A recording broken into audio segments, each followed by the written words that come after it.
Yo guys, and welcome back to another AC day.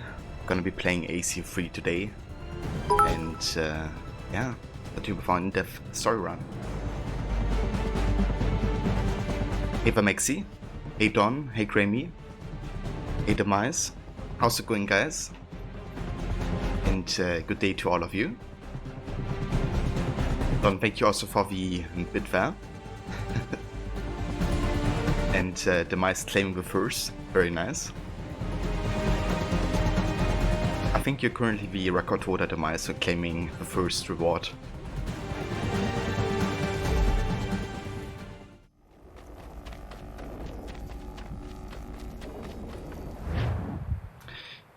But yeah, we are actually nearing the end of our AC3 playthrough. We only have 4 main sequences left, 2 of which are rather short in the ending. So what I would like to do today is actually catch up on all the side stuff we currently have available, so really make it like a side content focus stream. Yeah, kind of like, you know, everything essential before we actually go into the final missions of the game. And what we're gonna start with today is naval. So I'm gonna be doing I think all like the minor naval mission first today. So let's go ahead and go there.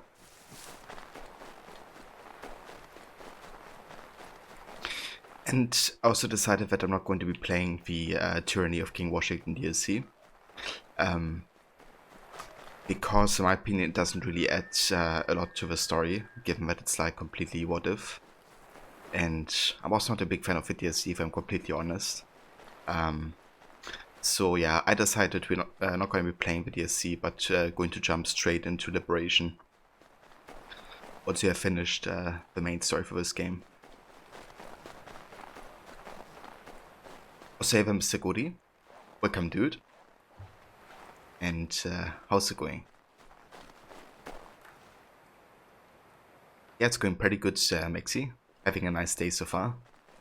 I'm excited for some AC3. Because this game is just awesome. I think you played this one, Mexi, didn't you?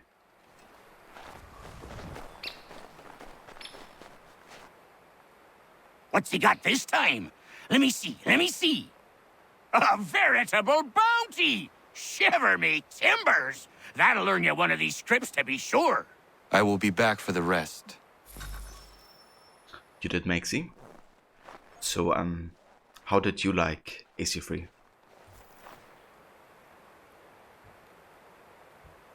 And that's the verse, Mr. Goody. Happy to give you a raid, dude. I hope you had a great rest of the stream with Call of Duty Black Ops. You're not a fan of the slow levels? I mean, that's understandable. It can really slow you down. For sure.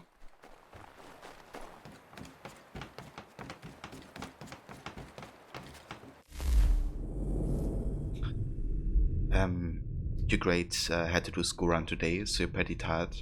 But you've got a monster, so you hopefully survive. Oh, I have hopes as well, Demise. Gotta stay awake for tonight's stream, right?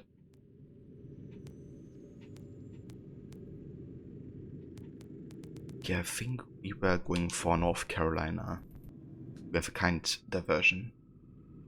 Colonel Henry Lee is marching to confront Benas de Tyleton's dragoons.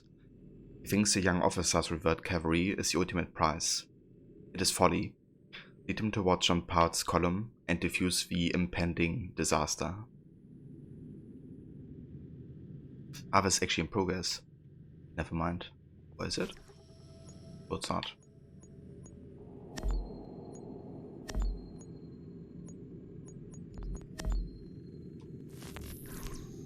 You guys do that. And then I guess we're just looking for 1 difficulty missions. Like this. Build a safe house. Lee. Charles. Precision getter. High precision getter. Playing DMC instead, you think, you know, they're gonna be patching source sometime soon. Ah, I see. Is it gonna be Devil May Cry 5?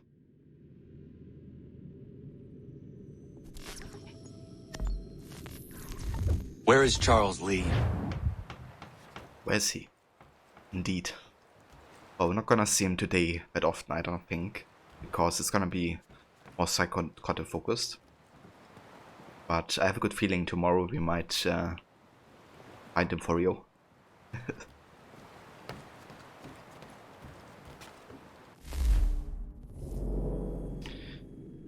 Okay, let's go ahead and do these missions. Troubled waters.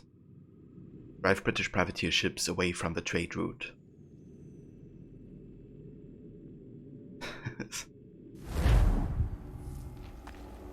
The nicely crooked charts. Boat high precision gather.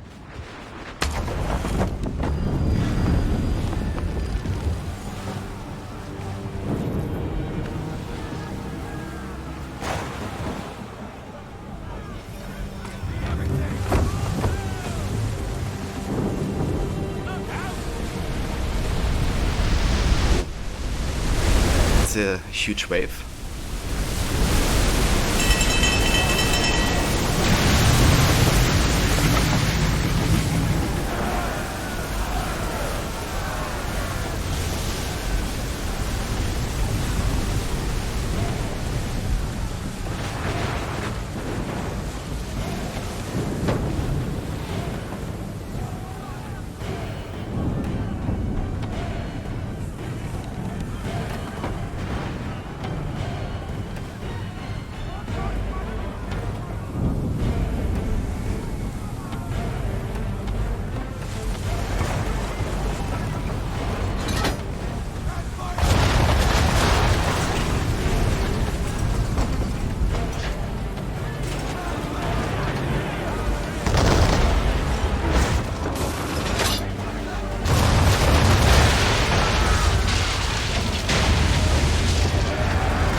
I'm looking so forward to play Black Flag for the Shanties.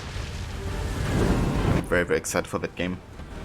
I think I might actually go for completionist in Black Flag.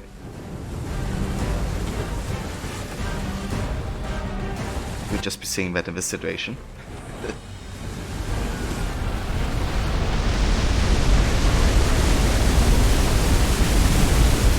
We have Silex Maxi.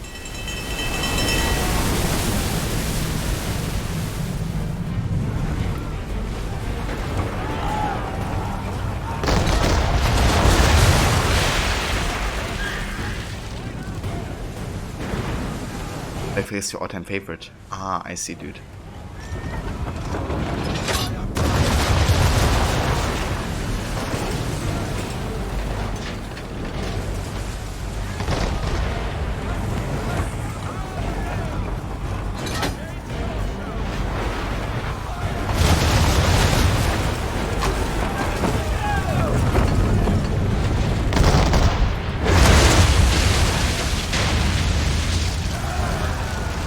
Bad.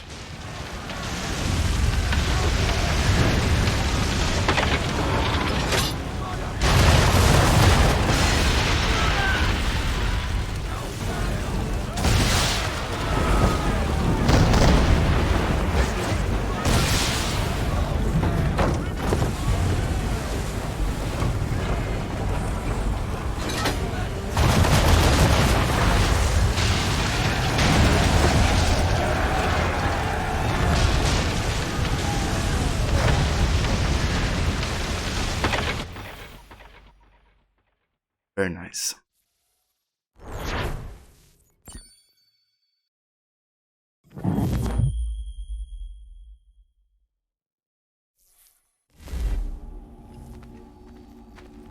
But time to go for the next one.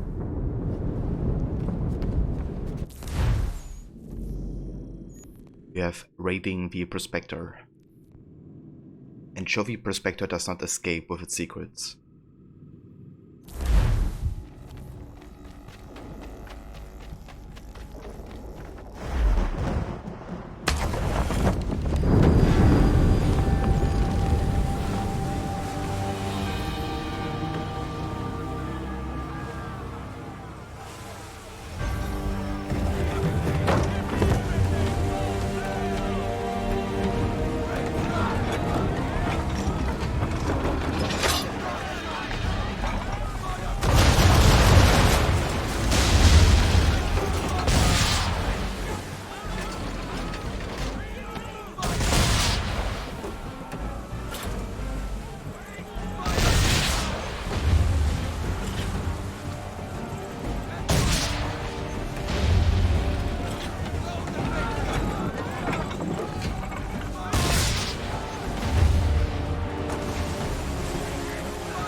of a range gun.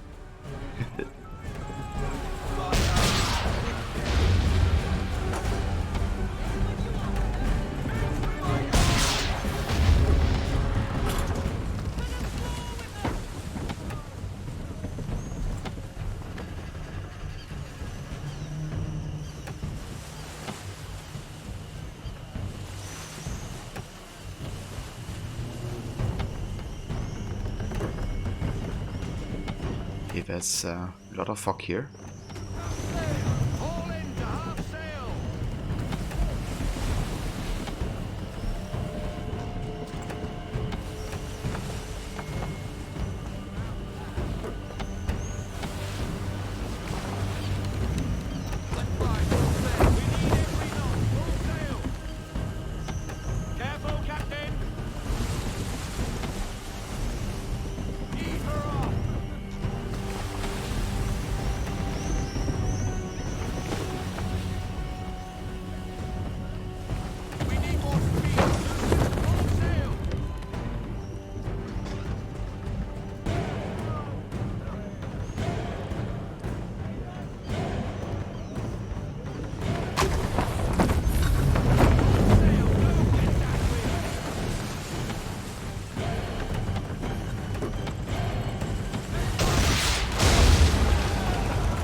Works.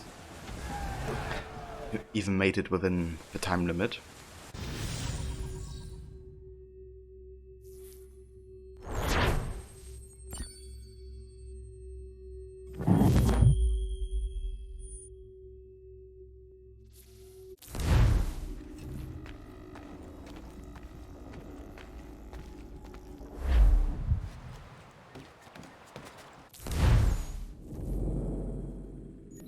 Right, then we have one of a kind.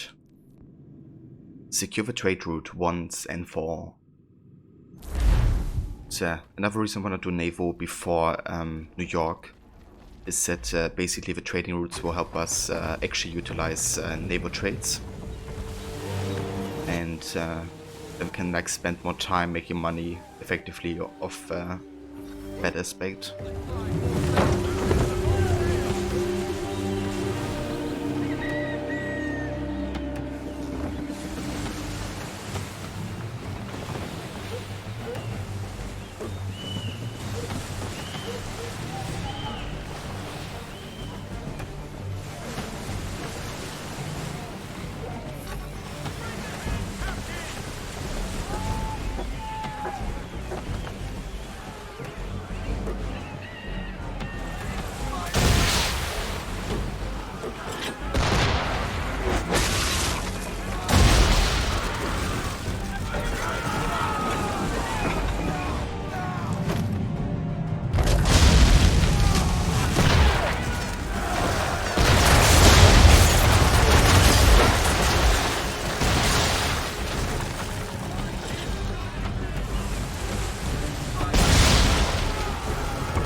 about to try to use Chain Shot so they become immobile.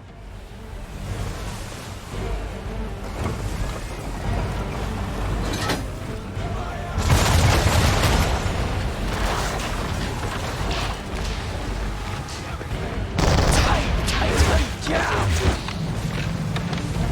5 months of Ultimate. Thank you for everything.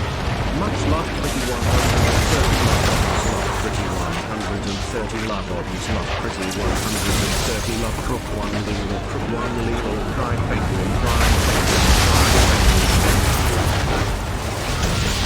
Levy, thank you so much for the 5-month tier 1 resub. Thank you so much for that and for your kind words as well. And yeah, how's it going? I hope you have a great day so far.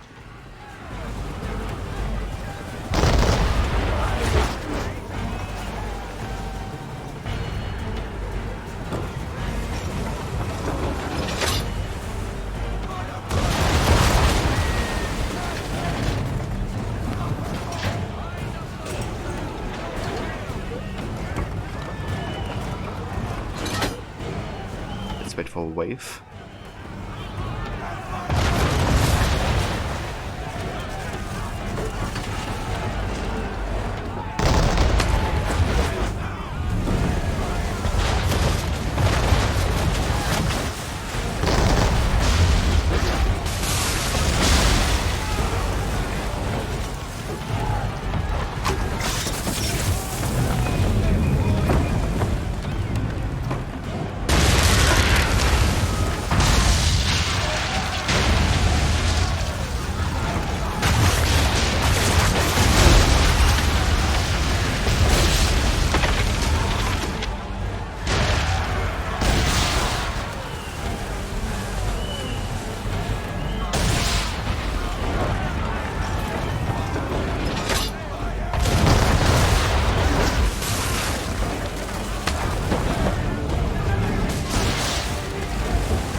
That's no worries or Levy. Definitely take care of yourself.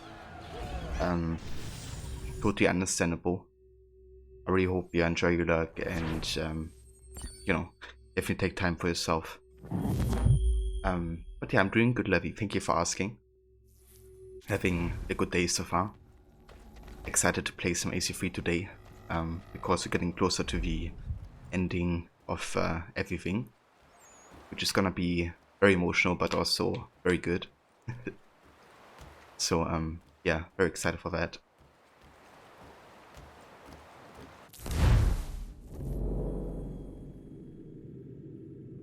So we could actually do a peg leg mission, kind of like in between, because both are like one of the best types of mission in the game, really. Kind of like the Assassin Tombs in the early games, just in like different types of environments, I guess. Cheers, Levy. Thank you. And much love to you as well. The Ghost Ship. Find the Octavius and recover Captain Kidd's treasure map.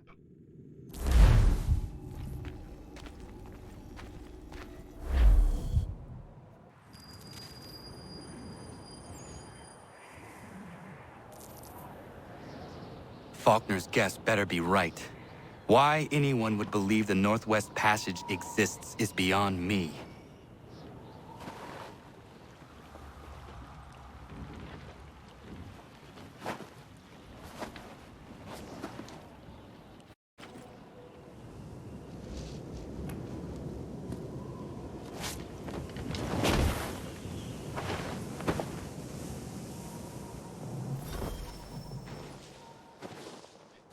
This level always gives me like very strong Assassin's Creed Rogue vibes. I kind of have a feeling that in creating like the North Atlantic area, they definitely took inspiration from this game.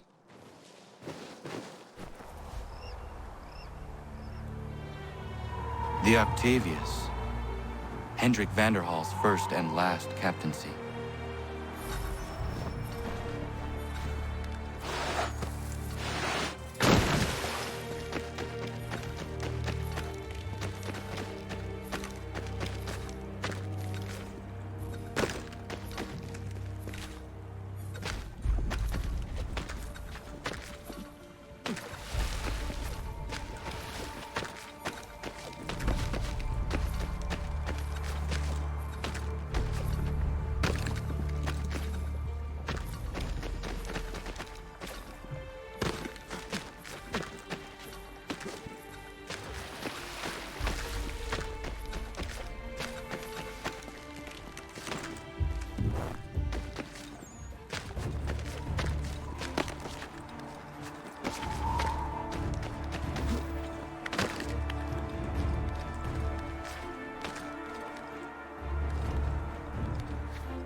Saber Slayer, welcome.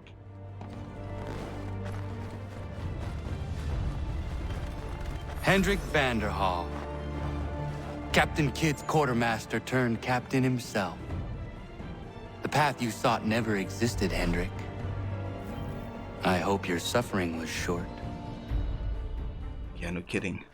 Frozen to death. That's a bummer.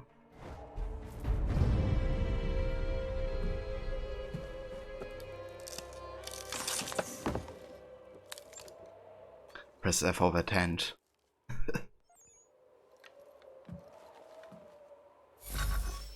Alright, time to get out of here. Actually, hold on. There's like a treasure nearby, but I guess you can't get that anymore, can we?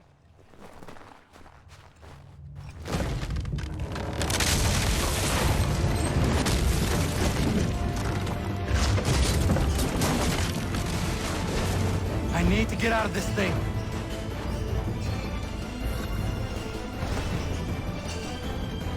I must get out.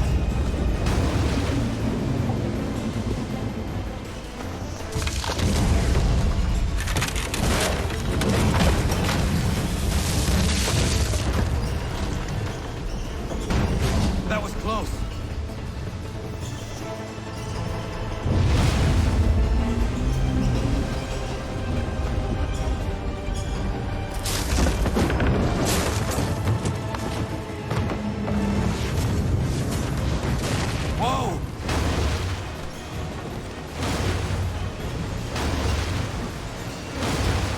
Must not get caught in here.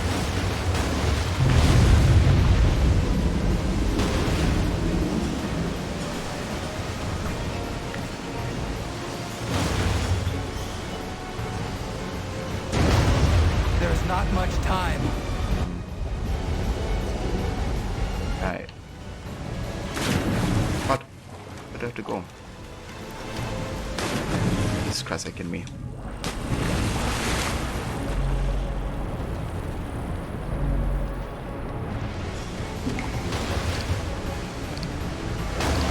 Shit.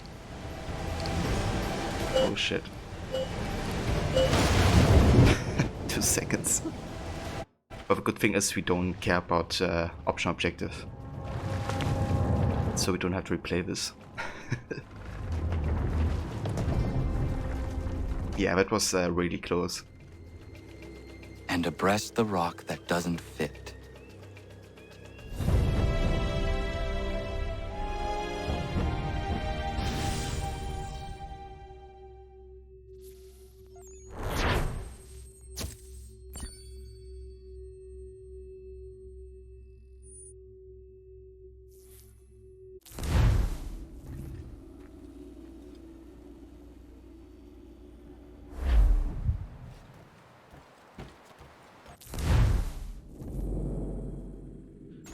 Alright, let's check the Brotherhood actually. So they've been successful in securing North Carolina. So we can go ahead and go for the next difficulty 2 region, which will be Connecticut. Quiet Connecticut. Connecticut is in the midst of debates regarding the revolution, much like Maryland and Delaware. Blend with the crowds in the cities and remain vigilant of Templar influence.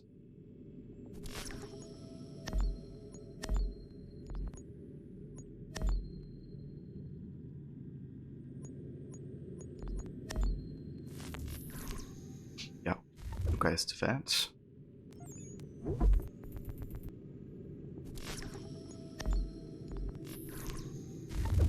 Okay, he's gonna do another mission in Quebec, I think.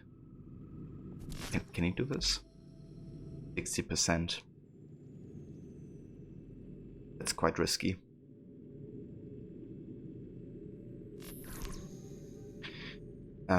Savannah's under Templar control. Do what you can to weaken their position.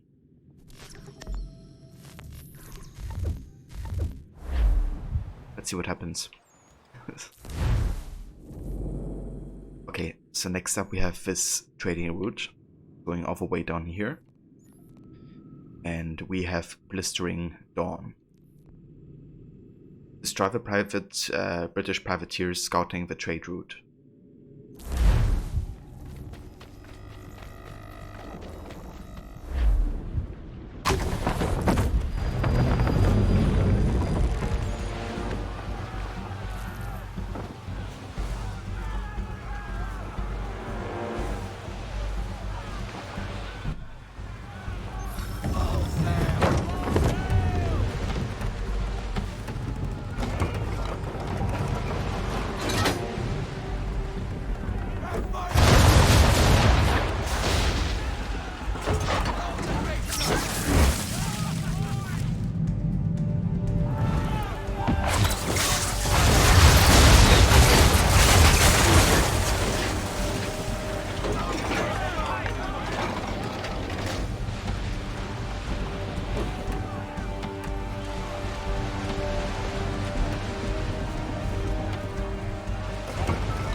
There we go.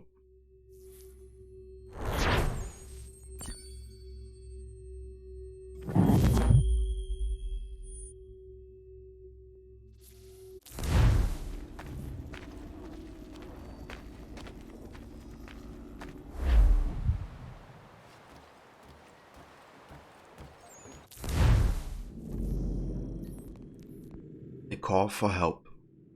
Respond to the Independence distress call.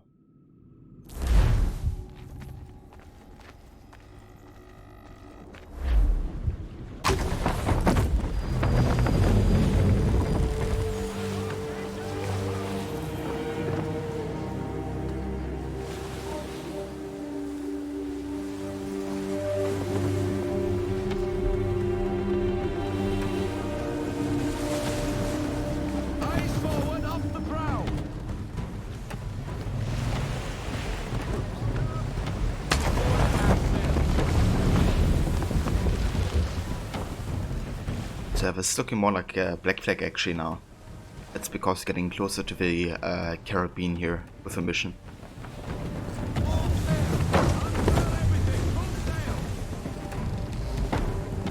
It's kind of cool how you have like a lot of variety in the naval missions, you know. With like roguelike weather in the north, and you have like Black Flag like weather in the south.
Look at this. All of them have been successful. Alright, we have junks at Danbury. The regiment of British regulars has occupied Danbury. The soldiers have been drinking the town's rum stores and are threatening to burn the village. Also, militias in the surrounding countryside and mount an offensive.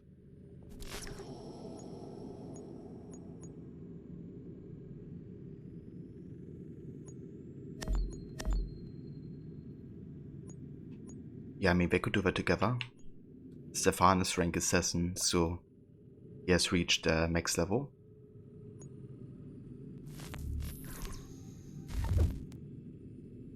I wonder if he could take on like a level 2 difficulty mission himself. We have New Jersey, Trenton. Johann Rau is a confirmed Templar and currently garrisoned at Trenton. Washington intends a surprise attack Christmas morning. Join Washington on his march and guarantee Rao is never heard from again. Yeah, 80%. That's solid.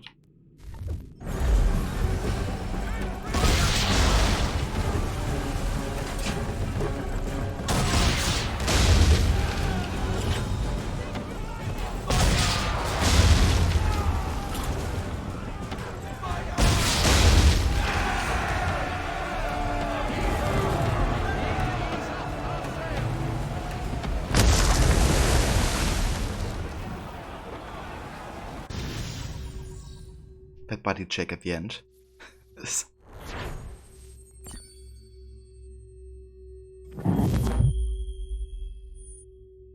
At least that happened, you know, after we got the objective for not taking too much damage for the ally.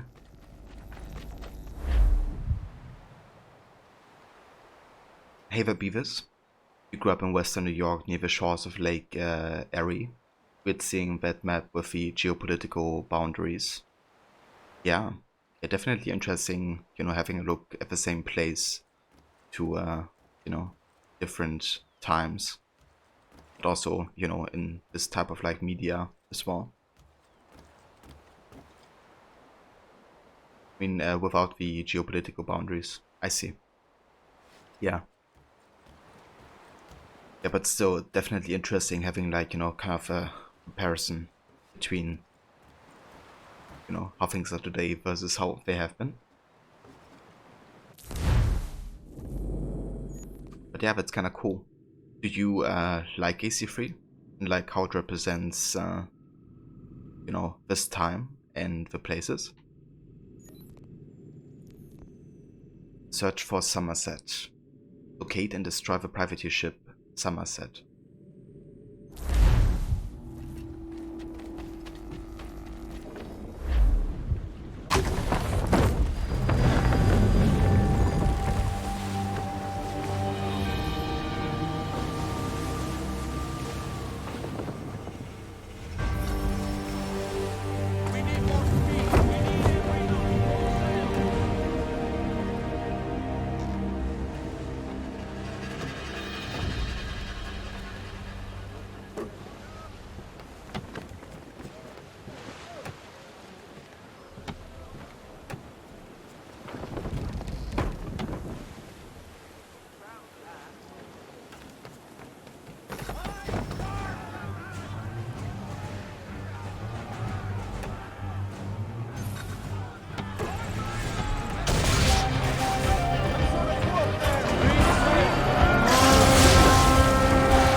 Rodmate, welcome dude, and thank you so much for the raid.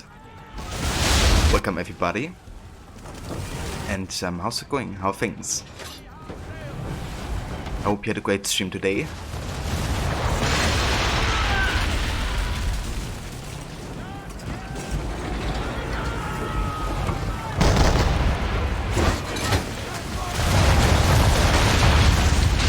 Remastered you got when you bought Odyssey, just haven't played it much. Did the opening opera scene only. I see, Beavis. That's fair.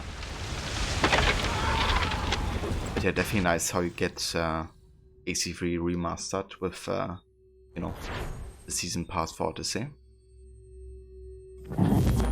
Quite like that they did that. Otherwise I probably would have never bought the remaster version, I think.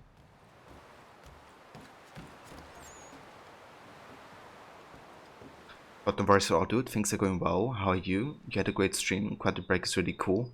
Enjoying the time travel used and the powers you can get. The live action episodes that you watch, Rob, have been nice as well. Yeah, there's like real live footage, right? Which definitely is interesting in a game such as this. But yeah, that's really good. I'm glad you're enjoying the game and that you had a good time with it. But yeah, it's going good here as well. We decided to start today with some naval, because the plan is to kind of catch up on all the sites that we have available, and yeah, then play the last 4 sequences. But yeah, I also decided that I'm not going to be playing the Tyranny of King Washington DLC. As I kind of decided it's not really that important to the, you know, overall overarching narrative of the series, because it's completely what if. And I'm also not a big fan of, you know, the DLC in itself. Like even in its what if scenario, I kind of, yeah, think there's too many logical issues. You know, like, now I have a way back up in case I fall.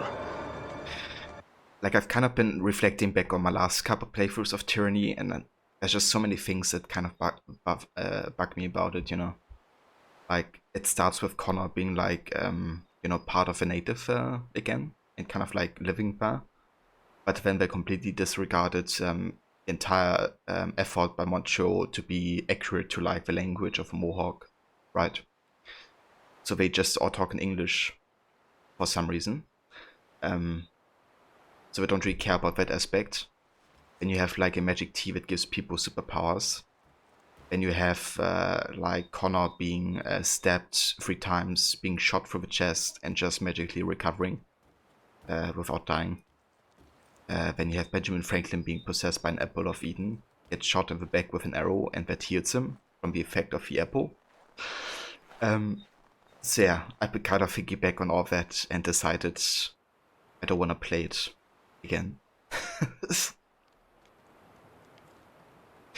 So yeah, we're gonna be jumping straight into Liberation once I finish AC3.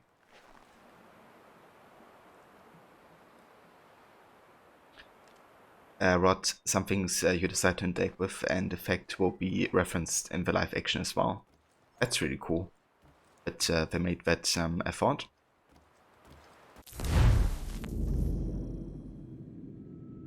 And yeah, it really, it doesn't add anything to it. They also completely changed some voice actors and the way the characters kind of were in the main game. In the way they completely do a switch, of the main game. You also don't fight for the blue codes anymore, you fight for red codes. It's like typical Ubisoft Quebec if you think about it. It's just like, let's do the opposite,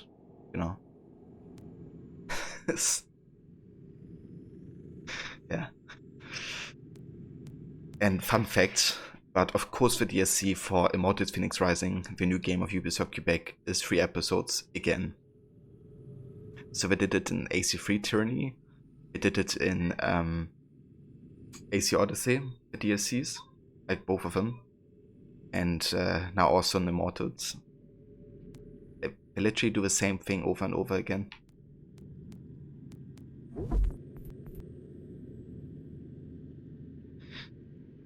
Okay, so we have Theo Jonathan Trumbo. He's one of the only governors who support the Patriot cause. There's something about this his course of action that raises suspicion. They have the governor of Connecticut and try to discern his true allegiance.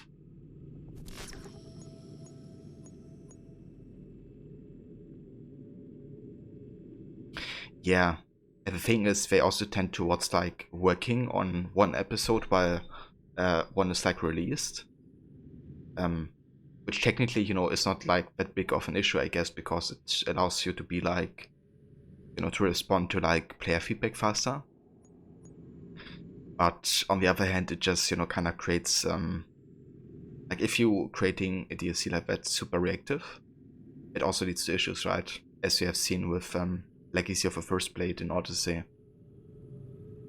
Like people were complaining and complaining, and then they tried to address these things that people complained about in the next episode, but disregarded others, and yeah.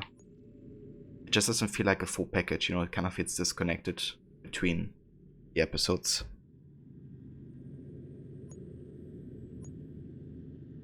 And I'm really glad that, Montreal won't be doing that for their DLC for Valhalla. It's gonna be apparently like one DLC at a time. And then you can play the entire DLC. That's a lot better.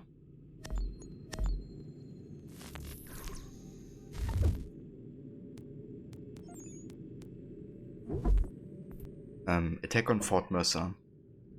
Karl Emilius von Onop has been bested at the Second Battle of Trenton and is craving retribution.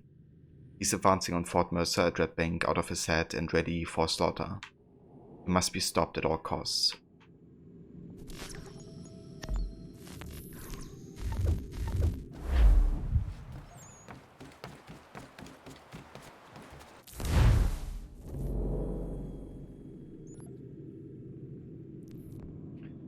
The Ghost War, Act 1. Track down and sink the Windermere and its fleet.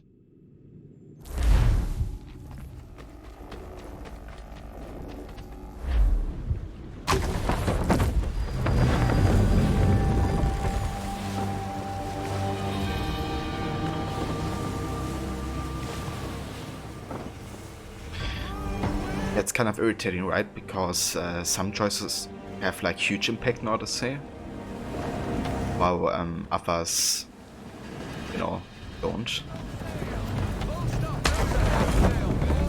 Or, most of the choices don't really have an impact. It's like a handful that have like huge impact.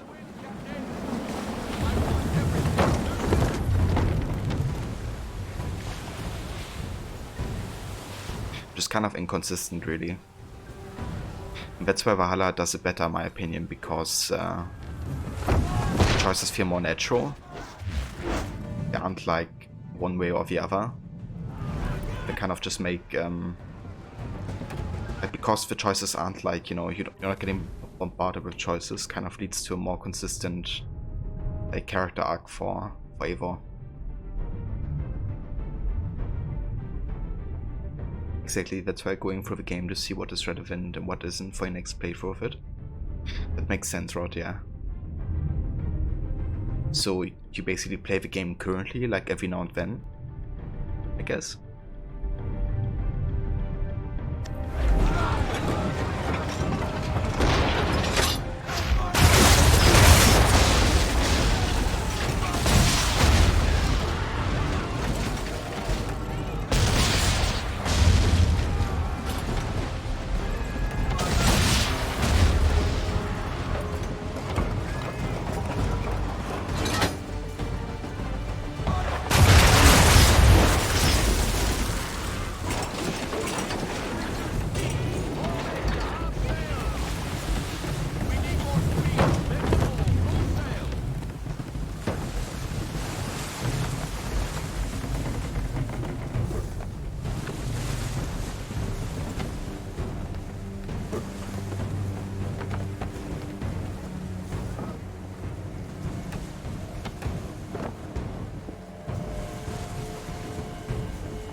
I got shot. Yeah, I mean the game is huge, so definitely understandable. Did you go for like New Game Plus or something to make it like faster, where you can progress through the story?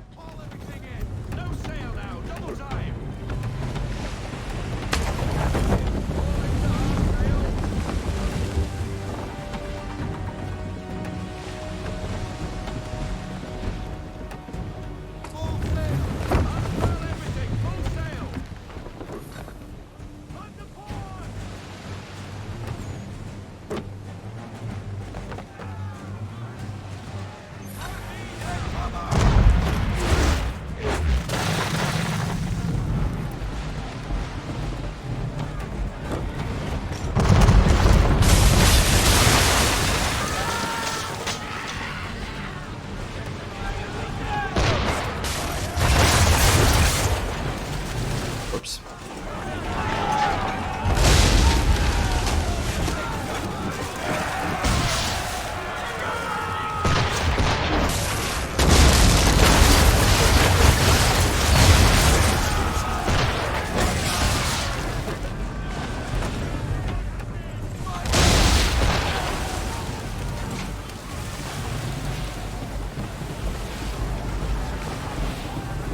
Yeah, that's fair. I mean, we both played the game a couple times by now, so we kind of know most of the quests. And, you know, what they kind of like lead to. But yeah, that quest with a friend, like, I don't ever want to play that again. This.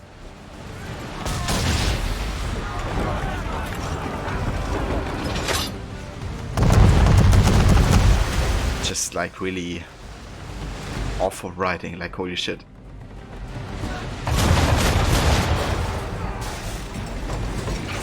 Like I would expect better story from like an amateur college writing class. And I'm dead serious about that.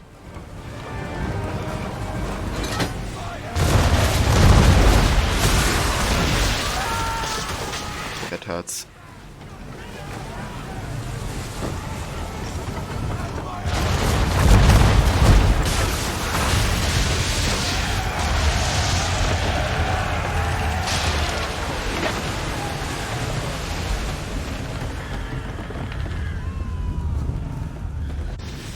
Yeah, and just like, you know, things that just don't make any sense. You know? It's like, out of nowhere, there's like this romance happening. And Reggie says like, no, I can't, I'm married. 2 minutes later, my husband is dead for a while. Or has been dead for a long time. It's like, okay. At least we have wine. Oh, dude. Jesus Christ. Then, you know, there happens to like magically be wine in the, you know, house. Like nobody cares how it got there. Just like, oh yeah, we have wine. Cool. cool, we can get wasted. Everything's cool. But yeah, it's just, I don't know. That's Ubisoft Quebec storytelling for you. They've done it in Tyranny, Syndicate, and Odyssey to some degrees.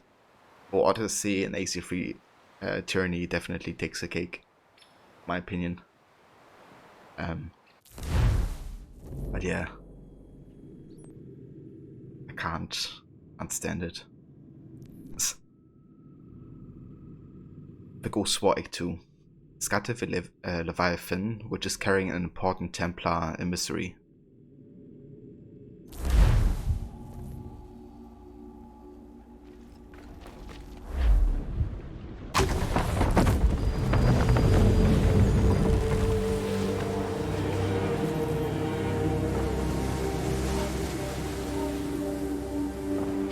Yeah, Syndicate, you know, is definitely the game of Quebec that I enjoy the most, 100%.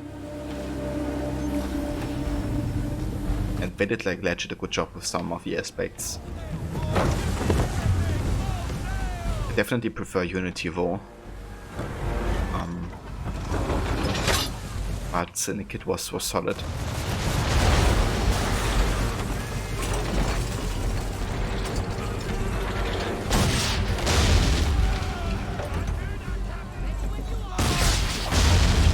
Like especially the unique assassination missions.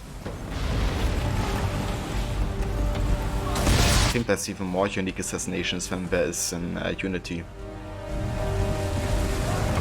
These like unique assassination cinematics, I guess.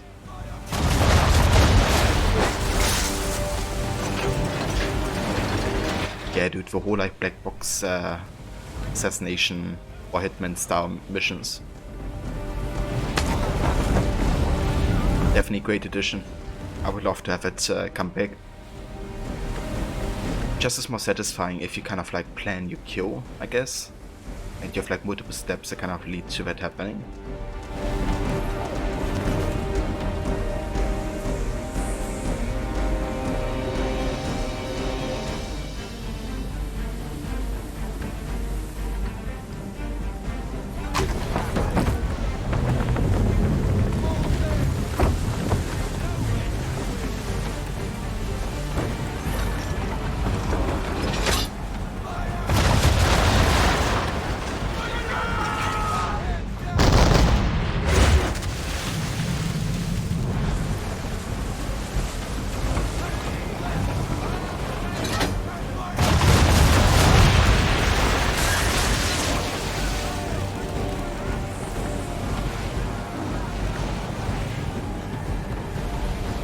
Ah, nice Rod, you redeemed the choose a weapon type. Awesome. I did that yesterday. That's good, we can definitely use the access of an XR.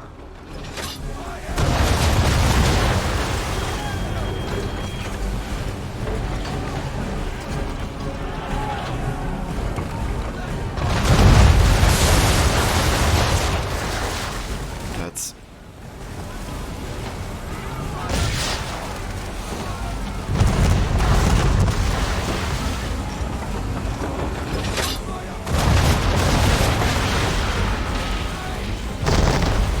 Yeah, it would be kind of fun to, you know, let you guys decide my active combat weapon. And it would give me like more variety, you know, because sometimes you tend towards like using one weapon type more than others. So hopefully that, you know, makes me perform better with different weapon types. I do it for more games. I also want to do it for Valhalla, or the Enemies Project as well.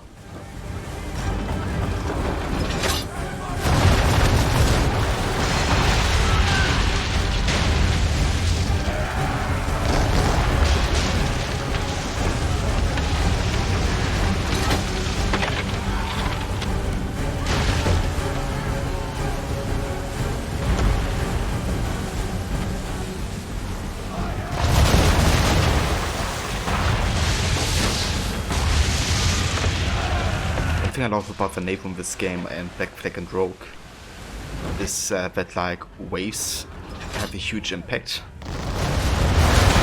like how you hit. Like you can even pass the wave in a way that makes you like shoot like more towards like up, I guess,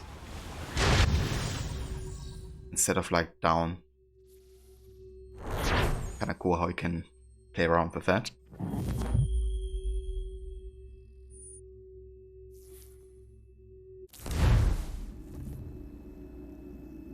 Yeah, sounds good, Rod.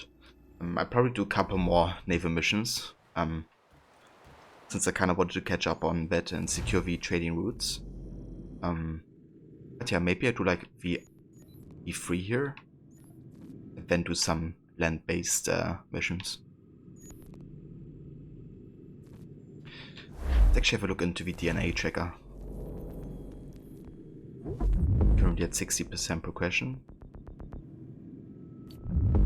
With another 2 major naval quests. Then we have the Peklik missions. Ah, so it's actually the last 3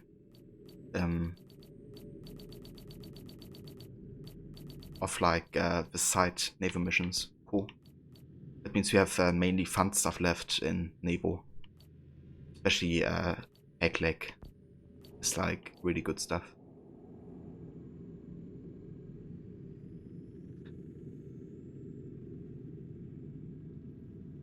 Rod, it makes you more aware of where you need to fire to avoid them just hitting the water too. Exactly, yeah. It's really cool how you can use it to your advantage, but also kind of like dodge attacks from enemies and all that. Hey there, Tor.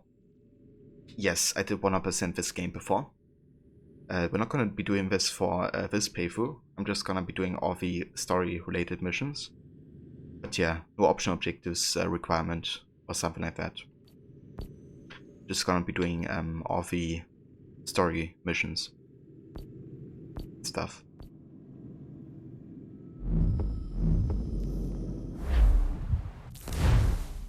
Yeah, dude, the Peklik missions are great. I really love them. Bit of a shame that so many people miss out on them because they have no idea. They're kind of like the assassin tombs, I guess. But yeah, they're fantastic. The Sea Wolves. It's gotta have a fleet of the infamous Sea Wolves.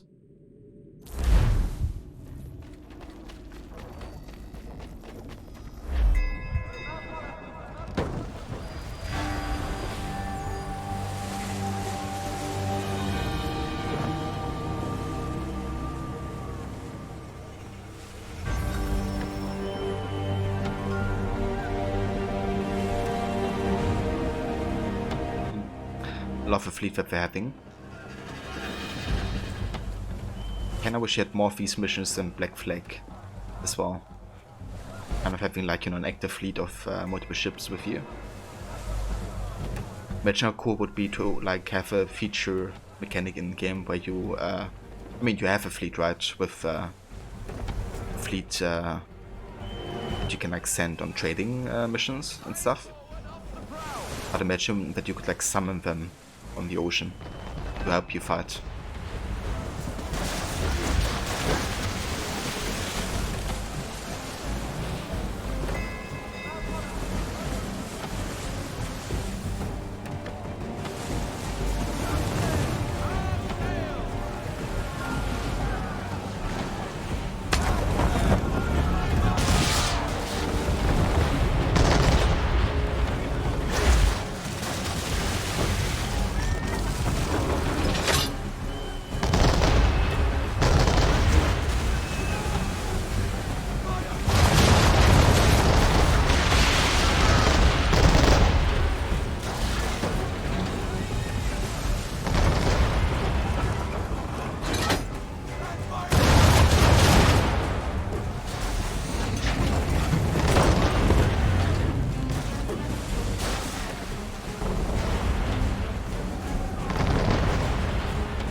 Closer to this dude.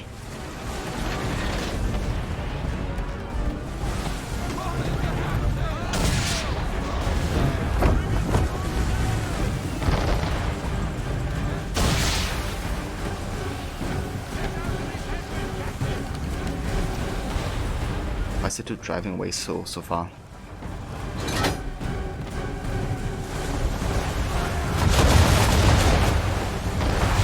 There we go.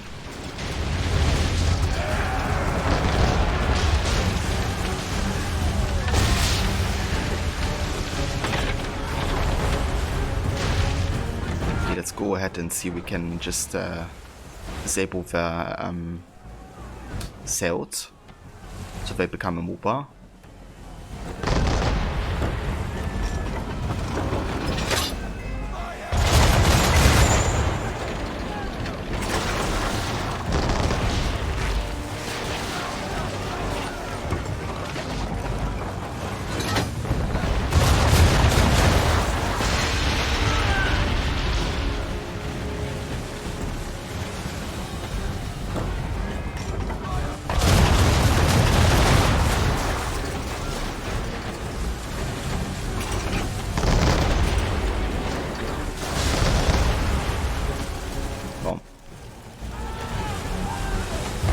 The option objective.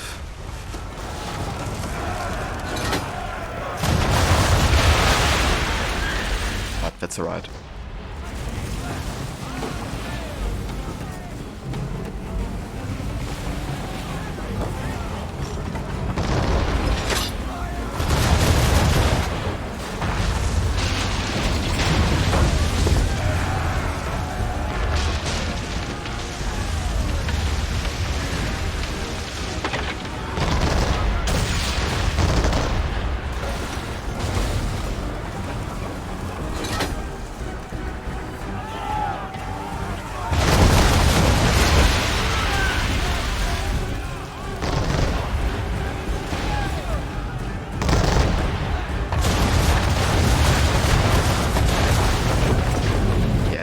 How about you not drive through my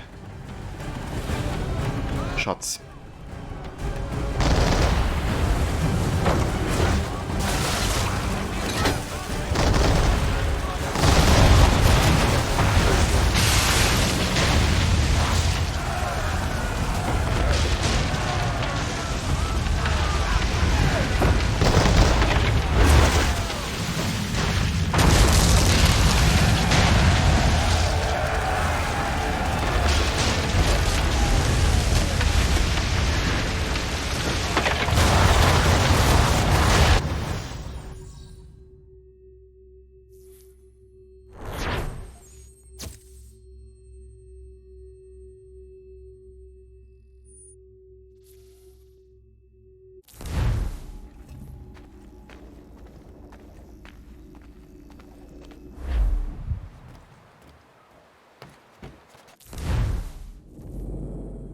Alright, next up we have a midnight engagement.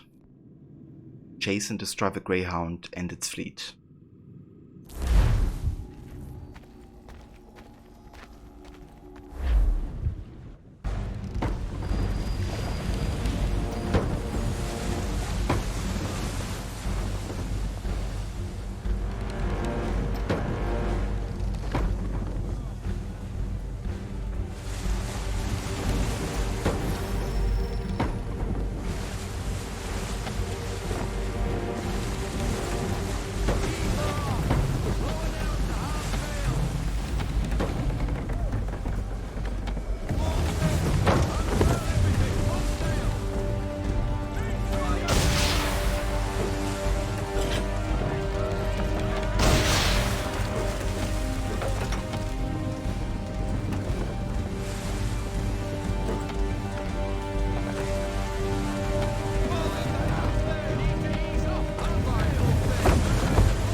get it.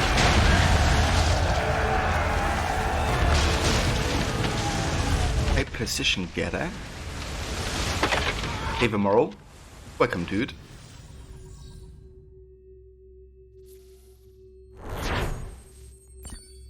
And how's it going? How's your hand doing?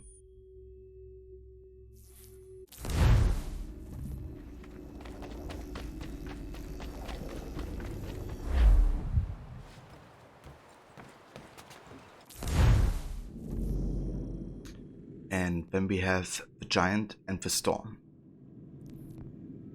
Lure and destroy the Orpheus and their fleet. Hurts, but the worst of pain has passed. Today's new tattoo day. Oh, is it? Oh, then you're gonna feel a different type of pain to distract you from the current one. A win-win situation, you could say.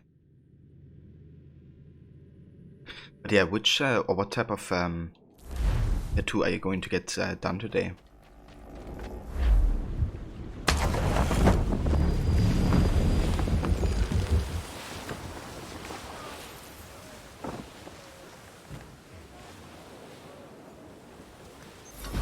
Nemesis from Resident Evil 3. Excellent stuff, dude. It's awesome. Definitely feel free to share it if you're interested. But it's done.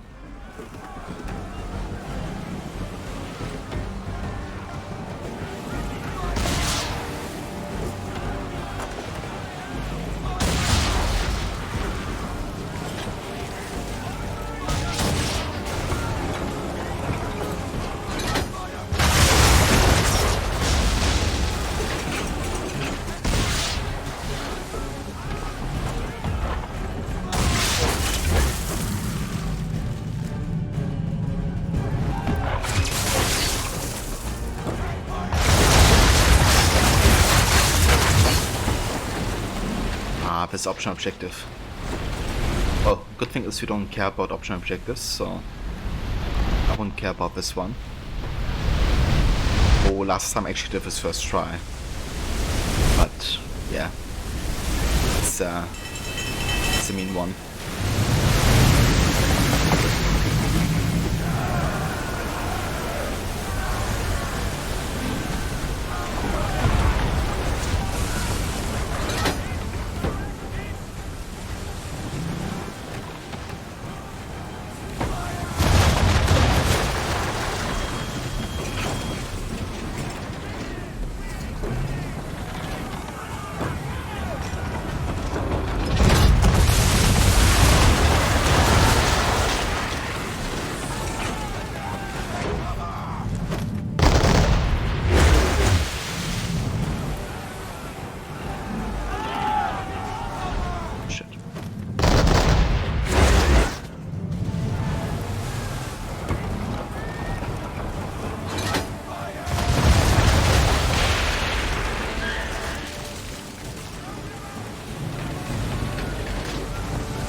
The controller fine, but playing keyboard mouse games hurts pretty bad.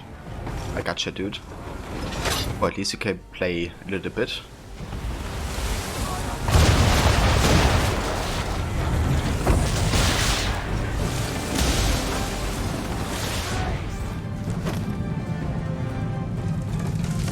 Oh shit.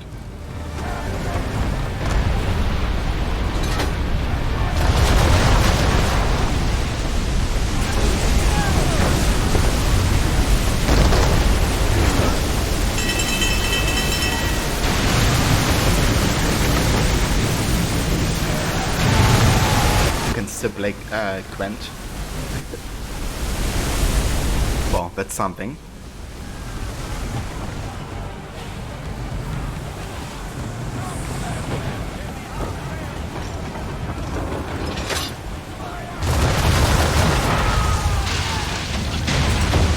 Okay, that's one.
shit. That ship.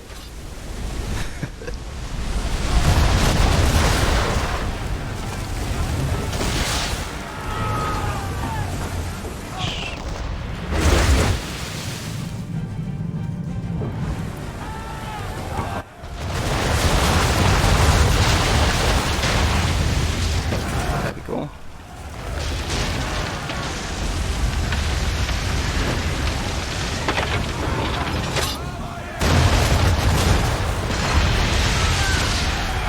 That does it.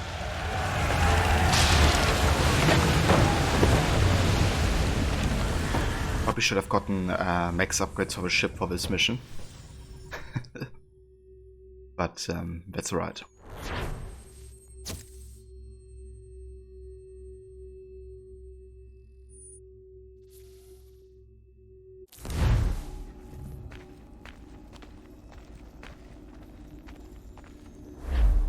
High rubies.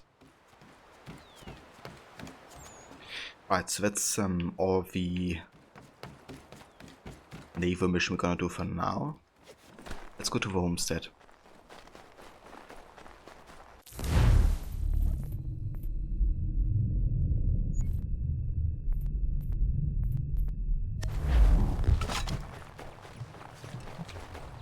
Oh dude, I'm really enjoying it. Yeah. Like AC3 is just a game I really don't get sick of whatsoever. And every time I play it, it just kind of, I don't know. I mean, I already really like it, but you know, it definitely doesn't get worse or anything like that. This really is a great great game, especially if you do the side content, you know, like everything story related. This really adds so much to Connor.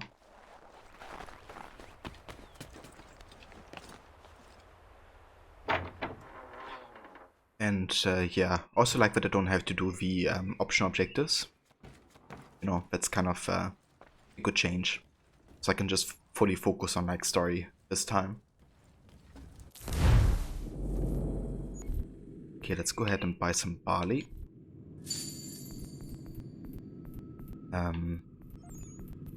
Rye.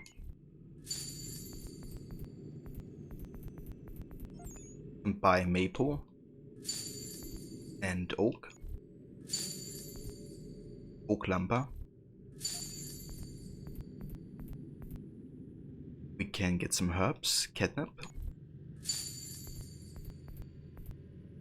We can buy beaver pelts.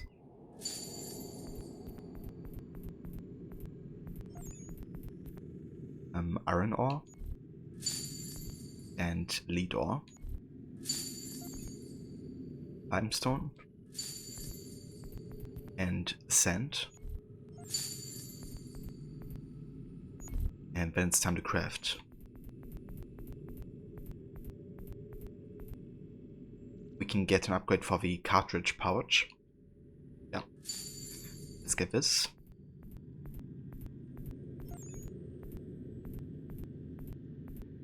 We can craft barrels. Good to have for further crafting. We can make candles.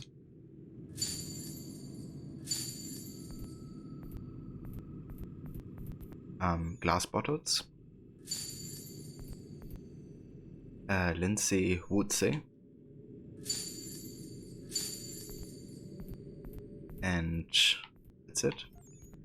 Okay, let's craft some spirit. And ale.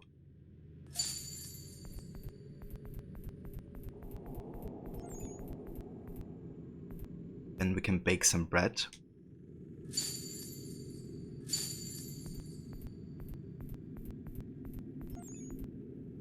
We can make all-purpose remedy medication. Bandages.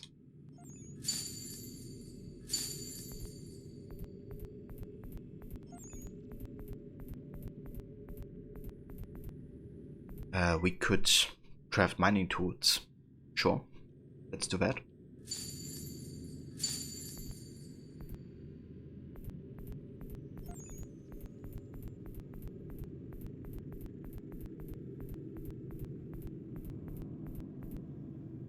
And yeah, that's it for now. So now we can start some trading. We currently still only have a land convoy, but my plan was to do the naval mission so that we can secure the naval trading routes. And then we're gonna be doing New York and unlock the naval convoys, and then we can like really utilize the naval trading system. Yeah, dude, I love the economy system in AC3. To me, it feels the most natural out of any series. It just gets or takes a bit of time to get into. It's not like the best UI for economy, I feel. But the idea behind it, having like so many different people in the homestead that have like different tasks and professions, and when you do mission for those guys, and that unlocks like new materials that they can, get and stuff like this, it's just really, really good. And how the naval, also has to do with the economy as well, and the forts and all that. Like, it's very interconnected, I feel. But yeah, let's go ahead and sell some spirit.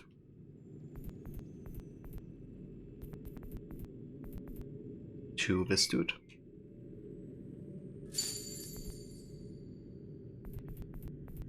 Then we're gonna sell some more of this, I think.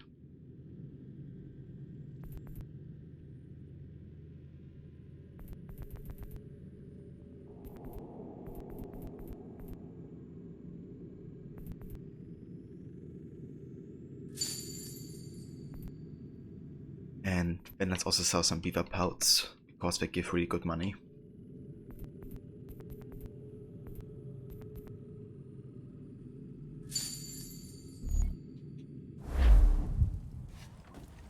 Alright, cool.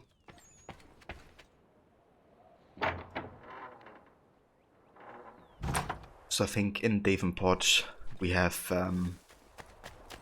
conversation available actually. Let's go ahead and get it.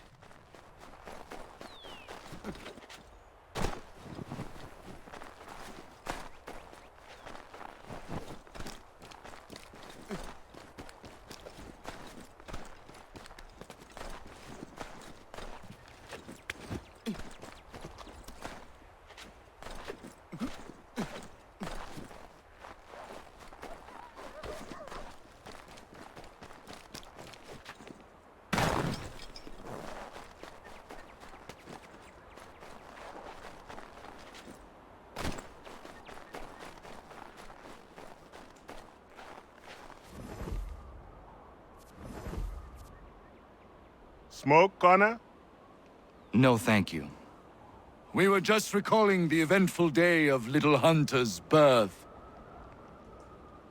I am not sure I have ever been so anxious. I barely remember a thing up until the moment I heard him cry. Then it all slows down, and I recall every little detail.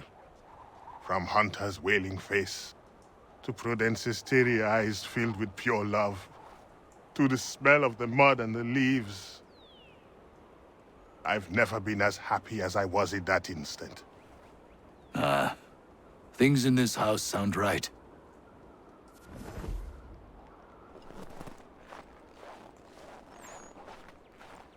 Yeah, I'm really happy for Warren and Prudence that they finally have a child together. And it really is because of Connor kind of like giving them safety in a way, from the redcoats, but also from like just feeling safe, Makes a difference if you are planning to start a family. So yeah, that's great to see. But yeah, that's everything I want to do currently in Davenport. Let's go ahead and check what is available at the frontier. I think there's a couple missions available.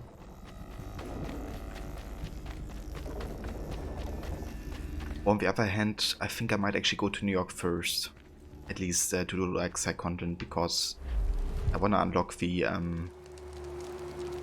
naval convoys as fast as possible. But we do actually have an optional dialogue in the village. So let's do this first.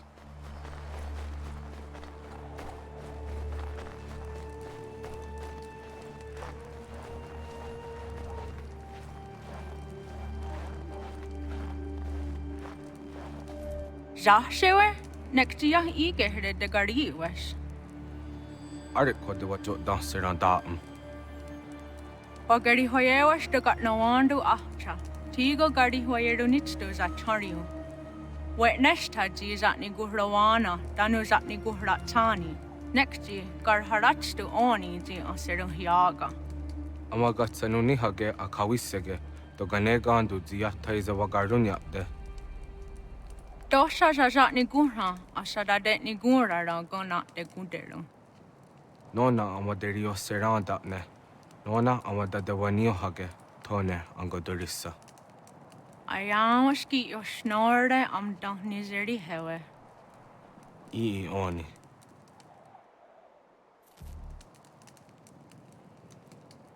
This just reminded me of Bike in a way, you know. At the start of the game, when he says he doesn't want to rest, you know, he won't rest or won't sleep until, you know, the killers of his son are taken care of. But obviously, you know, you still need to take care of yourself, and that's where Raja, I think is her name, or I forgot her name. What's her name again? The older woman in Siva that's kind of like, you know, taking care of everybody. You know, she kind of like makes him rest and take care of himself. It's kind of good that, you know, while the protagonists kind of like have this desire and this like motivation, there's like still people that kind of like, you know, show them that it's good to take care of yourself, you know, as well. Dosha aguyot that sera dun hagedu. Shehiarak ne asada det ni gura gona. Rabia, I think is the name actually. Rabia. Yeah, I'm pretty sure.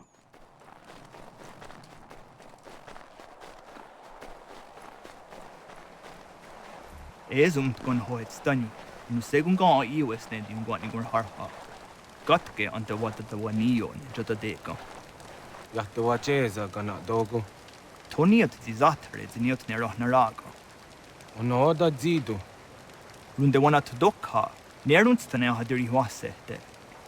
Yahta o tena de guri waset danis. Duga ya. Sego ankun layanda ne. Duga gwegu tona yagwaire. Yahta tode un guari hoda. Easy zaderios. Onio jersey ya ii. Ii gaderios nayawa nene dosa agora da ya godon hujose. Nekti wakteruni zi de don zohum. Gadun hagedun sayada kokne easy. Damn, that foreshadowing here is just intense. You know, kind of like Kanatoko notices that Connor has spent a lot of time with a colonist, and you know, himself spending time with a colonist, he noticed the same thing that Connor did, you know, which is that they're not as interested in speaking truthful to everybody as you know, Batonagedon and Kanatoko are.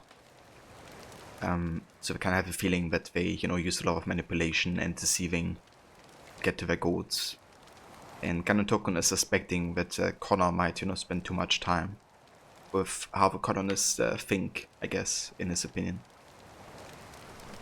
And it's also understandable that he wants to take up arms, you know, given that Connor fights, but Connor says is, you know, really true, that he does it because he wants everybody to be free and safe, and he knows that if they take up arms, that they absolutely stand no chance, you know. Especially if it's like against blue and red coats, you know, because both sides kind of have a reason to you know, fight against the Mohawk people, I guess. Da krori di okna hoda. Tigo oya ganya ka haga tuna darohu nature hot saga. Danu dini joganenu ya unka de jetiswa ne das.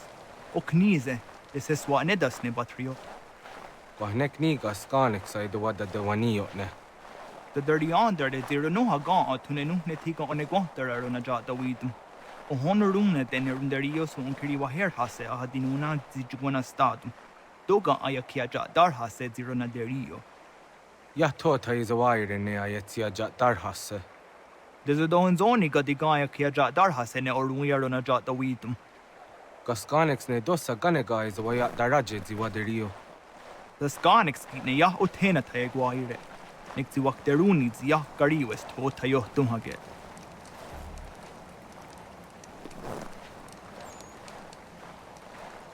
Wak deruni ziningwaya the onser mjada deko. A guegundat gonu the nyungo zin hot dansu a sirunyu. The wagatni gor harhads in a hot zadum.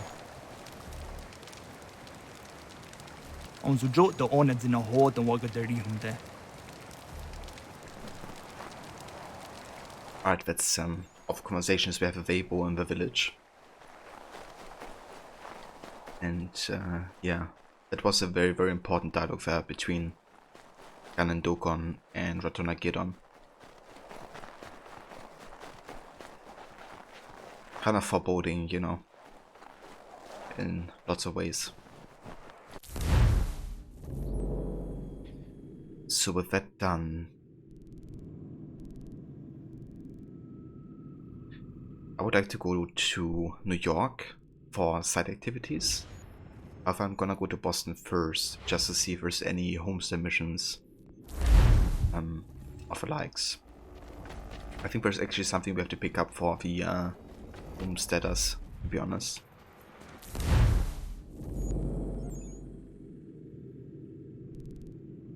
Yep, there is. And we also have a treasure up there that we haven't collected, apparently. Well, let's actually go ahead and see if there's anything to talk to with the assassin. And then I'm gonna get the treasure and check out the homestead mission.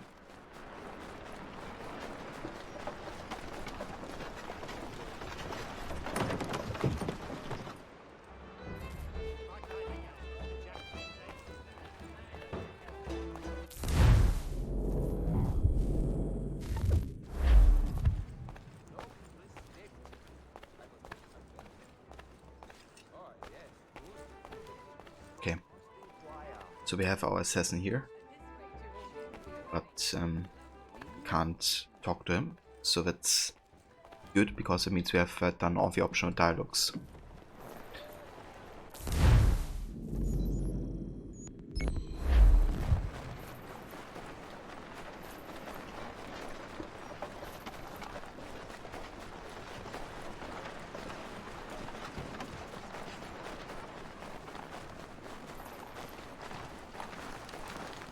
How's the X going? Well, we haven't actually used it yet, but we can change that.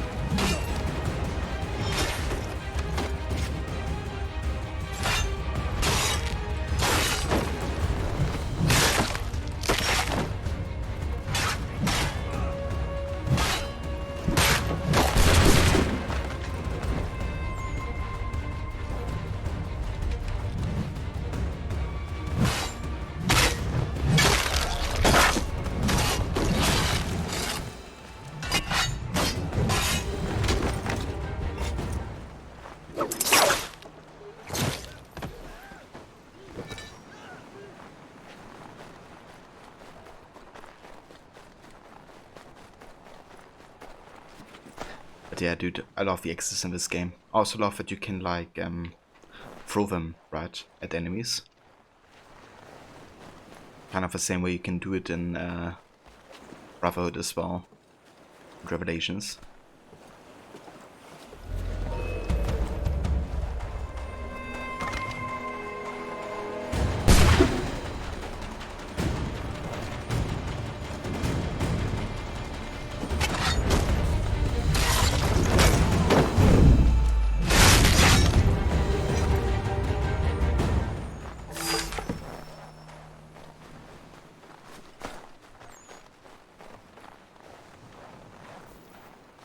What are you looking for?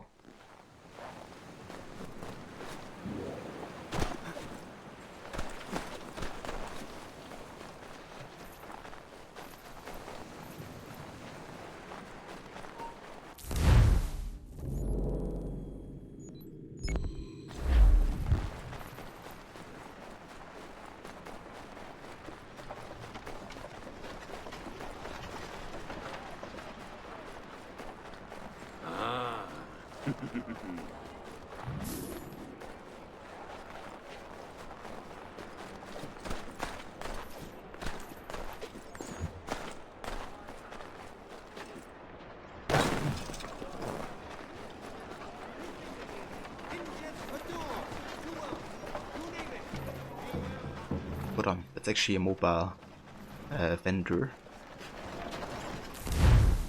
Let's go ahead and refill resources. Or consumables rather.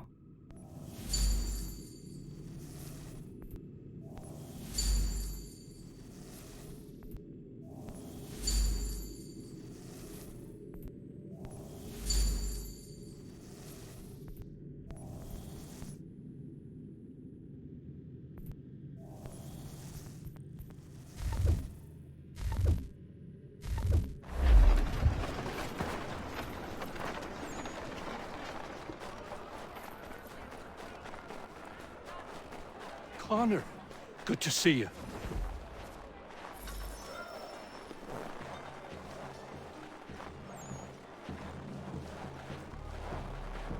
Been trying to avoid eye contact with my old neighbors. So far, so good. Not so worried now you're here. How are you doing otherwise? Oh, all right, I suppose. Things never really go as planned, but that's life. Really? How do you mean? You know, you make a plan and it all goes awry and nothing gets better, only slightly different. Sounds like you have had a string of misfortune. It will pass.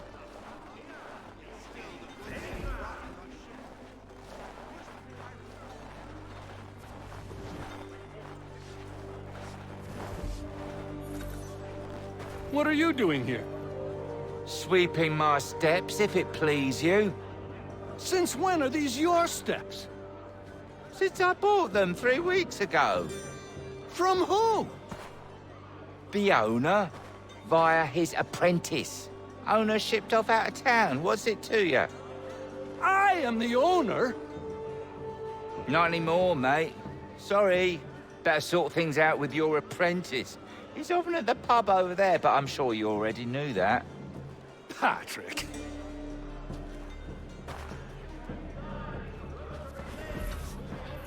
Yeah, sounds good, Morrow.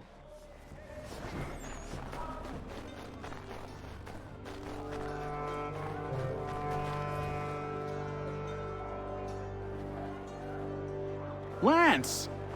Patrick! What gave you the right to sell my shop? Well, you were run out of town. I thought you'd never come back, so I sold it all. The shop, the tools. It's rough luck. Anyway, it's been great chatting, but I must be off. Have a nice life. What rot! Tools are a woodworker's lifeblood! He'd never sell them! I bet he's got them stashed somewhere! Then we follow him.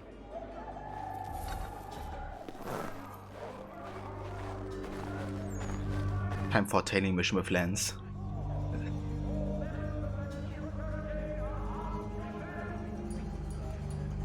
Hey Petrusian, you started playing AC2 again. Awesome. How did you enjoy that?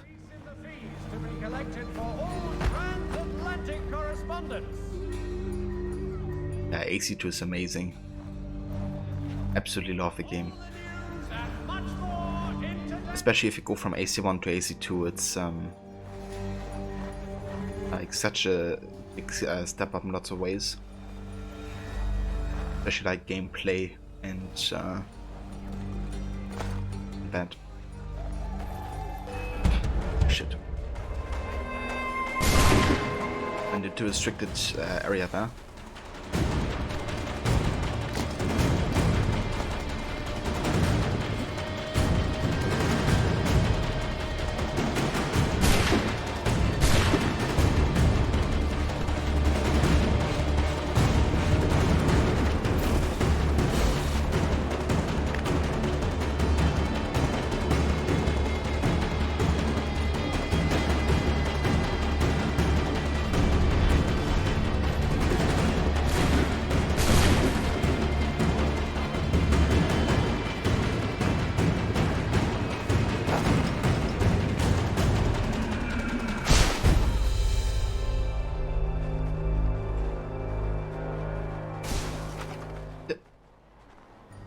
Lance actually went into the haystack.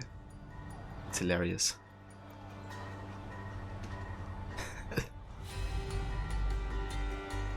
I'm chilling in the haystack with Lance.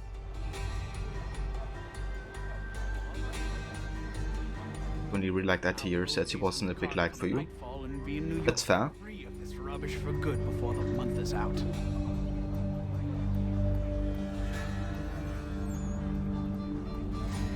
I was like really in love with Ezio as a character back then. I could kind of like understand him very well and his reaction to what happens. But yeah, I can also see how it's not a character that just like, you know, appealing to everyone.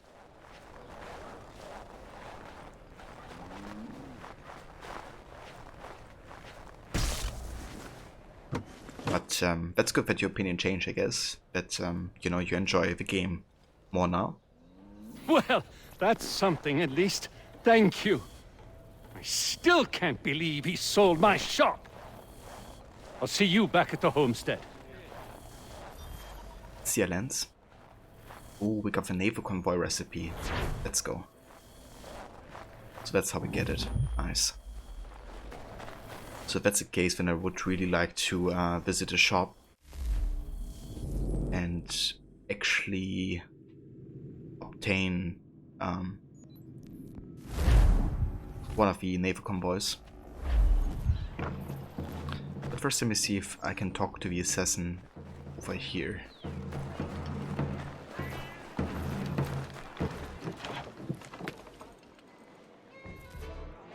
Yeah, it's definitely not a bad idea to take your time with AC2. There's lots of sequences and quite a bit of side content.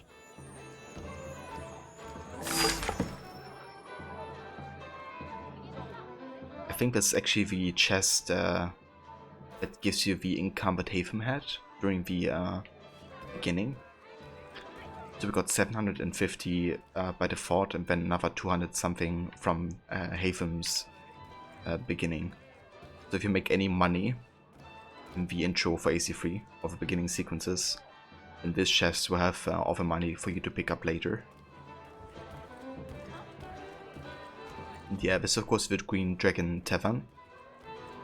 So this is where Hatham and William Johnson and all these guys used to hang out and plot. But they're not here anymore. Also have a game for Platinums. Welcome, dude. The codex pages are fantastic. You should really read them once Leonardo has deciphered them for you. They're like greatly written and like really important to the lore.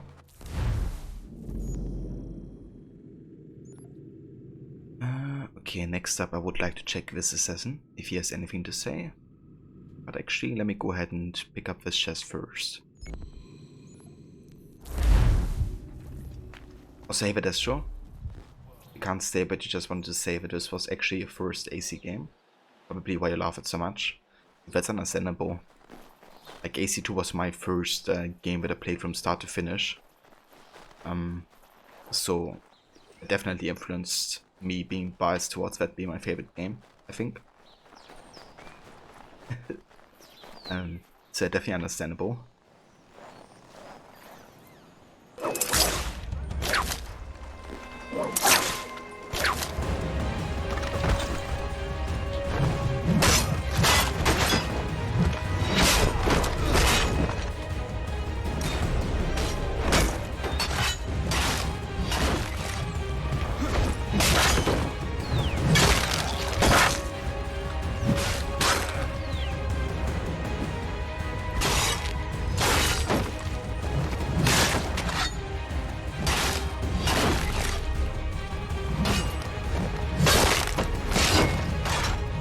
Yeah, no worries whatsoever, Destro. I hope you have a good one, dude. And thank you for coming by.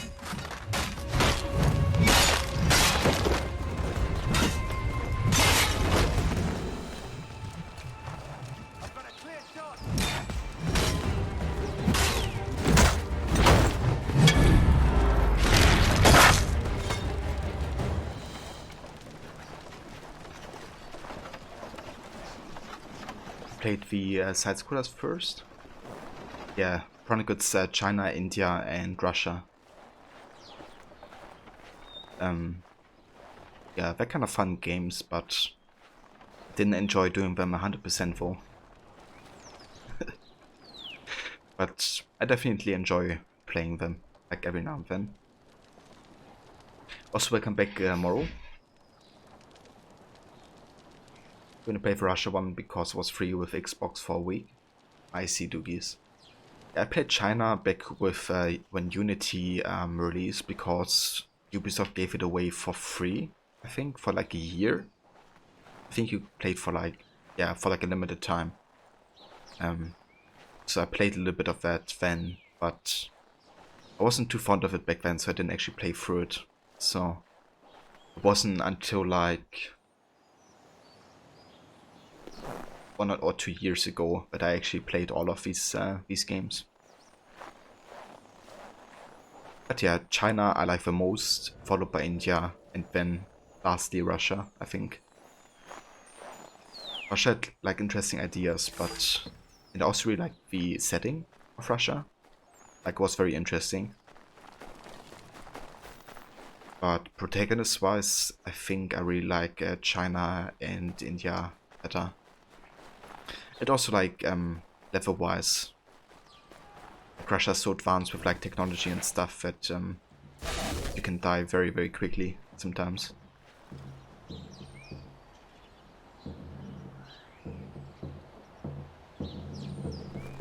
There's a Batman Arkham side-scroller?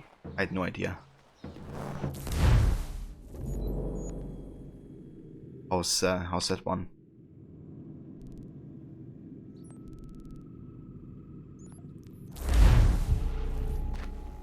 You found Russia frustrating? Yeah.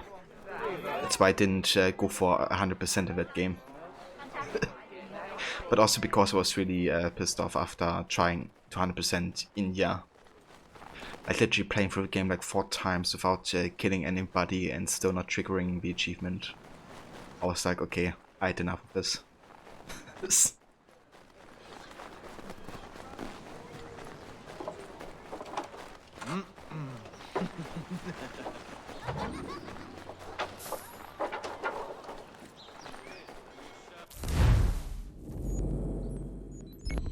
Wanna go up there.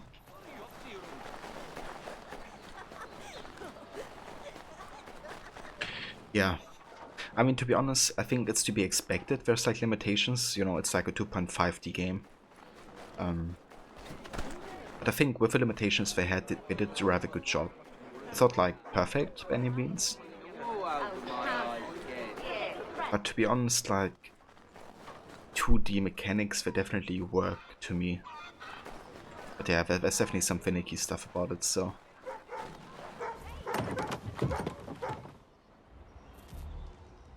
China's still the one you think is the best. Russia's the damn pain on plus hard mode. Dude, I imagine. So plus hard mode, you basically don't have the enemy vision cones and all that displayed, I think, right? Except if you use Eagle Vision. So you must be like really familiar with the game to be able to go for that. Okay, can we buy anything? More barley? For sure. Beeswax. X. Flax. Oak. Rye. And wool. Oops. Then we can buy maple lumber. Oak lumber. But yeah, only India and Russia do that on plus hard mode. In China on that mode you can still see the vision cones without being an Eagle Vision. Oh really? I had no idea. Well, I can see how you like China the best then. I mean, for that reason as well, I guess, in addition to others. But yeah, China is also great because of the connection to Ezio, I feel, you know. You can kind of like play Revelations, watch Embers, and then jump into Chronicle China. And it kind of flows really well, actually.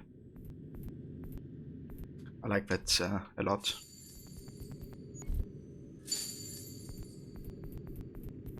Let's get iron ore and sand. Okay, cool. Time to craft a naval convoy, hopefully. Yeah, there we go. We can get 3 of those. And I would like to get, is it like a naval convoy upgrade? We don't have that yet. Okay, never mind. So what else can we get? We can get the artillery. Sure thing. And we can get light cavalry saber. Unique weapon. You bought the AC bundle with all the games? Damn. Yeah, I was kind of one of those people that bought each game like every year it came out, really. Since AC2. But yeah, that's kind of cool, you know, having the option to, like, if you like a newcomer to the series, buy it like all at once.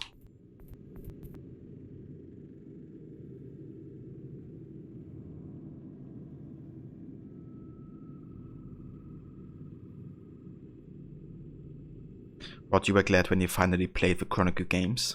Yeah, me too. It's kind of like a cool story that's connected between the games. And yeah, they're kind of like a nice, you know, variety. And as a spin-off like side game, they actually do quite a nice job, I think.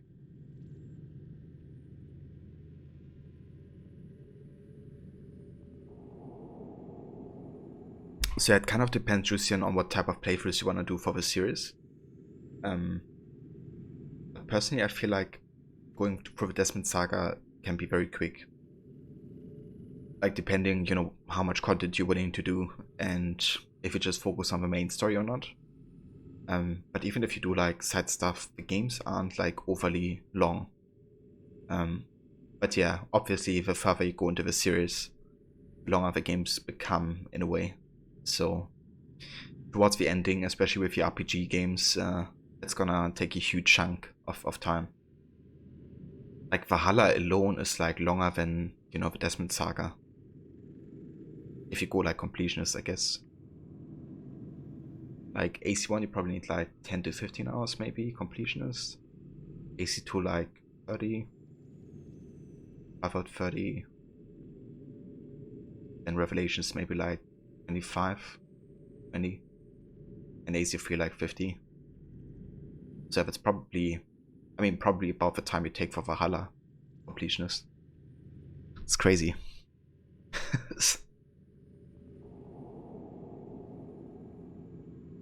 Same until Syndicate Morrow. So until Syndicate in terms of you bought Syndicate or Syndicate you didn't buy anymore?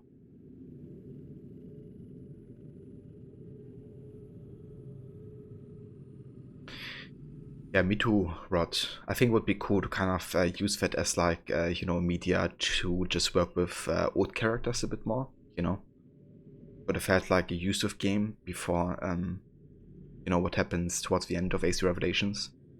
Maybe even before Ezio comes to Constantinople. You could have like Edward in London. Yeah, like there's a lot of options.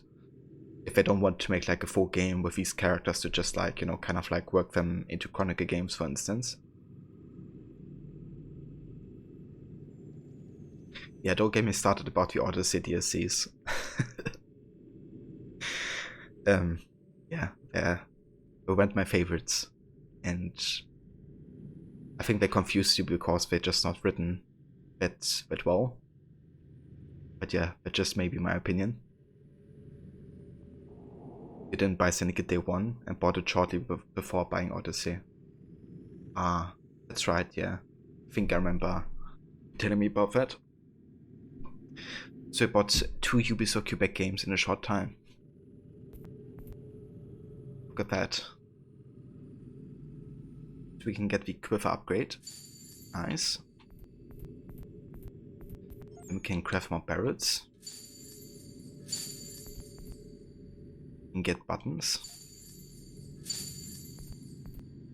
Disinfectant. flour. Glass bottles. Valhalla is the newest one. So you play Origins, Odyssey, Valhalla. If you don't care too much about the modern day, you could technically also do a historical auto run. Given that all these games are more, historical focus than modern day focus, I guess. So technically you could also go Odyssey, Origins, Valhalla. But personally I think Origins, Odyssey, Valhalla is the best way to do it. Because Odyssey kind of like builds up on some of the gameplay aspects in Origins, and if you go from Odyssey to Origins, then it might feel a bit bare bones in some aspects. If you're kind of like getting used to Odyssey. But yeah, you can do like a lot of types of playthroughs with a trilogy, I guess. Like order-wise.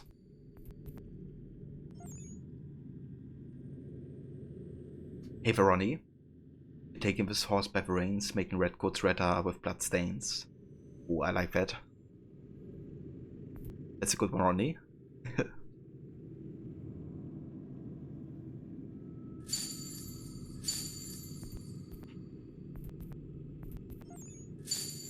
Let's get another barrel.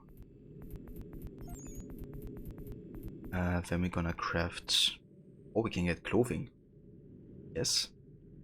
Can we also get fine clothing? We can't. It's from Hamilton. I see. The Hamilton hype is real. We can make cough syrup.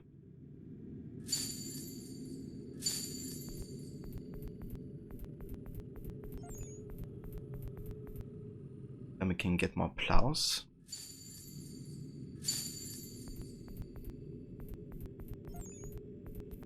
We can make mounted elk antlers. Look at this. Sure, why not?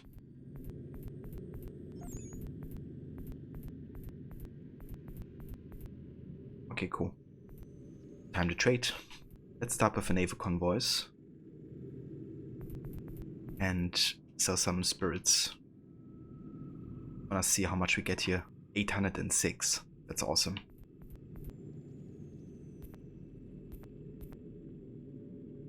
Risk of 5%. Yeah. Take that. Then we're gonna sell some fine clothing, I think. Or just clothing. 1000, look at this for. That's like good profit.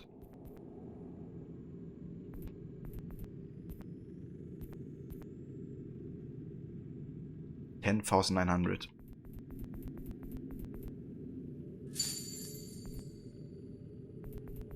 And then I'm gonna sell beaver pelts, I think.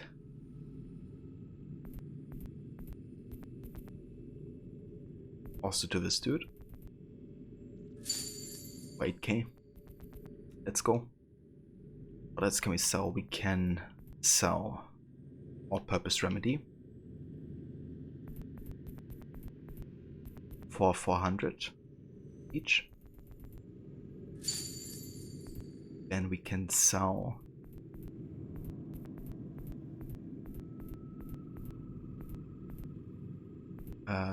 insect repellent or maybe cough syrup.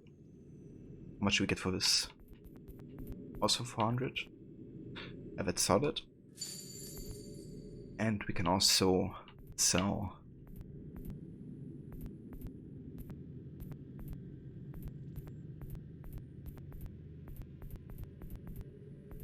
I mean, I don't want to sell materials. Maybe war supplies.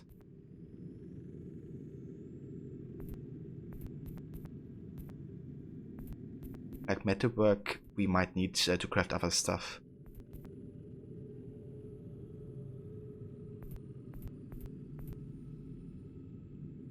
Ah, never mind. It actually says it's only for trading. Like mining tools. So how much do we get for mining tools, I wonder? 381. I mean, that's not too bad, actually. Not too shabby. So that's 8, 18, 19, 27, 30, 33, like 37 roughly money we get back if nobody gets attacked. But yeah, gotta be careful to actually, or yeah, gotta be aware of the updates, because sometimes they tell you the convoy is getting attacked, but because of the amount of updates, sometimes like oversee it. And yeah, we gotta be making sure, you know, that we actually stay safe, especially the naval convoys, because they give us the biggest profit.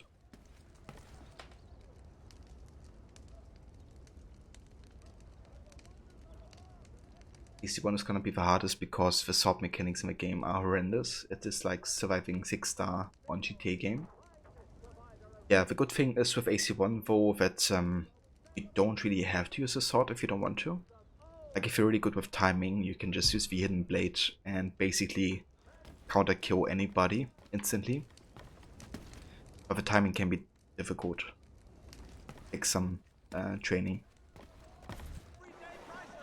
But you also of course have, you know, the short blades and the throwing knives.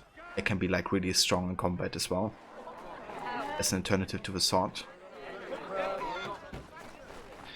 You can basically like attack one dude and then you aim towards somebody who's like further away, and if you then press attack, it's gonna like throw a knife. But you can like take out 2 guys at the same time. Do it right. Like, there's some legit cool combos you can do in AC1 combat system.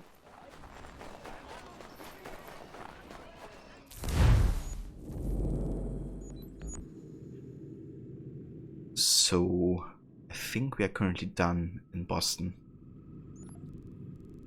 I'm gonna go back to Davenport just to see if there's another homestead mission unlocked. It might be now that Lance has his materials back, I guess.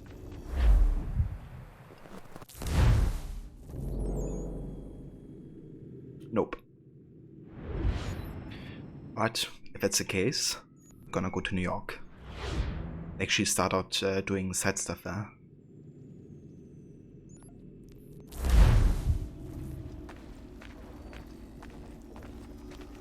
So what I definitely want to do is recruit the assassins first, because I want to get all of the assassins trained to Master Assassin if I can. So in order to do that in time to end the game, I should definitely recruit them first, I think. So yeah, let's do some liberation missions.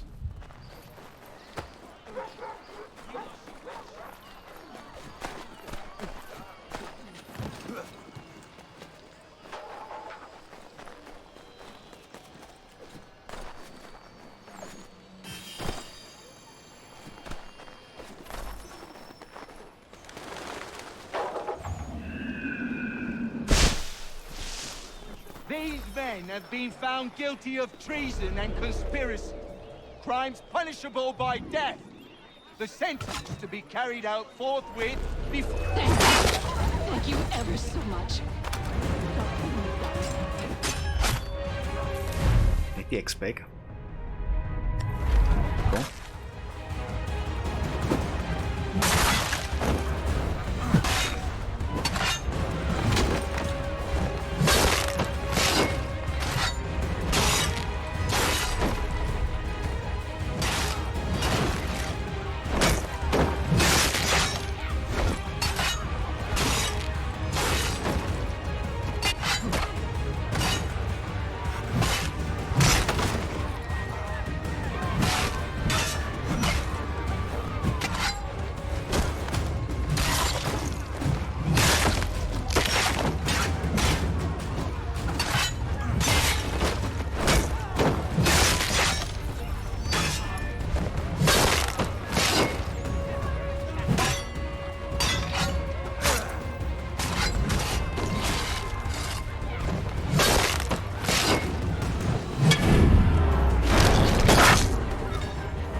Takes care of it. You stop the public execution to do a massacre.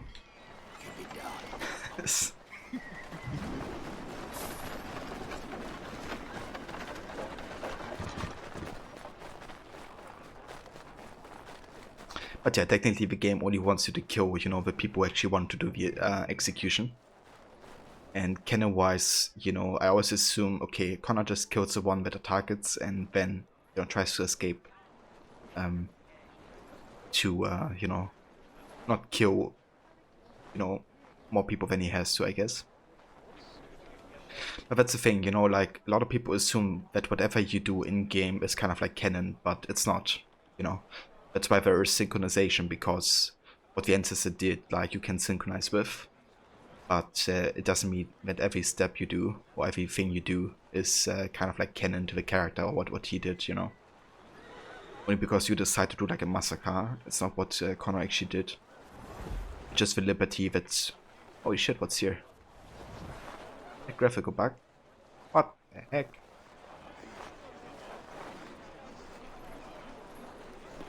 Okay, something happened to the shadows. Everything is getting yellow. What the heck? Okay, let's go ahead and... Never mind, it disappeared. Okay. But yeah. You know, everything you do is not canon, is what I mean. But public execution, I go one better and massacre everyone. Indeed. It's a public execution of the redcoats.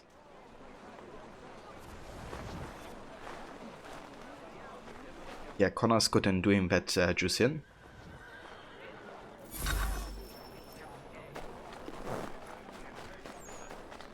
It makes you wanna watch the trailer again for AC3. You know, where he goes to fight against the entire British army.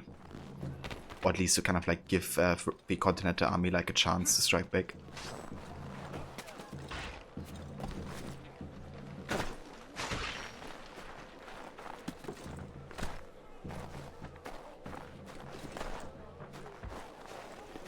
Can I climb up here? Can't. Wait. Never mind. Let's try it from this side.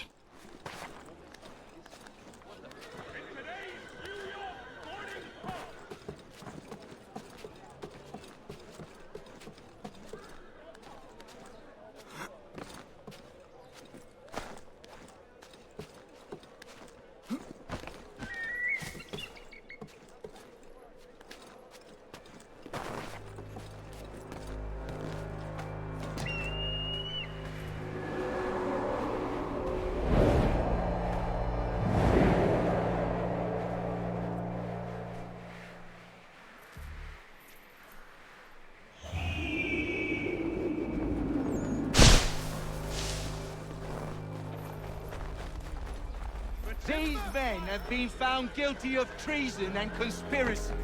Crimes punishable by death. The sentence to be carried out... Thank you. Thank you ever so much. It's just...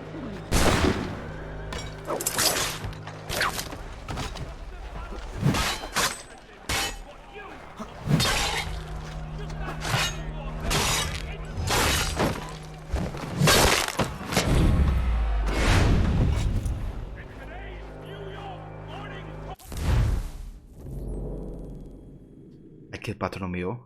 Oh no. How could I?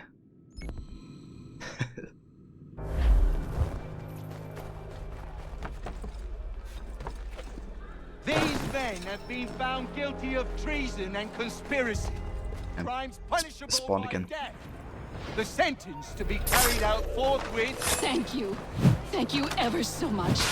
It's a just thing you've done.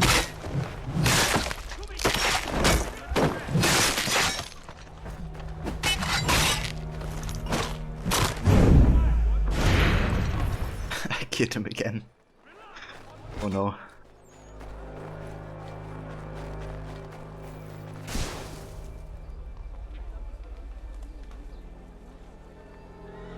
After you play this game, you were at Boston for a conference and you would keep seeing buildings and thinking you climbed this one. Dude, that's so awesome about the AC games, right? Like, how they managed to recreate places and historical landmarks. Like in game, you have a liberty to just, you know, go anywhere really. Like when I see a comparison between AC2 and like Florence, for instance, just insane how accurate it is at times, especially with like the architecture and the details.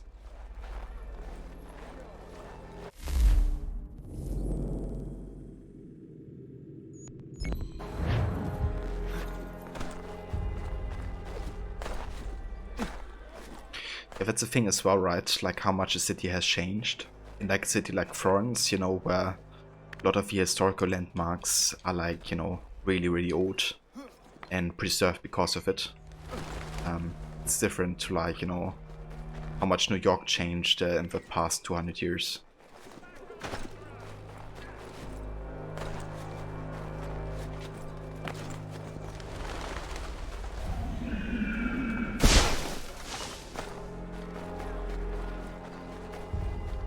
These men have been found guilty of treason and conspiracy. Thank you. Thank you ever so much. It's a just thing you've done.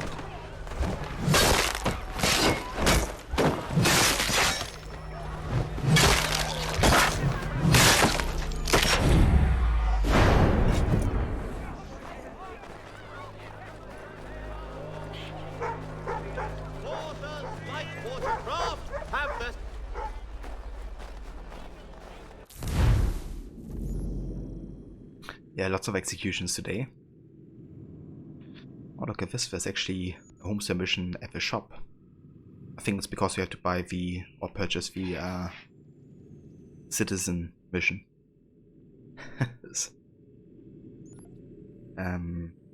Okay. Yeah, let's go ahead and check it out.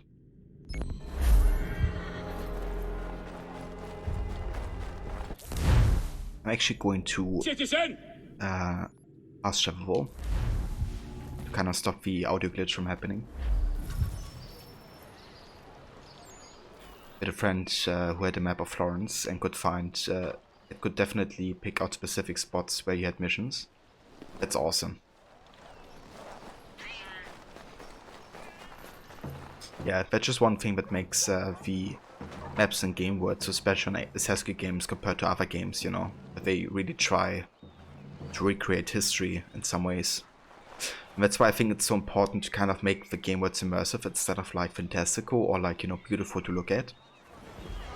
Because having like kind of a feeling that you're like part of, you know, the historical time period. Even, you know, of course you kind of accept it's a game and all that, but I feel like they can definitely create a feeling for the time. You know? And yeah, that aspect is just awesome.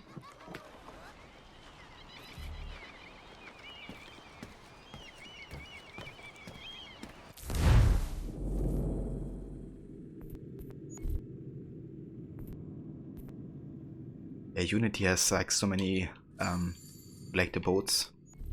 It's definitely a lot. I'm just gonna buy everything we have available here real quick.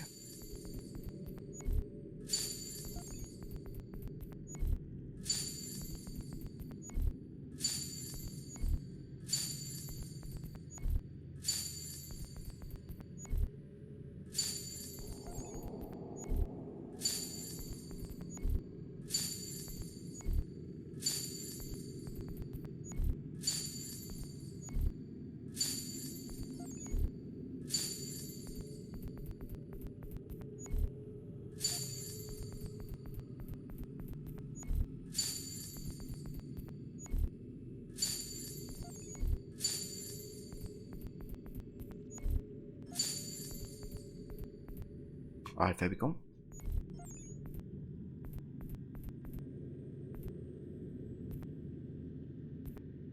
Okay, all of our convoys are traveling, so they are safe currently.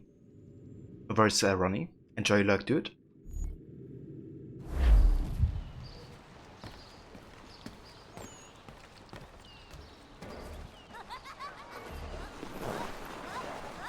Ah, oh, I actually forgot to buy the citizen mission item. What's in your mind then? Okay. Buy. Citizen mission item. So we have the ebony hammer handle. This durable wooden hammer handle is made from pure ebony. Its balanced handle and perfect grip make it a pleasure to use. So that's for Big Dave. And we have the hardened steel hammerhead. Will allow you to work even the hardest metal. An essential tool for the professional blacksmith.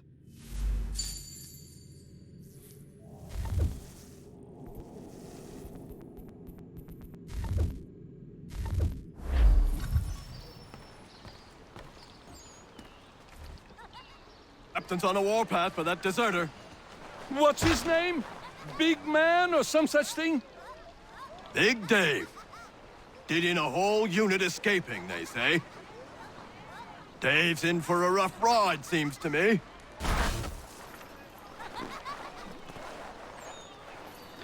Oh. So yeah, because of Big Dave being a deserter, you know, they basically want to execute him. Or like, guess, judge him for treason. But we're not gonna allow that, of course. We want to enable Big Dave to have his new life.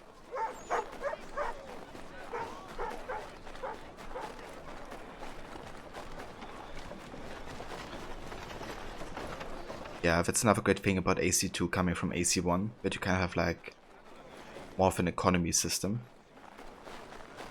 Definitely made sense in AC1 not to have one, because the assassins didn't really were allowed to have a lot of possessions.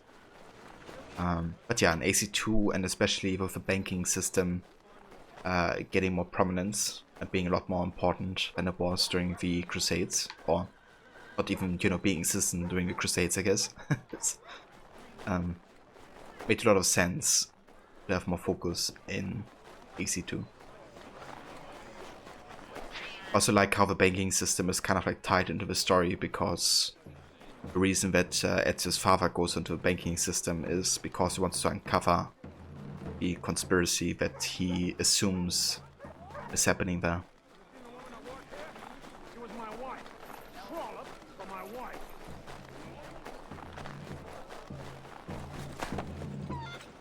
A woman and her little girl. Oh, no. Not you.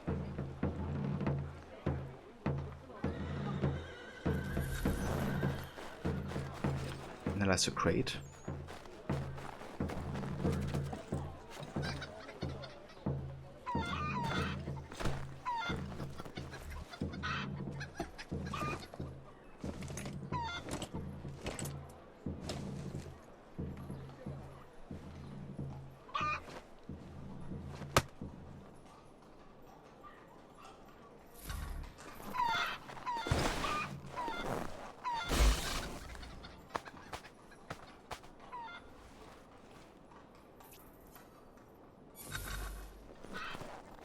There we go.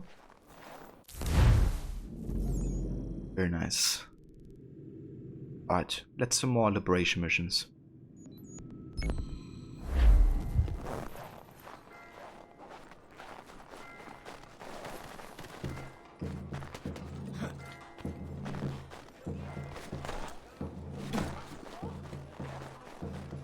Liberation is alright as a game.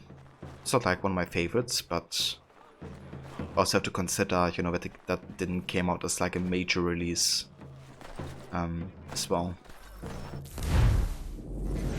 But yes, it has some cool mechanics and interesting storyline.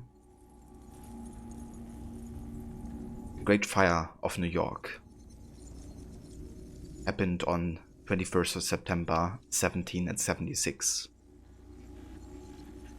The Great Fire destroyed as much as a quarter of the buildings in New York and caused a housing crisis that lasted as long as the British occupation of the city. New York at the time was largely deserted. First Loyalists had moved out of the Continental Army as the Continental Army moved in, and then the Continental Army left and many of the Patriots went with it. Many buildings were empty and the conditions were dry, so when the flames started they spread quickly, ripping through the poorer sections of the city and seeming to spread to several places at once. This is probably part of what caused rumors that the Continental Army was responsible. Such a big fire couldn't have been an accident. Except it seems it was. There's no proof that the rebels were involved at all. Washington had considered setting fire to the city as he retreated, but Congress had voted against it. Washington was fairly clear in his writings about the event. Providence, or some good honest fellow, has done more for us than we were disposed to do for ourselves. That is, wasn't us. But I'm not sorry it happened. What a dick. And yes, I'm saying this to Washington.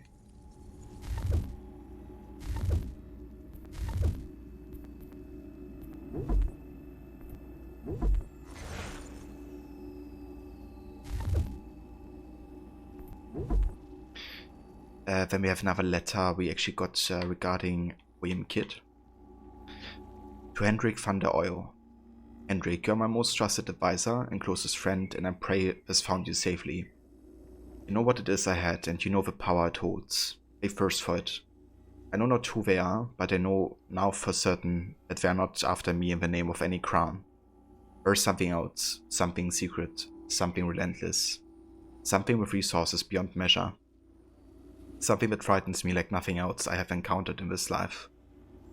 I am holed up on a farm just outside Boston, trying my most desperate and last-ditch attempt rid myself of them, for it cannot fall into the grasp of them.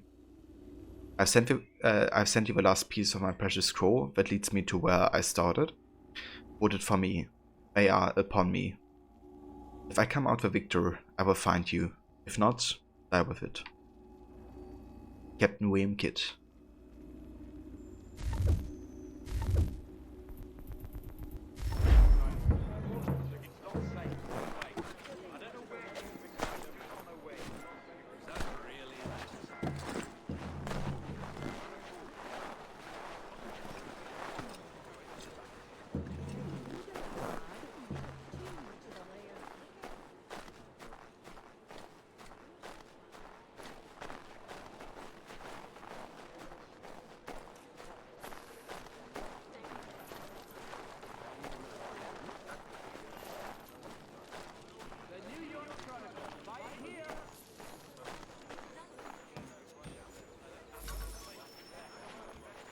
At least you're no beast like most of these people.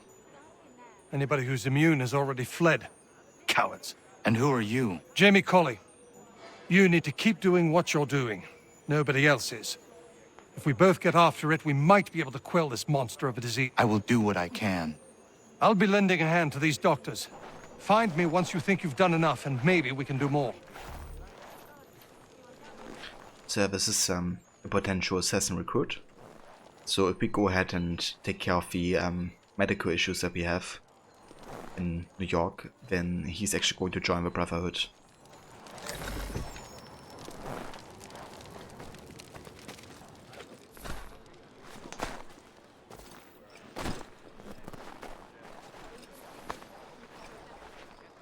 Mister, can you help me? My father's You are a real good sick. man. He needs a healer. The Can you sickness carry him just to one? exploded out of nowhere. I hope for my boy's sake that I survive it. How did you get it? Don't know. Haven't talked to anybody with it.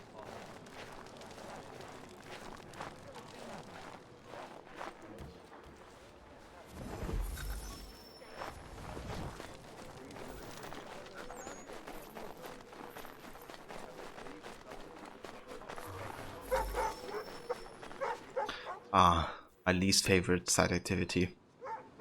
We have to put down the rabid dogs, so they can't spread the sickness.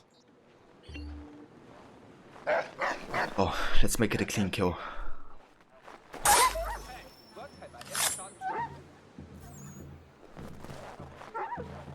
Poor doggo.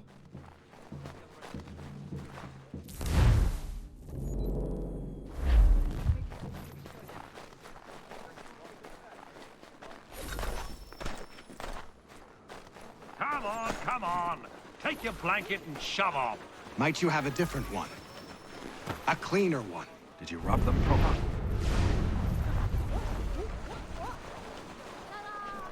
If you want a blanket, get in line. If not, move! They're selling like blankets that makes people sick.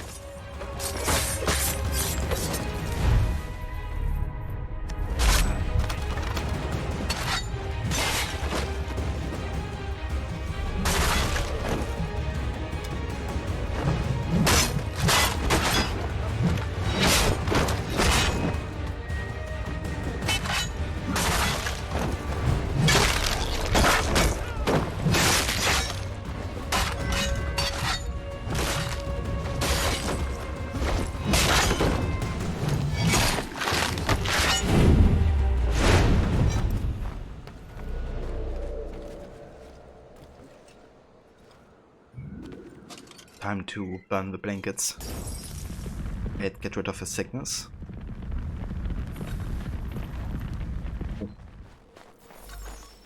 So we also found the location of a fort.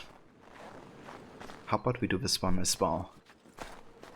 Ensuring us we have you know, better tax or lower taxes, I guess, for trading to New York, and also increase the safety of trading. Holy shit, what is that visual bug?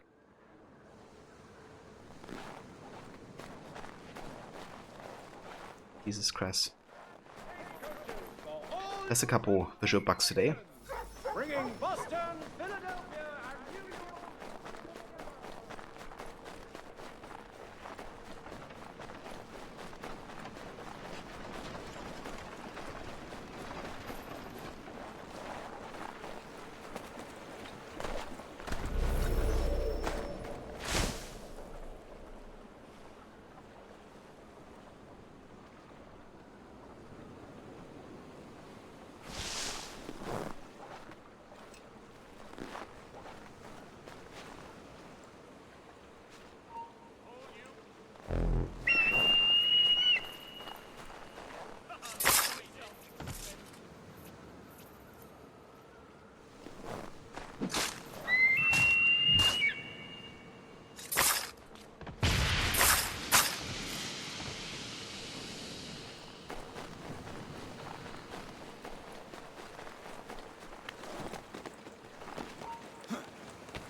Time to get the fort, Captain.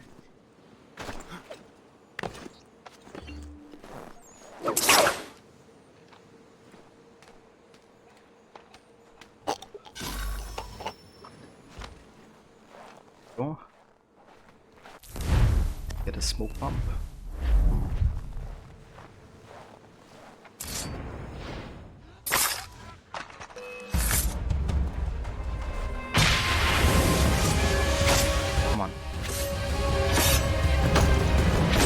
Assassination if a stunt.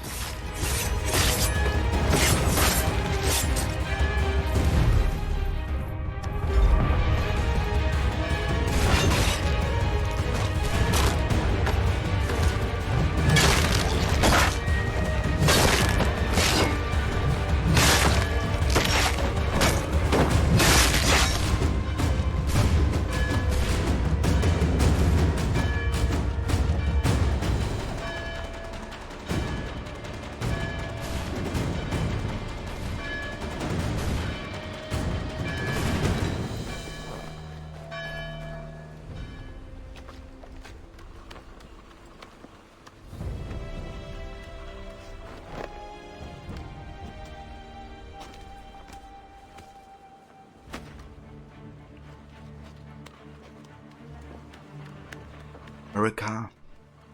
It's kind of funny. Like in this game, you fight for the Continental Army, of course, and the to be United States. And then you play Rogue, and you do like, you know, fight for the English crown. So kind of like, you know, the opposite side of this game, you could say. But yeah, Rogue is definitely more in favor of the British than this game was. A lot more. So maybe Sean would actually like Rogue, because he likes to defend the British whenever he can in this game. Yes.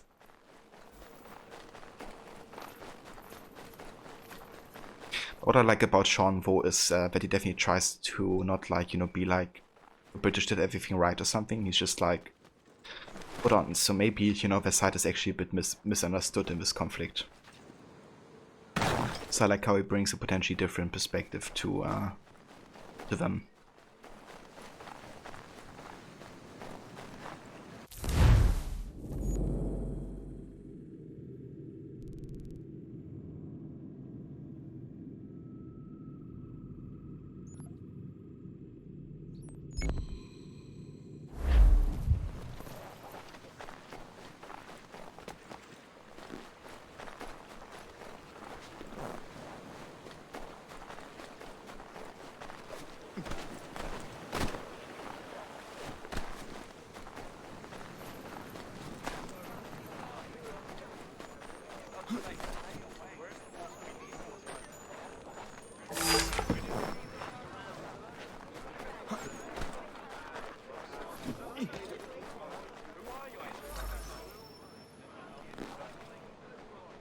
Yeah, sounds good, Ronnie. I hope you enjoy doing that.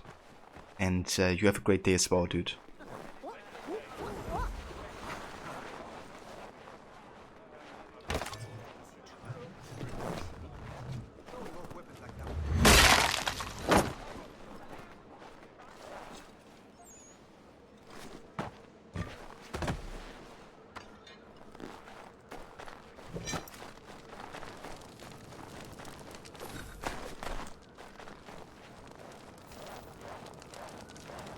Back off. These are my blankets. Well, not anymore. They're not.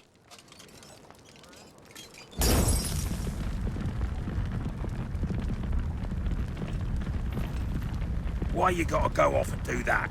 Blankets ain't cheap. This blanket has the pox in it. You need to see a doctor as soon as possible. Ah, hell.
Okay, let's get this viewpoint as well.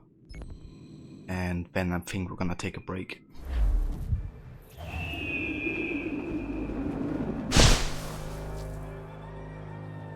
Yes, which Shannon now has merch. That's difficult, Morrow.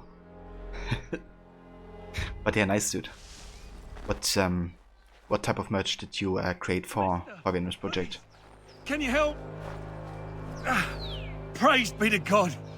I was reaping my yield and these lobsterbacks attacked me. I mean only to sell my produce in the borough. Please, They sent for reinforcements when I fought back. I only need to finish the harvest, and I cannot rebuff them alone. Currently one design with our logo on a shit ton of stuff. Very nice, dude. I like that idea.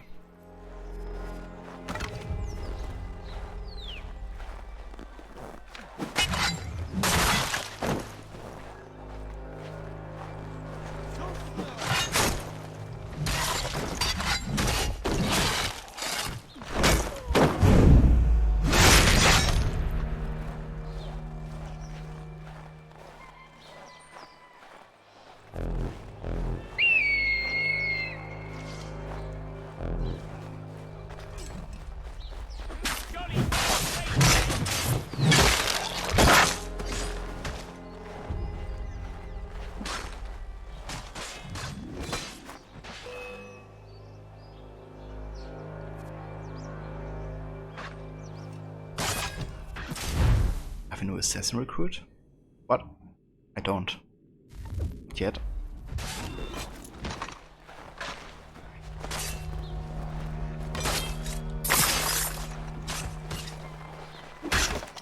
Thank you, stranger. This food will sell fast at a regular price. Those men have been seizing everything and driving up the cost. It's not right. It's not. Especially that you reap your yield during winter.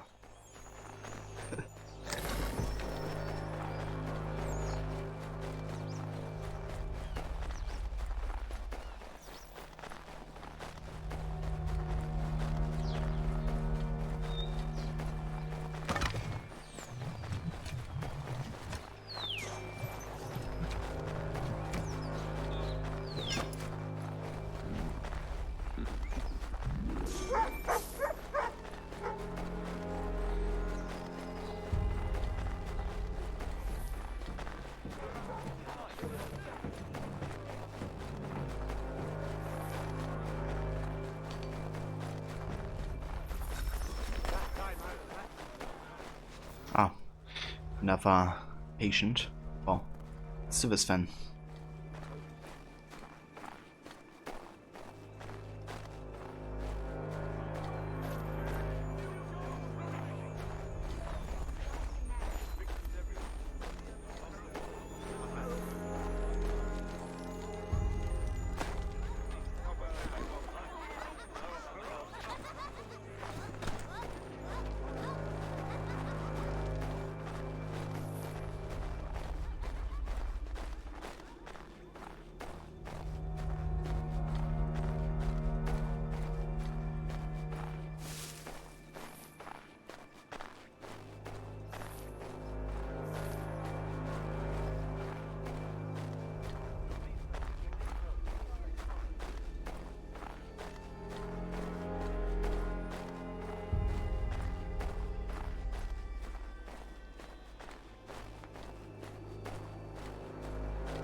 It's a start.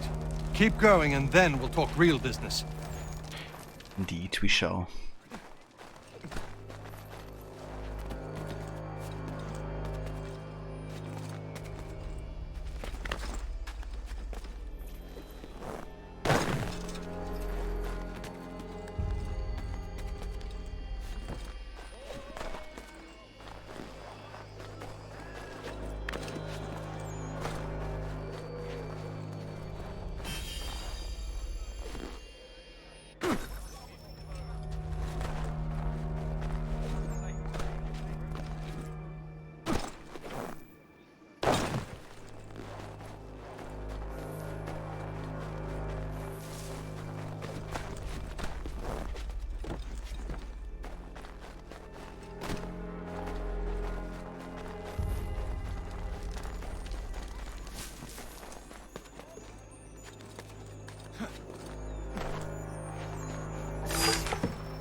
Alright, we're gonna get this viewpoint, and then we're gonna take a break.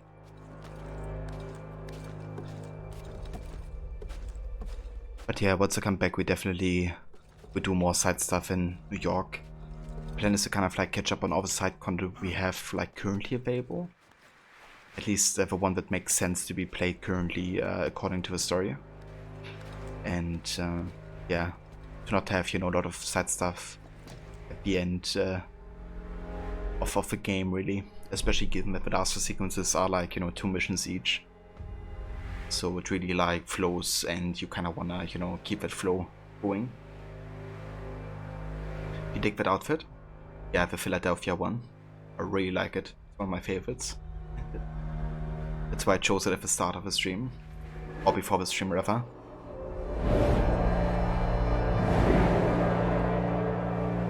But yeah, you guys of course can still choose my outfits though. If you want to. But I would recommend doing that after the break. So once I come back. But yeah guys, I shall be back in like 5 to 10. And then we're gonna continue with New York and the exploration of the city. So see you in a few.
Yo guys, and welcome back. Thank you all for staying tuned, and yeah, we're jumping into AC3. We have just been doing some exploration in New York, and yeah, we want to continue doing that really. I want to recruit all the assassins we have available in New York, and kind of also do like, you know, chests and more trading and stuff like that. Cheers, Rod. Cheers, Morrow. Welcome back as well, guys.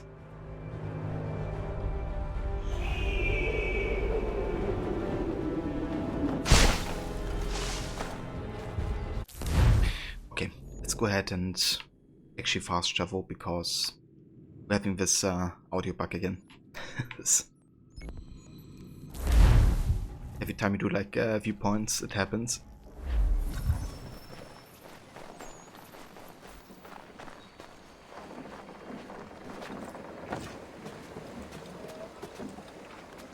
Oh, nice, Rod. Redeeming the Jacob outfit. Excellent. Gonna go ahead and change it here in a sec.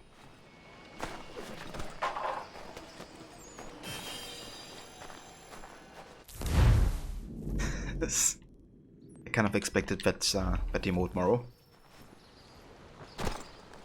Gentlemen dilettantes, amateurs and the curious public, Toby Locke's son Jeffrey will demonstrate moral violence.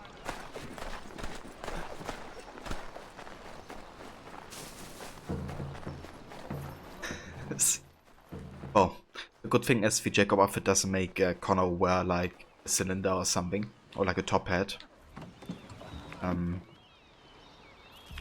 So yeah, it actually has a hood. What's in your mind then?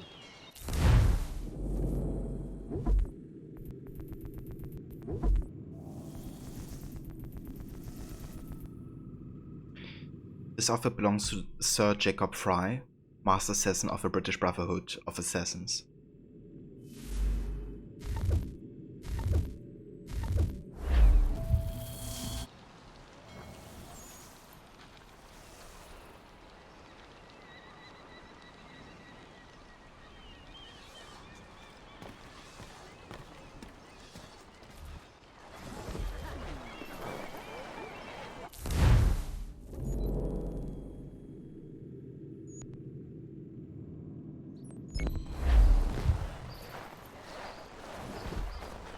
Yeah, I kind of like it. I mean, it definitely does look a bit more modern, but I still kind of like it.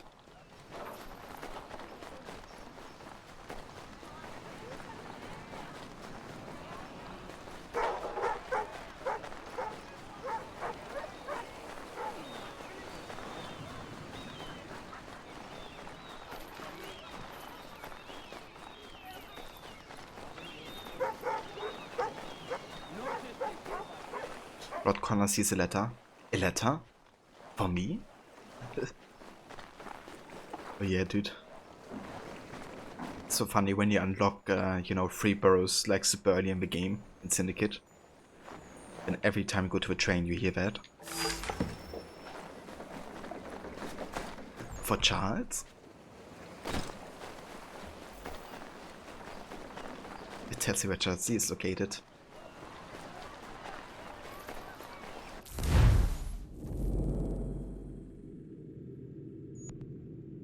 Okay.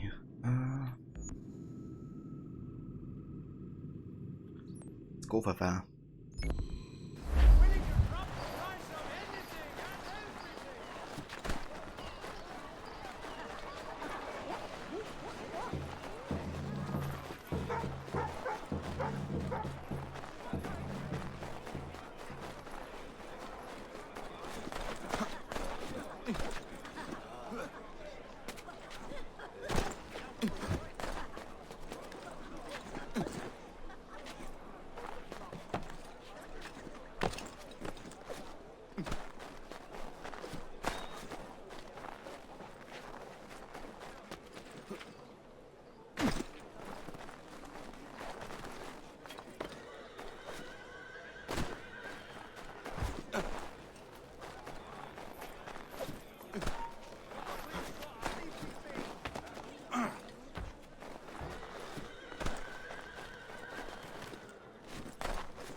Hey there, Stavro.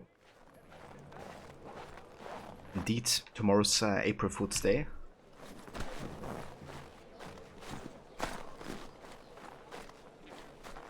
Maybe I have something planned. Maybe not. Join tomorrow to find out.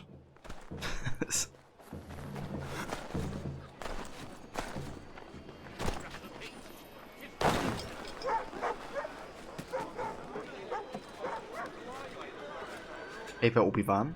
Thank you.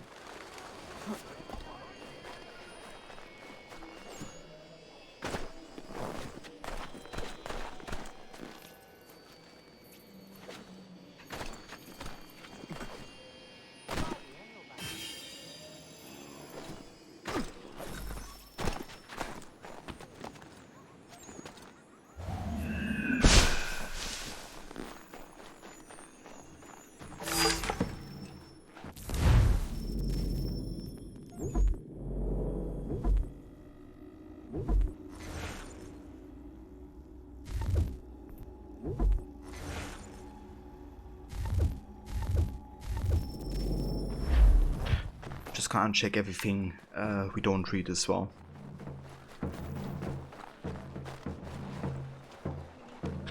Saver 418, welcome dude. And how's it going?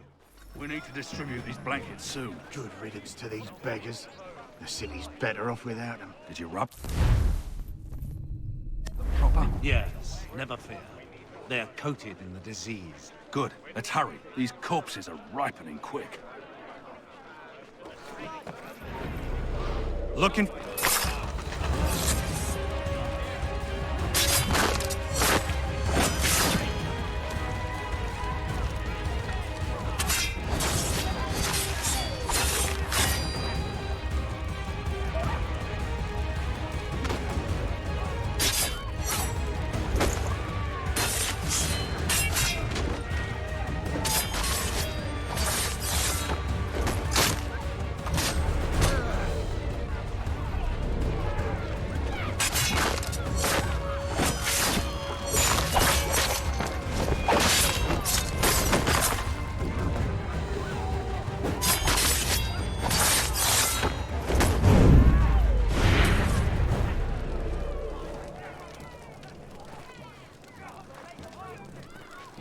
It's going good for 18. That's good to hear, dude. Did you play more of the Batman challenges?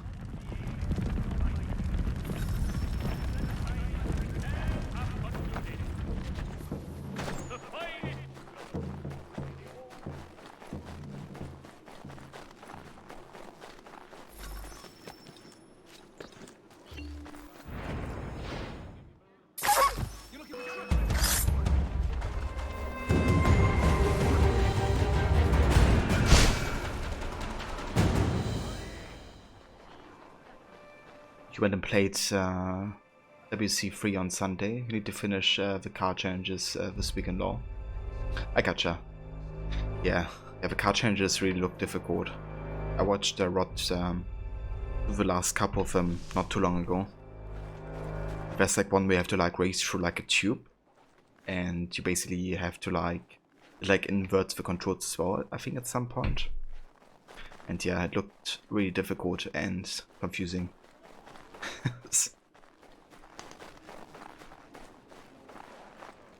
Very Stavro. Have a good one, and thank you for dropping by. Was in party channel with your friend who was doing combat challenges on that game as well and getting mad too. Not horribly difficult, but having to restart anything makes you frustrated. Yeah, I mean, that's understandable. You kind of just wanna, you know, do everything first or second try, best case scenario.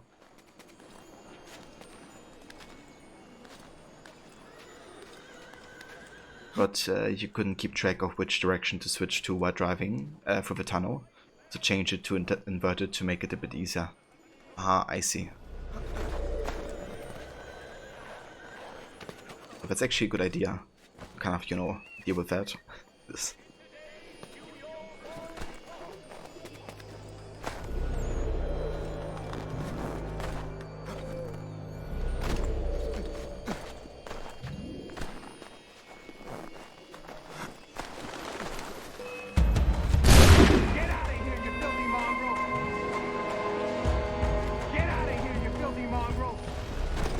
Carter here, you filthy mongrel.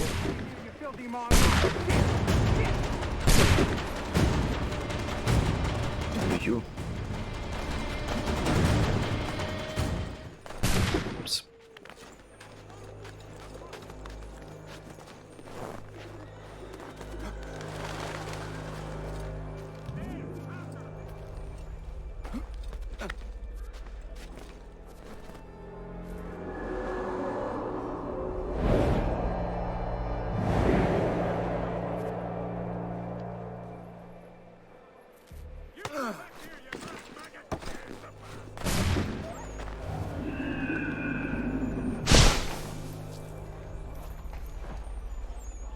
Started calling it his UI challenges since he just plows through Gotham City in a tank and destroys half a cityscape.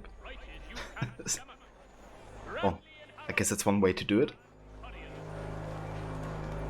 But first and last time, doing every single AR challenge was too time confusing and frustrating. You could have played through a story 3 times or more over the same amount of time. Yeah, dude, that's how I felt with my Chronicles playthroughs of AC Chronicles. Like, obviously it's not comparable because there's like a lot less challenges. But I ended up like playing through the game like 4 times, like 5 times, just to get like all the achievements, and even then it wasn't secured. So at one point it just feels like, really a time waste, to be honest, just, doing stuff over and over. Just wanna be done with it at some point, Like, a challenge is good and all, but definitely want to have like progress,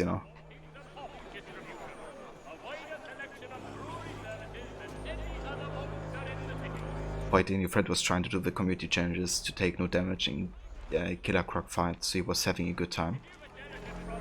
Yeah, it sounds like.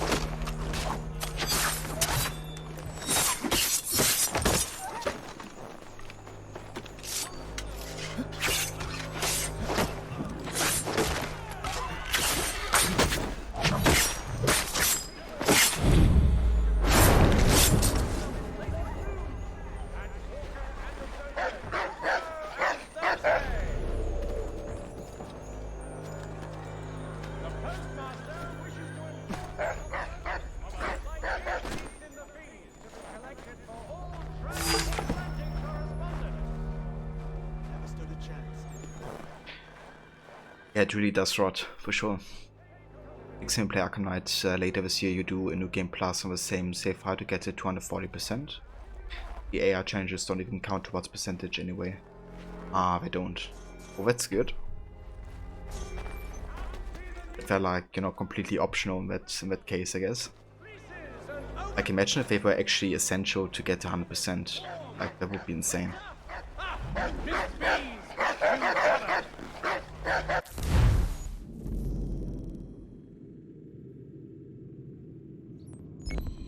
There will be a meeting of the city's advocates this Friday sundown at the Blue Hall.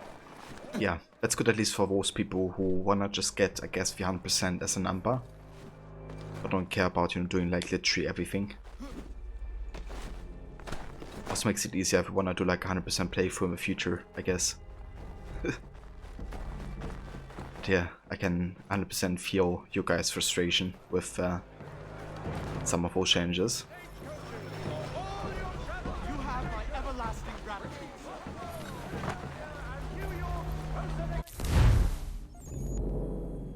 Okay. Let's go up here. Order ourselves to stop the audio glitch.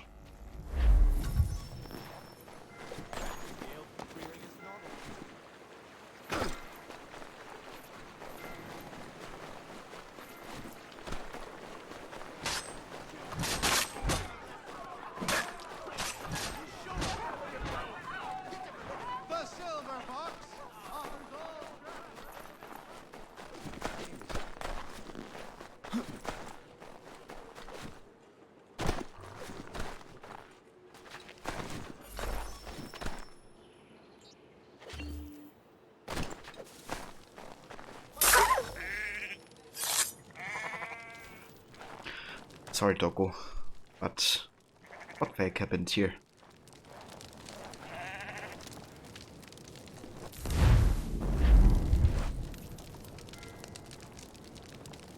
That's not how you take care of a sheep. Or is that the way how to make it to food? Jesus. Ah, never mind. He's like burning the corpses because they're probably plagued or something. That's why you have like the other sheeps being dead and this doggo here as well. Oh, that doggo we did kill. But yeah, the sheep's actually sick as well. Or were sick. Actually thought for a sec that no, she was like running into a fire and it died that way or something.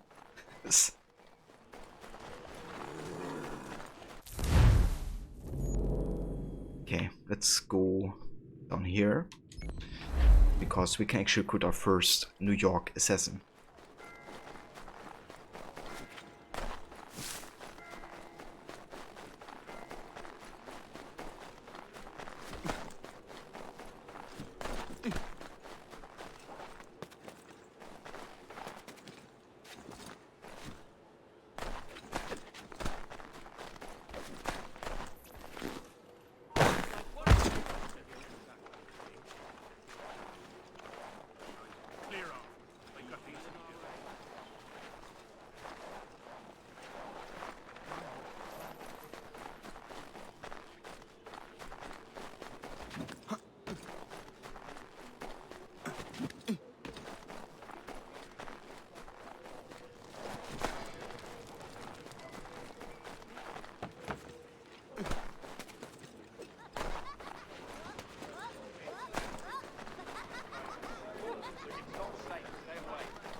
How'd you go for that? Like slide down here.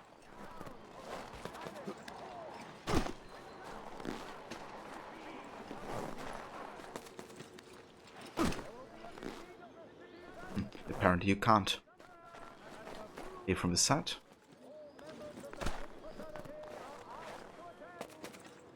Nope. That's kinda curious. If it looks like one of those, you know, parkour obstacles where you could like slide through.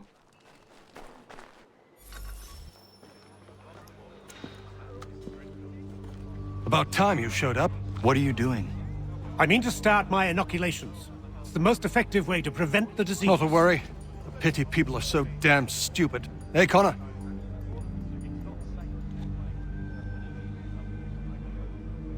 What's wrong with you? An attack is coming. Are you ready for a fight? Always. You tell me where you want me and I'll make sure not a single man gets through.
Where's Rod?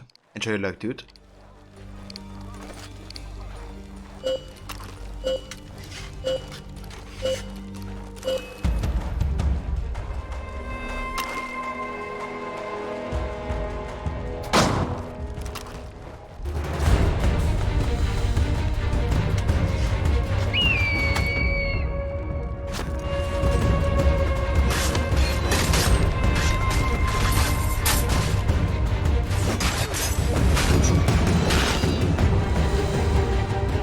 The assassins have long since branched out across the globe.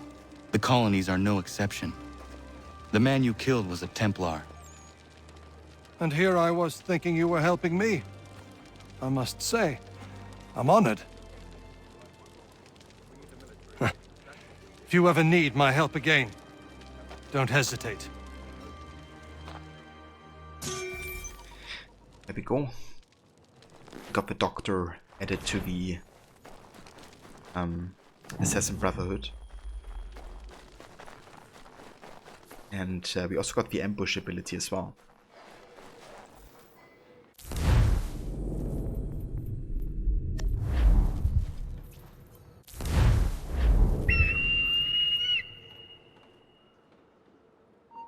So like if people come into here, then the assassin's gonna ambush them there, I think.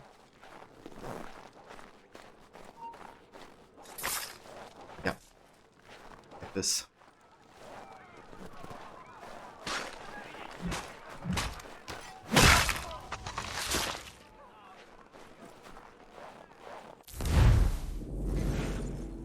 So we have Jamie Colley. Is the son of a New York dock worker, James Colley. History doesn't record the name of his mother, though the assassin records note she worked on a plantation in the southern colonies. As a boy, Colley spent 3 years as a student at the Trinity School, where he was reported to be a bright student, reading everything he could get his hands on. His instructors noted that he was destined for great things. I know you're wondering, yes, your school's permanent record really is a permanent. However, after a brief period he disappears from the school's attendant roles. My guess would be he left because he needed to start earning money. It seems Colley's prospects didn't much improve through his teenage years. I have records of him being fined for vagrancy several times, which is never the sign of a high flyer. After that he worked doing odd jobs for various local businesses, finally ending up working for a local physician, where his intelligence was recognized as an asset. He worked for several years as the doctor's assistant, where he met Connor. And yeah, that's how he joined the Brotherhood eventually.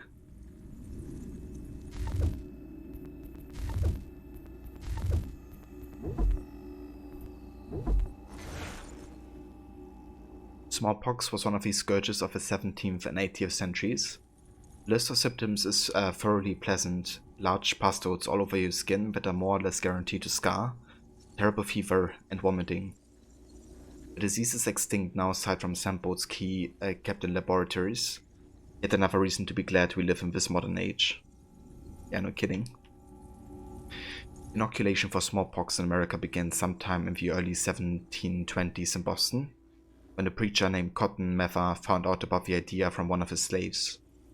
The method was simple, if rather disgusting. You find someone who has a mild case of a disease, and grind up parts of their sauce and put it under the skin of a person being inoculated, generally in scratch between the thumb and forefinger. The second person would get the less severe form of a disease, and afterward would be immune for about 10 years. Statistically speaking, inoculation worked, but it wasn't without its drawbacks. Smallpox in any form was extremely dangerous, and people regularly died from being inoculated. Also, because inoculating people was essentially infecting them with a disease, there was always a chance that they could cause an outbreak, a case of a cure being worse than the disease. It wasn't until 1796 that a less dangerous form of vaccination was introduced. A British doctor, of course he was British, named Edward Jenner, discovered that being infected with cowpox, which was non-lethal, would give immunity to smallpox as well. Jenner had made this discovery by infecting a young boy with cowpox, and then trying to infect him with smallpox. In the name of science, I'm sure the child would have been delighted to know. Given his methods, it's not surprising Jenner's findings were frowned upon by the medical establishments, and cowpox-based vaccinations didn't see wide use until sometime after 1800. It's kind of fucked up that he did that to a boy, but, you know, he did figure something out, so... Where's that?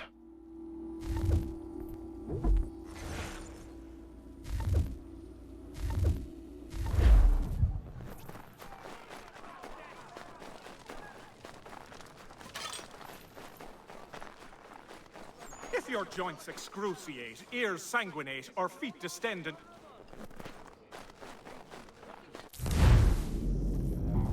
Okay, let's go ahead and send the assassins on missions. We have Connecticut.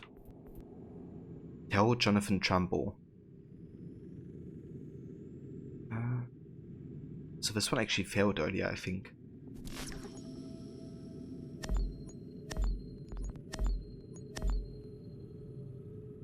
Yeah, how about you guys do this?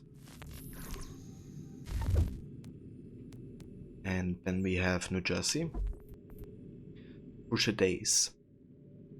Days to come in New Jersey are likely to be pivotal for the war. Accompany the soldiers in New Jersey and do whatever is in your power to assure victory.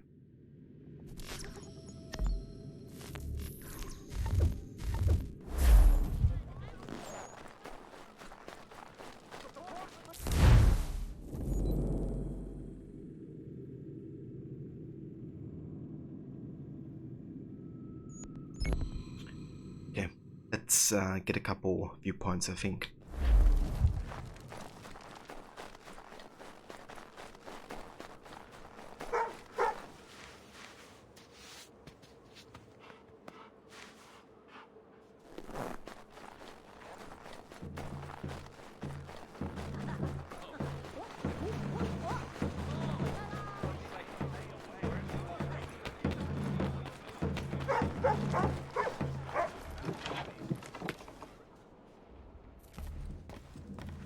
What can I do for you?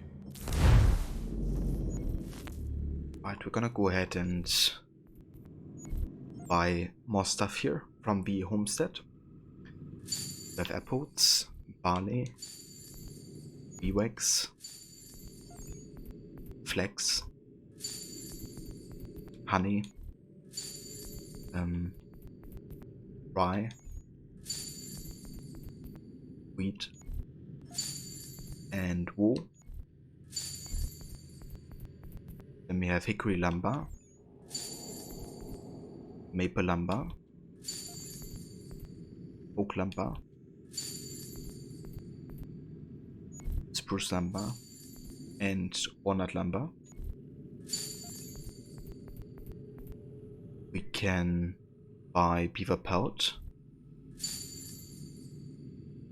Is it morrow wheat? Yeah, dude, that's like how I thought was your name first. Like I read it as like wheat at the end, not heat. But I guess I wasn't alone with that.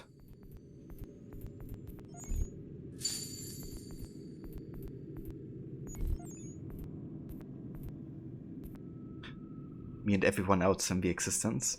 Yeah. I guess that's why it was a good idea to kind of change the capital letters to make it more clear.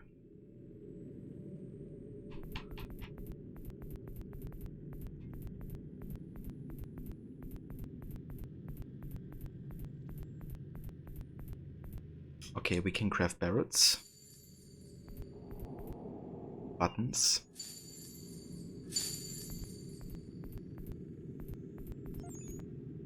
more glass bottles, Lindsay Woodsey for sure. And we're gonna craft spirit because they give more money than ale. We can make more clothing, I guess. Yeah.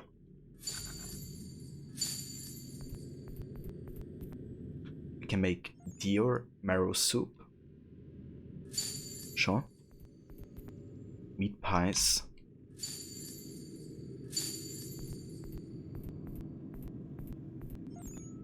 All-purpose remedy. Very nice. Cough syrup.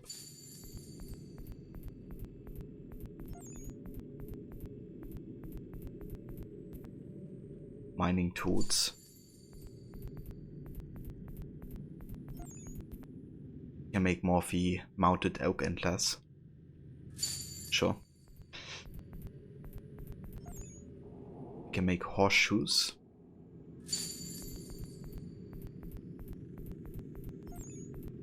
Furniture. Wonder how much this sells for.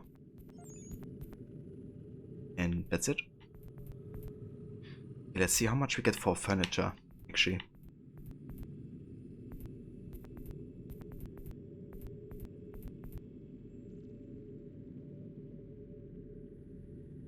$400, $200. Okay, not too much here. Let's have a look at the land convoy.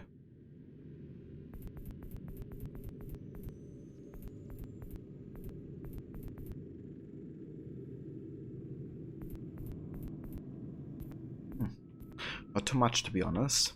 I mean, it's solid, but nothing too interesting to sell. Okay, let's go back to the naval convoy, and we're definitely gonna be selling clothing.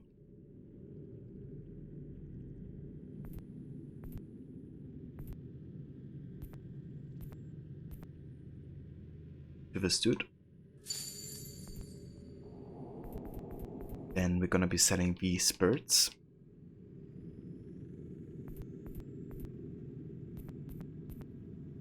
To Louis Borg for 8k. Then we're gonna be selling, let's see.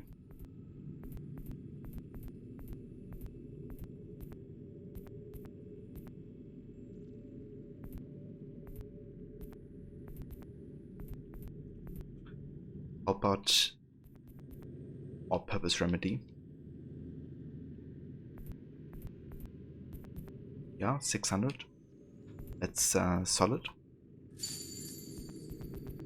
Then we have land convoys. Gonna be selling more of the beaver pelts, for sure.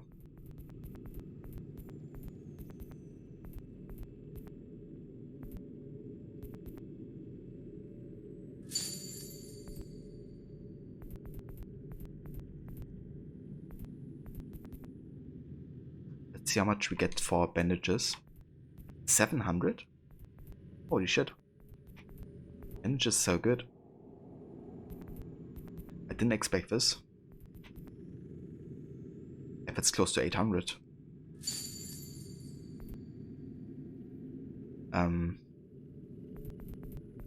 Okay, that's interesting.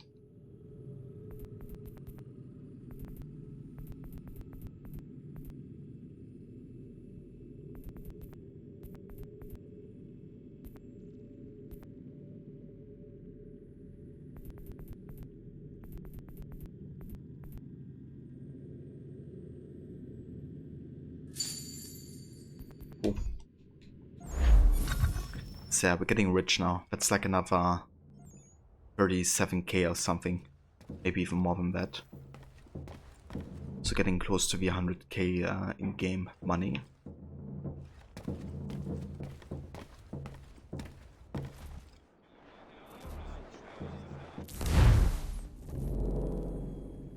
Right, what do we want to do next? I want to get overview points, to be honest. So we can just kind of make sure the audio glitch doesn't happen anymore. So yeah, let's do that.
But where do we have the next one?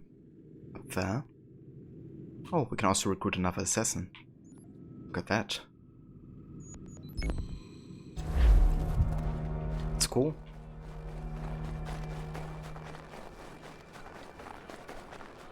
The Mercury, proudly serving New York.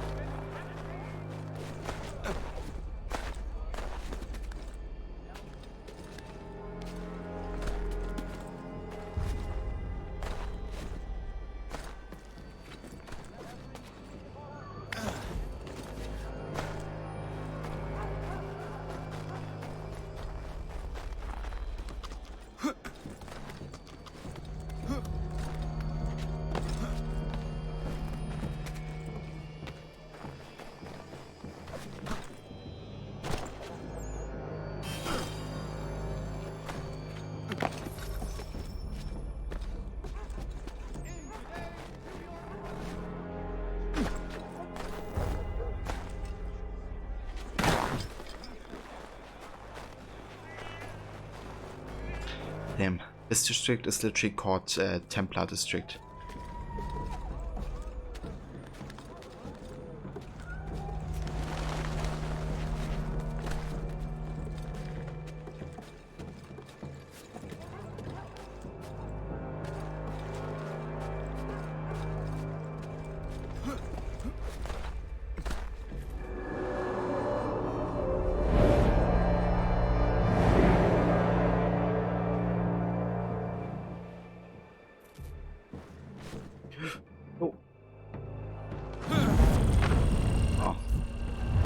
I just jumped forward. Expected there to be a haystack. Maybe I should have looked first. Maybe.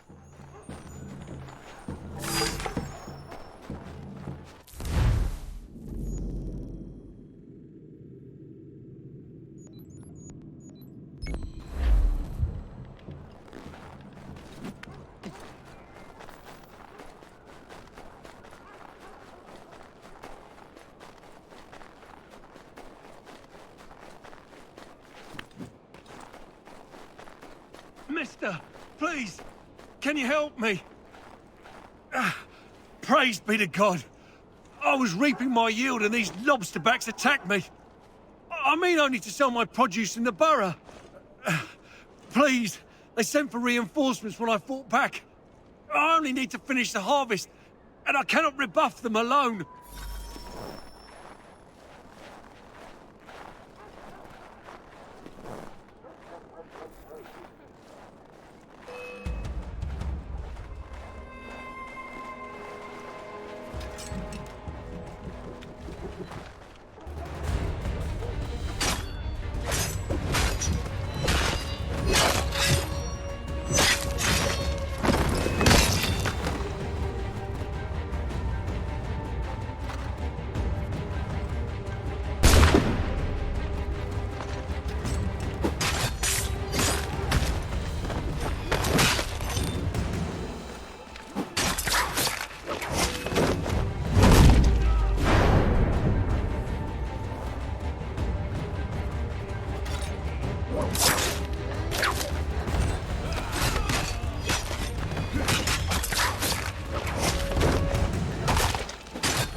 Regular price.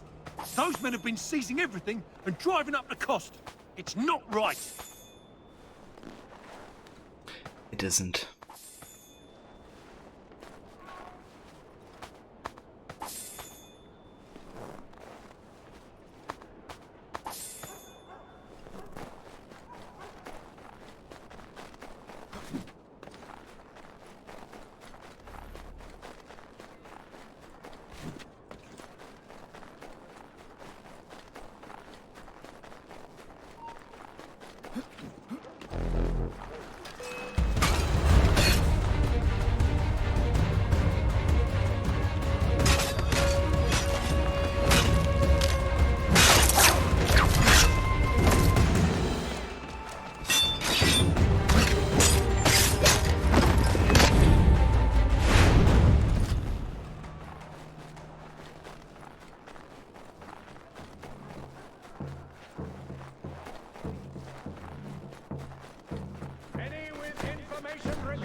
location of the...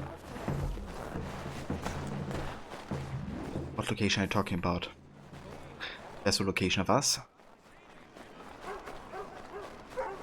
Alright, let's go ahead and recruit the next assassin. The second one.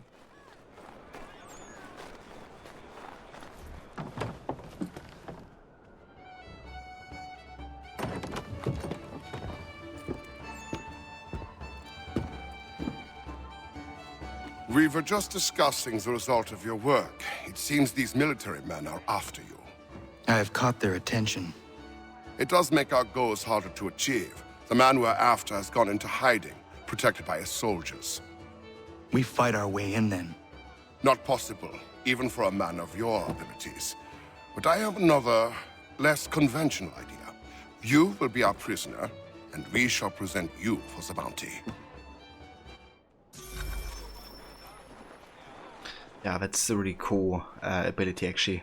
Pretending to be like a prisoner to get inside inside enemy territory. Okay, I'm not gonna use any of my assassins for missions. Of course, I want to have them for the one we're doing currently.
There we go.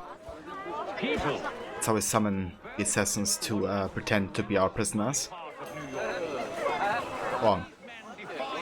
But we are a prisoner. They assaulted His Majesty's soldiers and conspired against the authority of the military. Commander will have his way with him. Blatant Wish he could be there to disregard for see. the protocols, designed to protect the citizens of New York, will be punished by death. We seek not to control you, to oppress you. We seek only to ensure your safety in the face of conflict and aggression. The civilians of New York must be protected at all costs.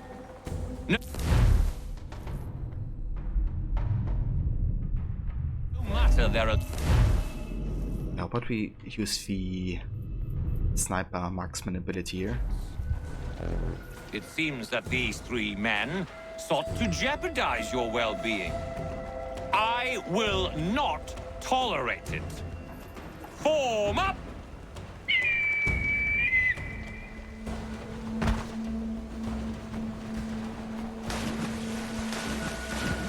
Are you shitting me? Are you shitting me?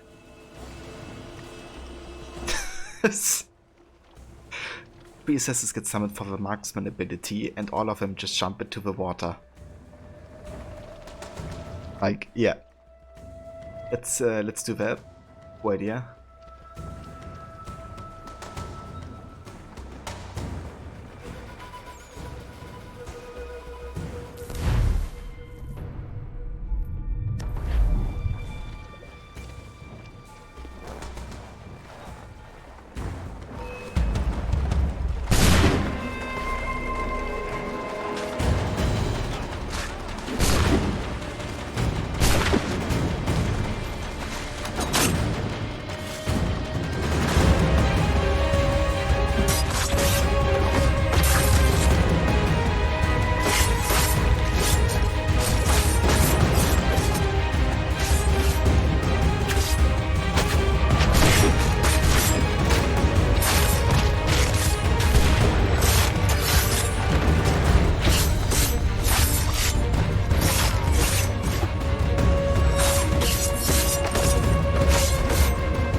That man, he thought what he was doing was right. He did, as do his brothers. Who was he really? There are powerful organizations who seek control, nothing more. This man belonged to one. It does not surprise me. I don't know who you are, but if you should need my help, I am happy to give it.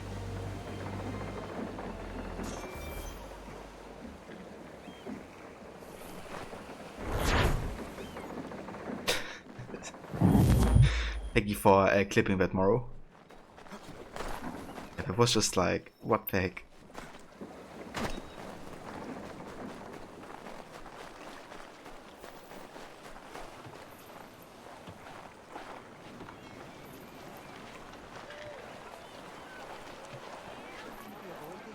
One after the other went into the water, into the drink.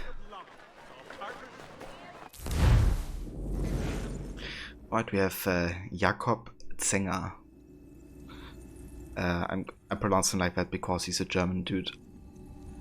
Jakob Zenger was born near the town of Mannheim in what is today southwestern Germany. He's the son of a farmer, one of 13 siblings. Seems like a lot by modern standards, but colonial families were large.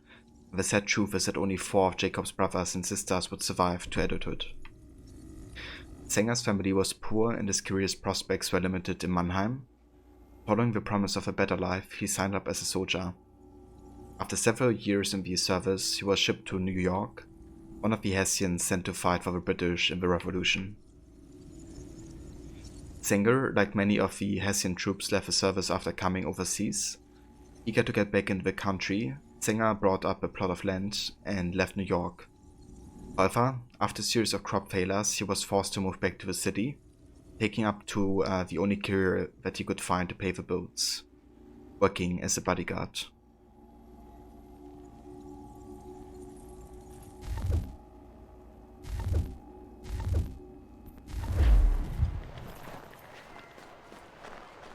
Cool.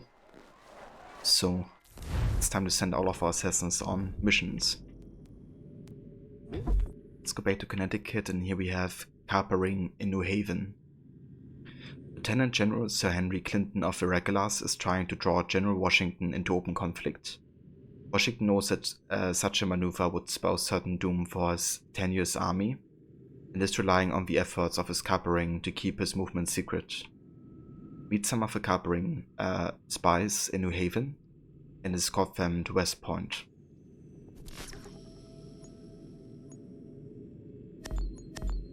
Okay, never mind. These guys aren't available yet.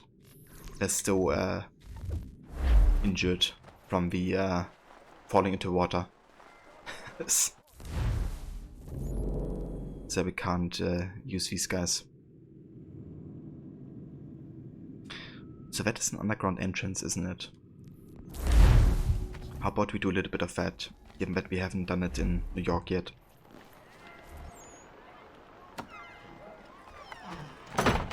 Would also be nice to have like more fast travel points in New York.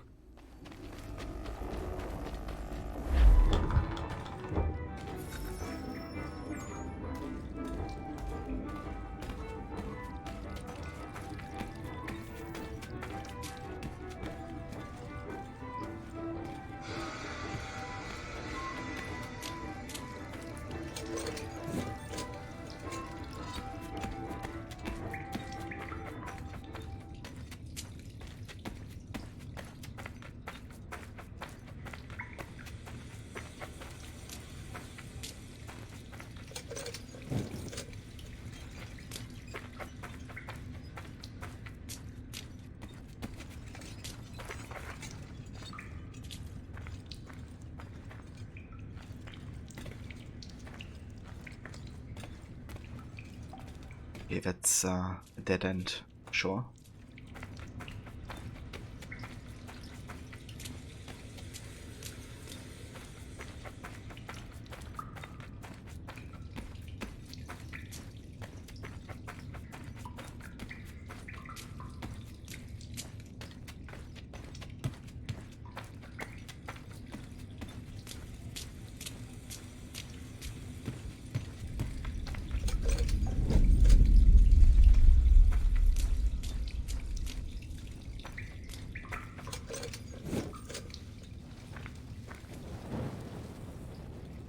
Alright, it says we have to go to the left side for one of the Freemason entrances.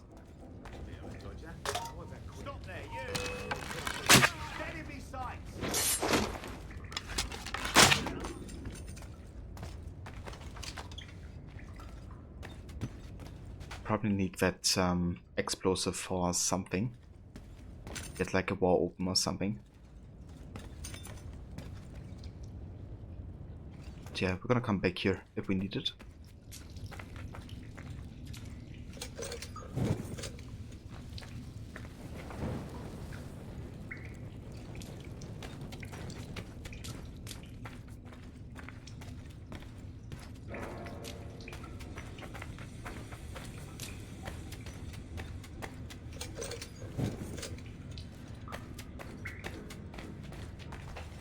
Okay, so this is like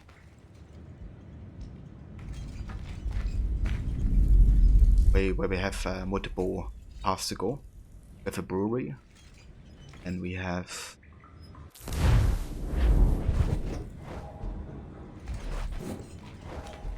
can't see stuff. This is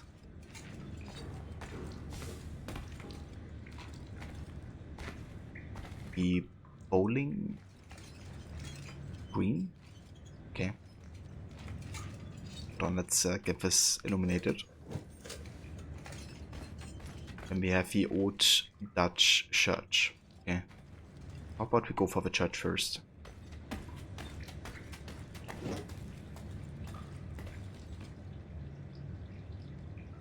My comment earlier reminded you that you used to pronounce my name Crooked I because of the double I. Ah, that's right. Yeah. The days where my name was misspelled. Definitely let them have a change to Crocodiles.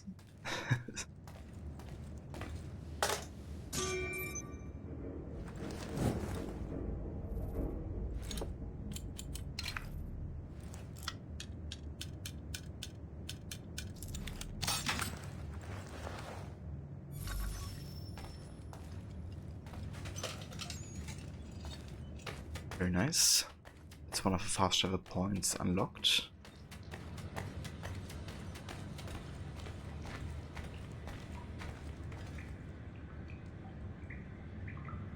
Even before I capitalized the second eye to look like an L. Ah, right, yeah. I think it was before I knew that there was an option, because I had it capitalized in like when I changed my name, I think. But it still appeared as like double I. So that was before I found out that, you know, that was actually a thing that you could do.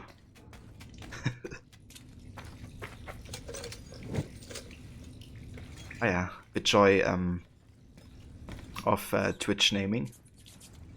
Yeah, I think you may have been telling me that actually, Moro.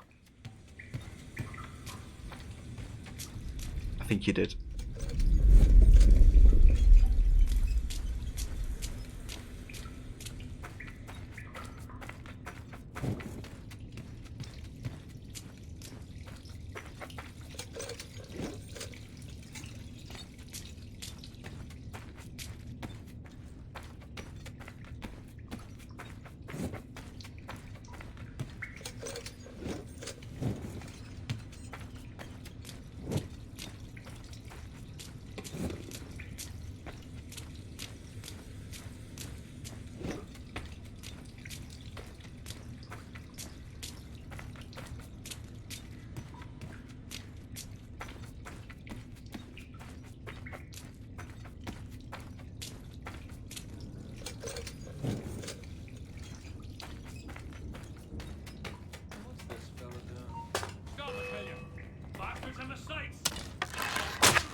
Ah, nice. That's like one of the ways you can like bust open with explosives. Question is, do we have explosives nearby? Can't see one in here.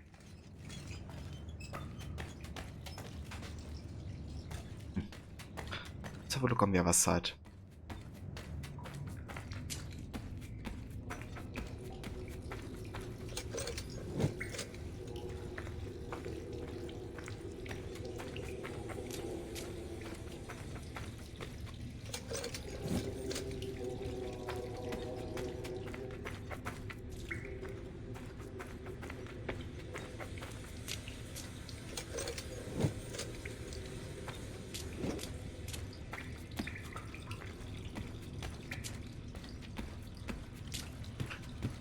Tomorrow I actually started watching a new show with my sis called Peaky Blinders.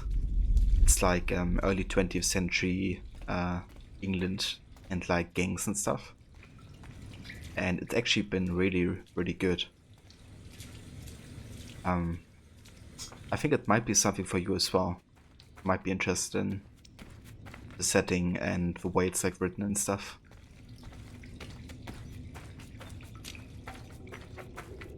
Sounds awful. Yeah, main protagonist is Cillian Murphy. He used to be in the Batman movies, playing Scarecrow. The ones with Christopher Nolan, like Batman Begins, The Dark Knight, and The Dark Knight Rises. But he was also in Inception as well, if you watched that movie. And then in the second season there's Tom Hardy, who was also in both of these movies. So there's like a great cast of actors. One of the villains is played by the dude that was the travel guide in Jurassic Park.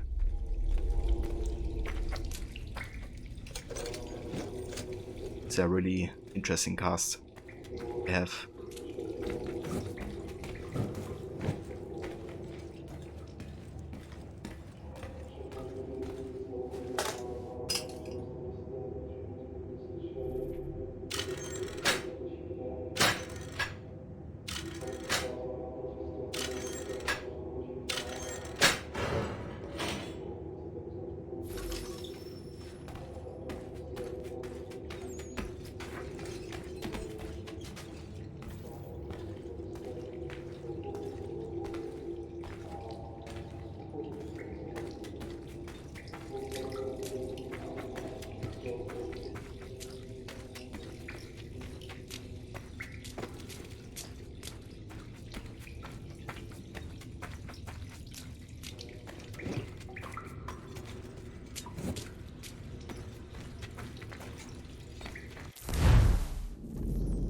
Right, Sounds like a game you love, like Syndicate. I mean, yes and no. Yeah, it's about gangs, but you know, it's a lot more serious than Syndicate has been. But I can definitely get the concern though.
How long do we need to stay down here?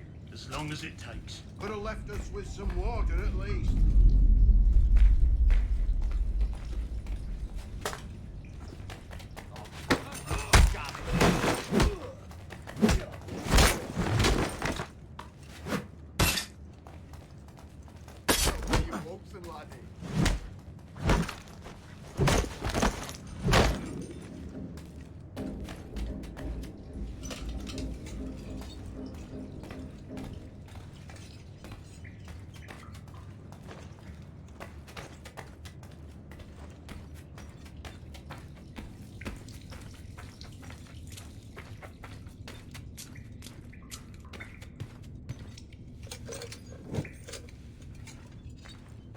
Okay, we need another explosive here. Was actually one in this room. Don't think there was, but let's go ahead and check real quick, just in case.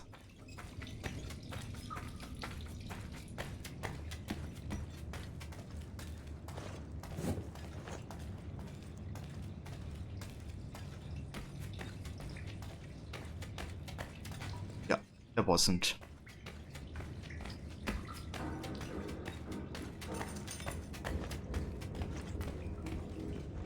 I'll save it as Babe. Welcome. This is not the DLC, this is kind of like the underground of New York. And it's like an additional area that you can explore to get like different fast travels unlocked. And you also learn about the Freemasons and their influence on this tunnel system, I guess, and their beliefs.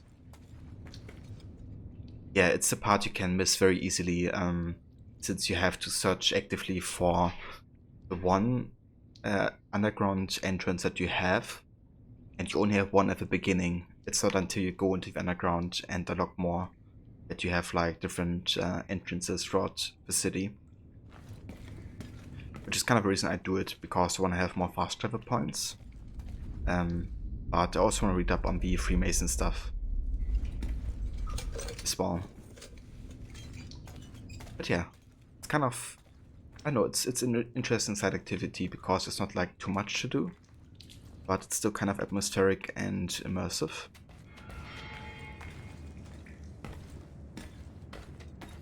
And speaking of Freemasons, that's one of the entrances. Yeah, that could also be the case as Babe. But yeah, that's kind of a thing with AC3 though, I feel personally. That a lot of the content is very missable if you don't actually try to do all the side stuff, I guess. So a lot of the stuff isn't unlocked until you do like, you know, previous missions, essentially. So it is a bit different in how missions work compared to like the usual AC games, I guess. That's why I personally feel that in AC3 it's very easy to miss a lot of the stuff that you know, makes it even better.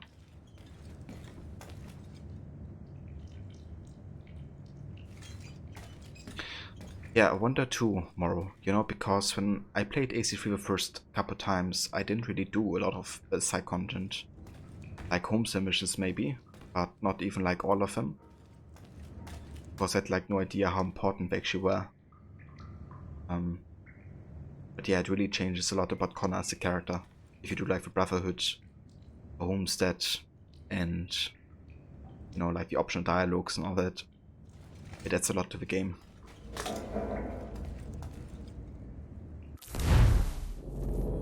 Six of behavior, VIZ. First, in the lodge while constituted.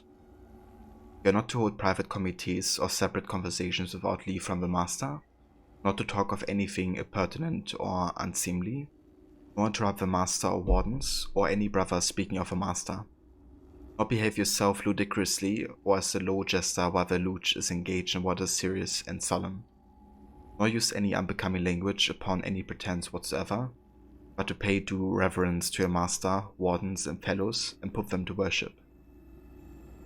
If any complaint be brought to the brother found guilty shall stand to the award and determination of a lodge, who are the proper and competent judges of all such controversies, unless you carry it by the appeal to the Grand Lodge, and to whom they ought to be referred, unless the Lord's work be hindered the meanwhile, in which case a particular reference may be made, but you must never go to law about what concerneth masonry, without absolute necessity apparent to the lodge. This is ridiculous. 2. Behavior after the lodge is over and the brethren not gone. You may enjoy yourself with innocent mirth, treating one another according to ability, but avoiding all excess of forcing any brother to eat or drink beyond his inclination, or hindering him from going when his occasions call him, or doing or saying anything offensive, or that may forbid an easy and free conversation, or that would be blast our harmony and defeat our laudable purposes.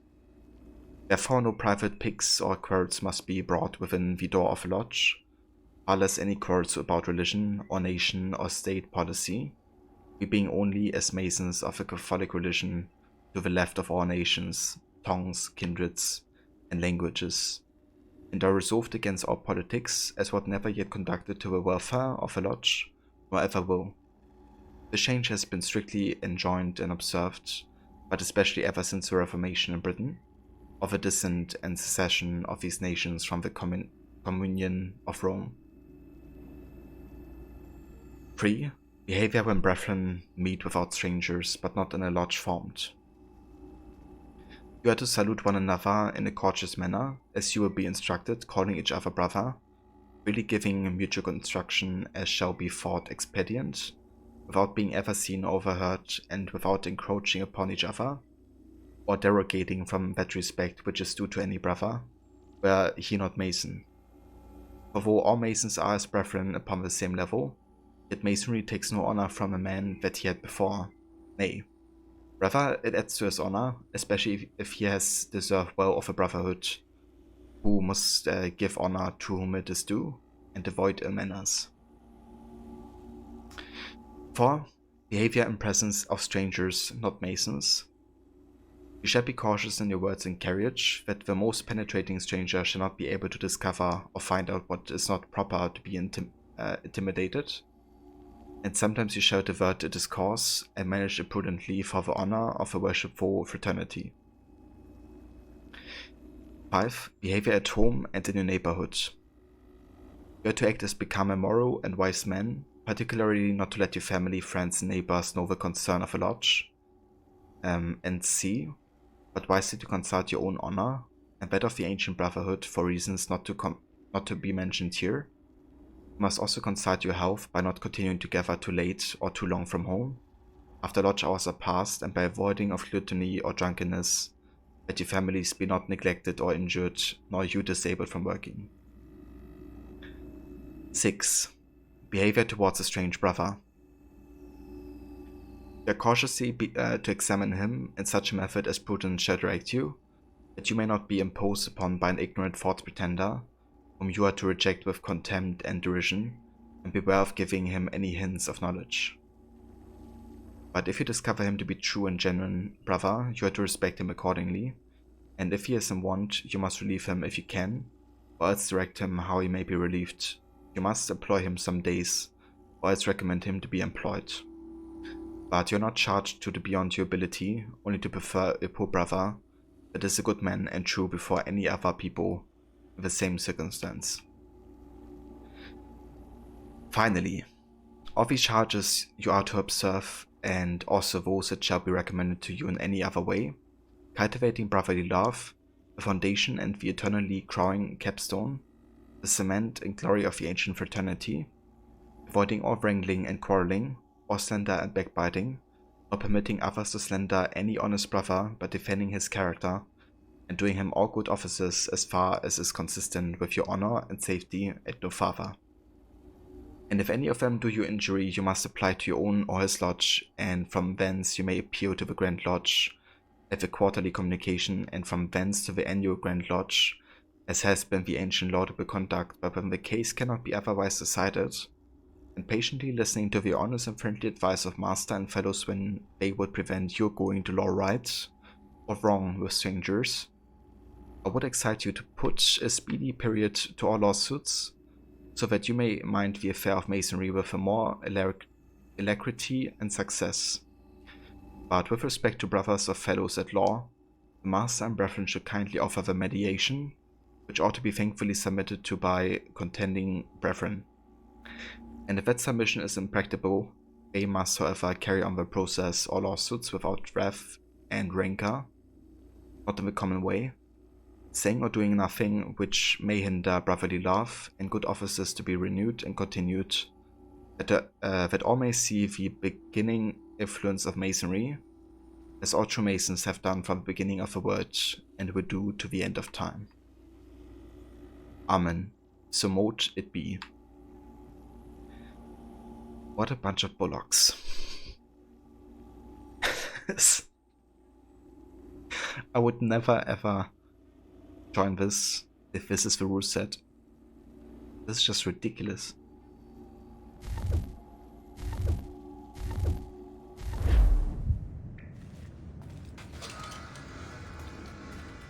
I mean, I kind of get, you know, that it's about like staying hidden as an organization, but holy crap. So we actually have to have a look into the document again, because we have to align the symbols correctly. Hold on. I have to read up the letter again. If I can. Can I? Guess I have to go to the database to do it.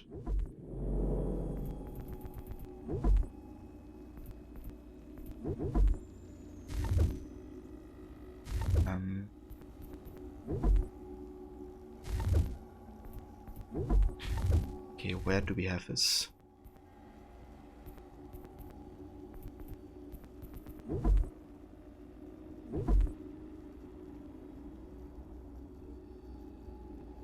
Okay, as a low jester.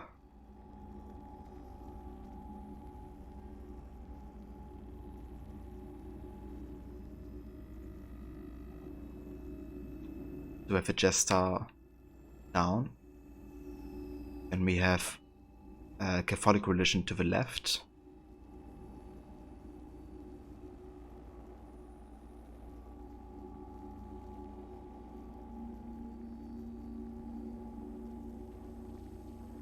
The foundation and the eternally crowing capstone. Okay. And we have law to the right. Hold on.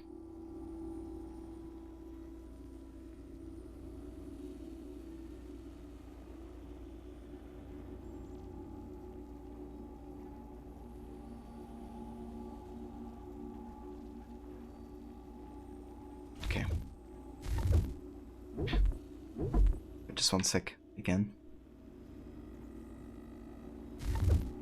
Okay. Let's try this again. So we have Jester, the church to the left, this on the top, and the Lord to the right. There we go. And that is the entrance done.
Here.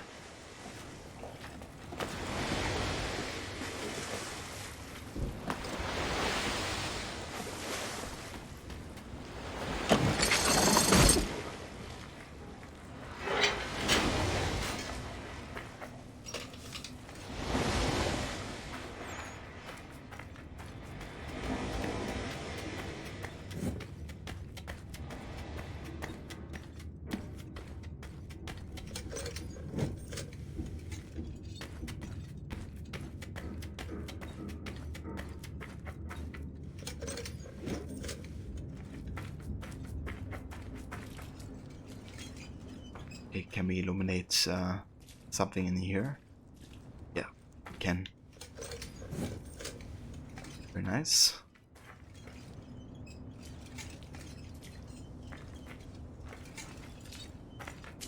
Let's go towards the side.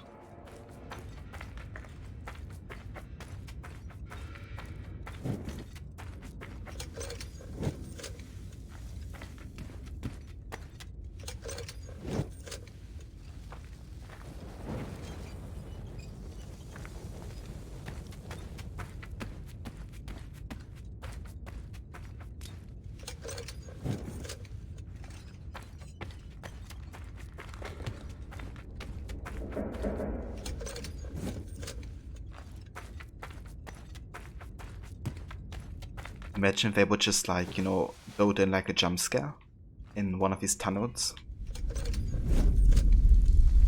Like, I would honestly be scared, to be honest, because it's just something I wouldn't expect to happen, you know, in an AC game. It would kind of be like unexpected, but also the atmosphere is kind of like, you know, there could be like anything around the corner type of vibe. So that would be kind of interesting. If Phantom Chardsley appears, I would imagine that. Like Chardsley's moustache appearing out of nowhere.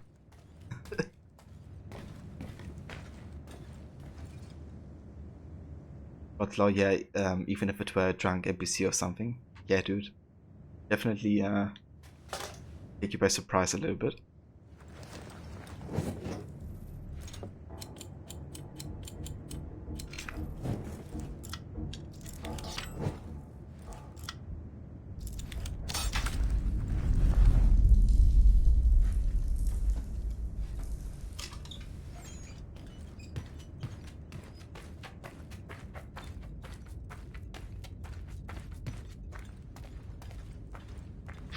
Yeah, the lockpicking got so much easier in Remaster. A lot. And yeah, I would probably say it's a good thing they did that. Like, even if it takes a bit away from the challenge, but it just was also very frustrating before, you know. Like, I remember playing the original back then and just like giving up on chess, you know, because I just couldn't be bothered anymore trying to do it. And I legit avoided chess because of that reason. At least on my first playthroughs.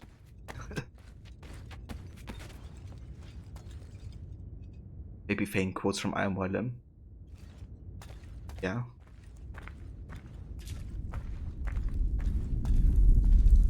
For in much wisdom is much grief, and he who increaseth knowledge increases sorrow. That's, by the way, also a quote from the Bible. That's apparently where Corey May got that quote from.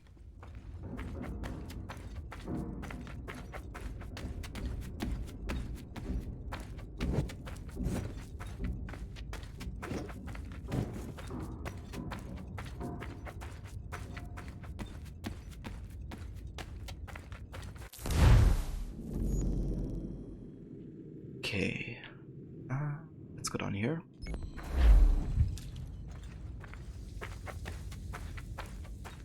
The first 4 Splinter Cell games, the lockpicking is pretty much just interact with the lock, then slowly turn the control stick until the pin unblocks, then rinse and repeat. That's the right word. Don't worry about it. I know what you meant.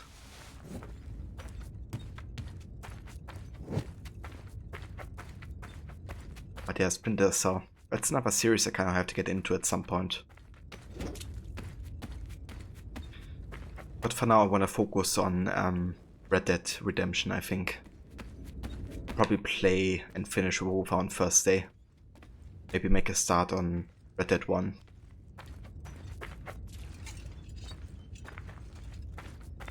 But at some point I'm also going to be playing Splinter Cell.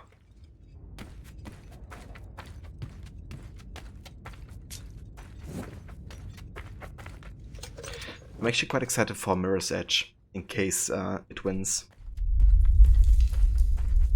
Because watching Mirror's Edge was really fun. And with me watching like so much, you know, parkour on YouTube, and also like POV perspectives, I feel it could really like scratch my itch in a way. Also, you know, how many like POV parkour games are there, I guess. Damn, we cracked the 100k pounds. Very nice. First Clank 1, Catalyst was criminally underrated. Yeah, I remember you saying that you enjoyed the second one a lot more than the first.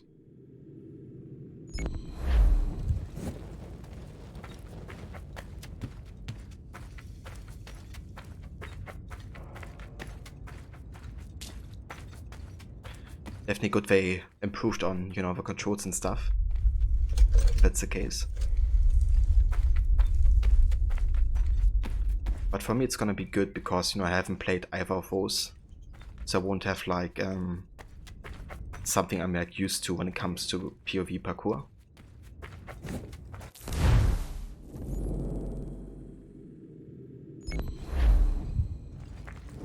You still need to play the prequel. It's free on Game Pass, so we get to it eventually.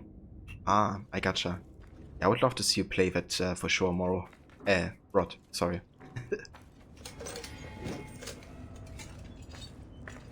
Be very interested to see you play that.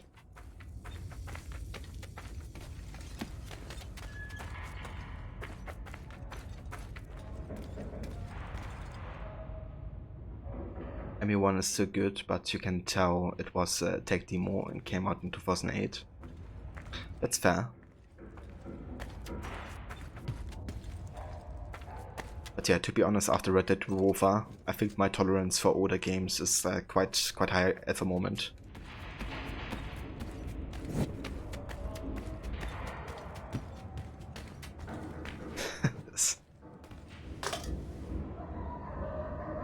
That game. It's kind of like Revolver is kind of funny, but it's also very frustrating at times.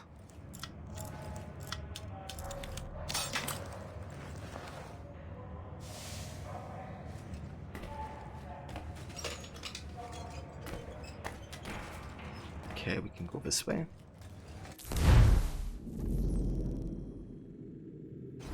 Sure.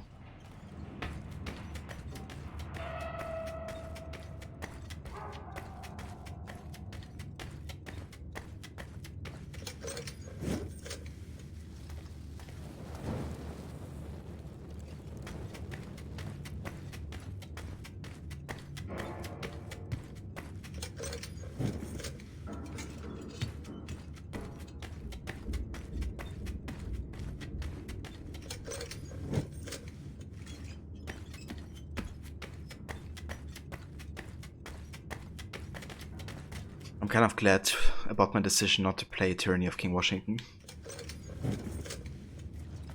Because once you finish AC3 main story, you know, the game is kind of like, it feels kind of finished, I guess.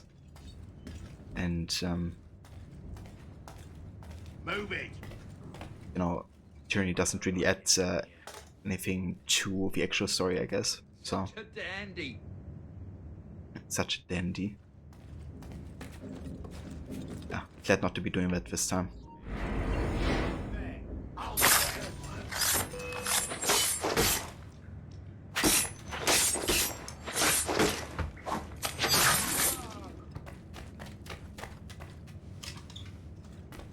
You would be too, Rod.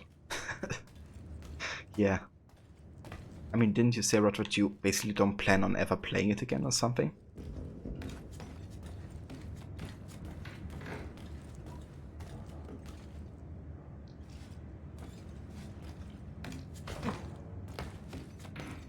I know, right, Morrow? What a shame. First major Ubisoft Quebec production and I don't play it.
How do we do this one?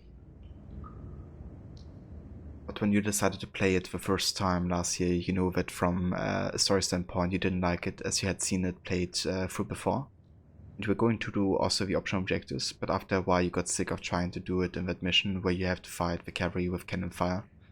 And so you just did the main objectives for the rest of it. Dude, that's completely understandable. And I'm gonna be honest, but the optional objectives are horrible in Tyranny because, you know, I basically tried to play as natural as I could to my playthrough, not using the superpowers that much, right? But the optional objectives literally force you to use the superpowers at every turn. And then they have like ridiculously overcrowded like military like places, you know, with like guards everywhere, literally. Like you couldn't stuff without for shit. So you basically have to use your wolf invisible ability actively to be even able to navigate through there and stuff.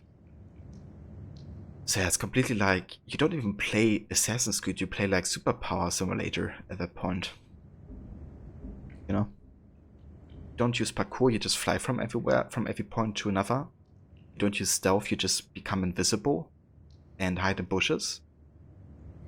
And you don't really have to fight because you have your bear power, which is like a huge area effect kills everybody. So like everything that kind of makes an AC game, like, you know, story completely butchered, parkour non-existent if you care about optional objectives and about like being efficient. You know, you can just like fly everywhere. You know, like everything. Stealth, parkour, combat is just like superpowers at that point.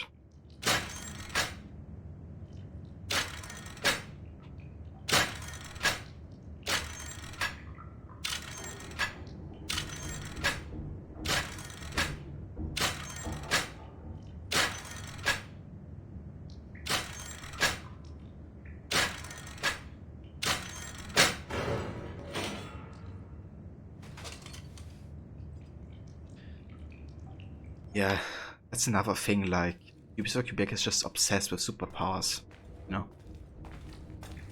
Like abilities that just don't make a whole lot of sense if you kind of question them in the context of AC lore. And the fact that, you know, inside the DLC, like, the T is actually giving people superpowers, not like, you know, it's not like an illusion of a piece of Eden or something like this, it's just... yeah. It really is like an acid trip, you know, which Connor and Washington experienced together. Like a lot of stuff just doesn't make any sense.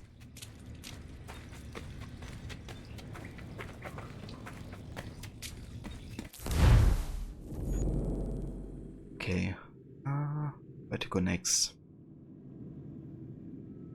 I guess up there. So we have 3, 4, 5, 6, 7.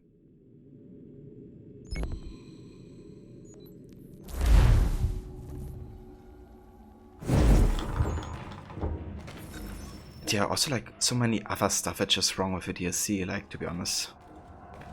You know, the fact that Connor gets like stabbed through the chest by George Washington and then shot. And he like survives without a scratch. It's like, what the heck? Yeah. It's like convenient plot armor.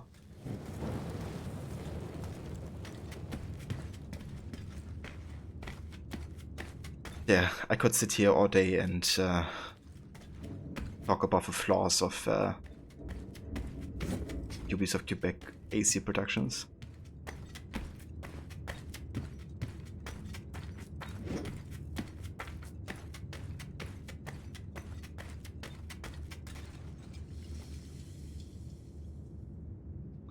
Bene. Now I have a way back up in case I fall. Hey Levi, welcome back. What Ubisoft Quebec presents is Has Good Magic, set in the year 5000 BC. Play as a scientist who has the ability to speak to animals, use laser eyes, and fly without aircraft in this completely believable historic adventure. Yeah. It all probably caused by like a plant that the protagonist has eaten or consumed, which gives him these superpowers. Seems legit, doesn't it?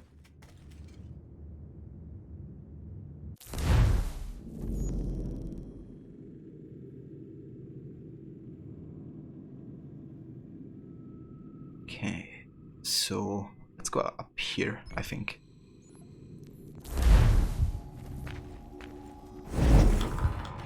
It's kind of funny, like yesterday I you know, looked up the movie for Tyranny of King Washington, like the cutscenes, because I kind of wanted to remind myself of what the DLC is like, right, with like the story and stuff. Because sometimes you remember a game differently than how it actually is, you know, or like a movie or something. And I just looked into the comments, you know, while some people of course enjoy the DLC. There's just so many questions about logic in the comments, it's insane.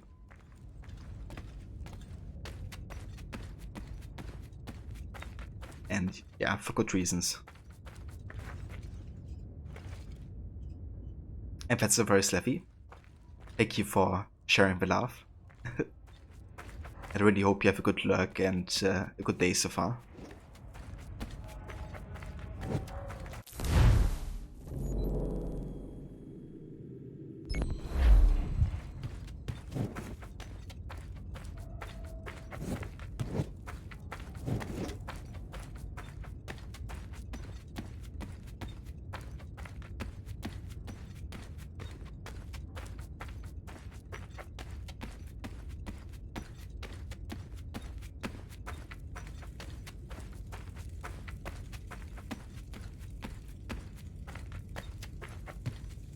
lot of dead ends here.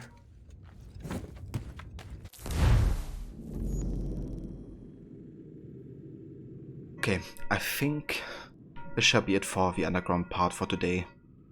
We can still do more of this, you know, tomorrow. That's a decent bit of fast travel points unlocked so far.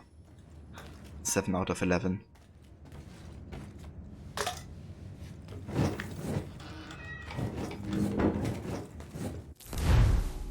Indeed, Morrow.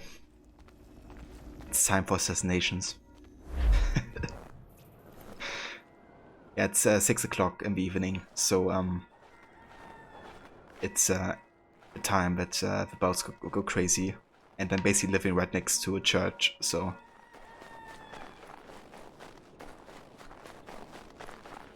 every day at 12 noon and 6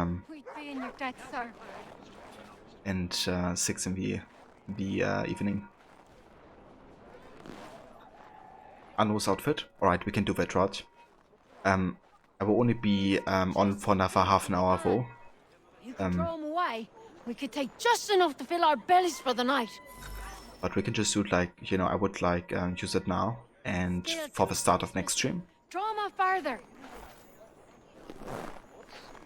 If it's cool with you.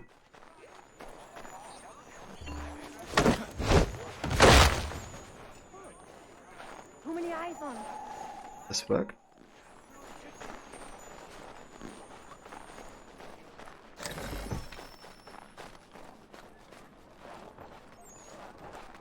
I'm ready to go get some tattoo therapy, so you will catch me later, and we'll post results in Discord. Sounds good, Morrow. Best of success with the tattoo therapy. I hope it turns out great, and like you imagine. Too many eyes on us. And yeah, dude, I'm looking forward to see the pictures and how it turns out.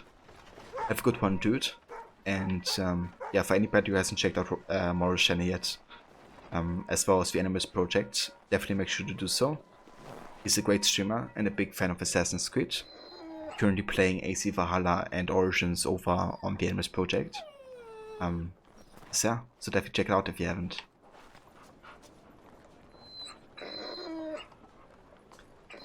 If it ends up looking bad, you just try again. Right, that's the spirit. The tattoo spirit. Maybe we can make something cool out of if it fails, you know.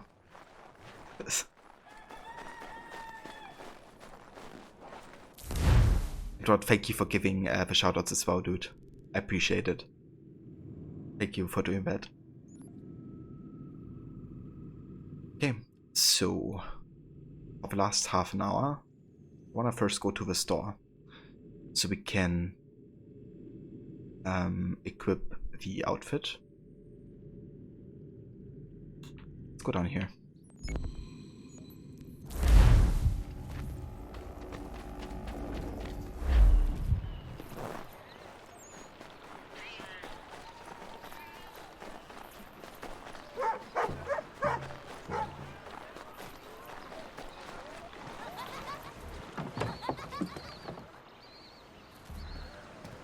What can I do for you? Let's see, you can get me the Anno outfit. Won by Arno Victor Dorian, who was a member of the French Brotherhood of Assassins during the French Revolution.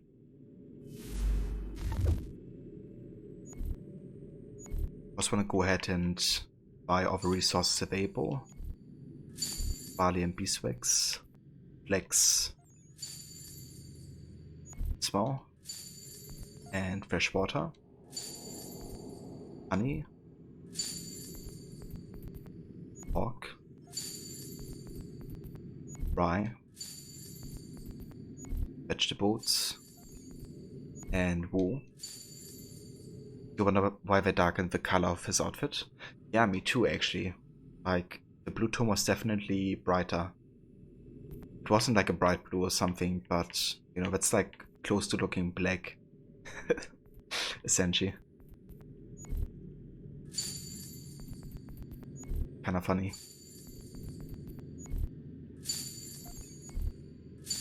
Okay, let's get all of this. All of the lumber we have available. And we can get St. John's Wort, Beaver Pelts, Meat, can get iron ore, and sand. Cool. Time to craft.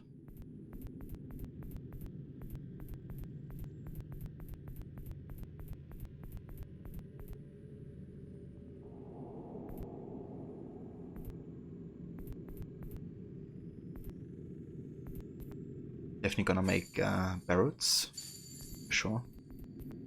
Buttons for clothing. Flour for bread. Glass bottles for medicine.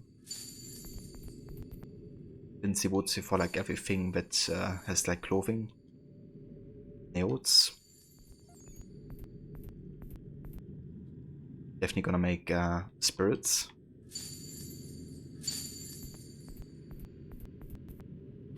Clothing for sure.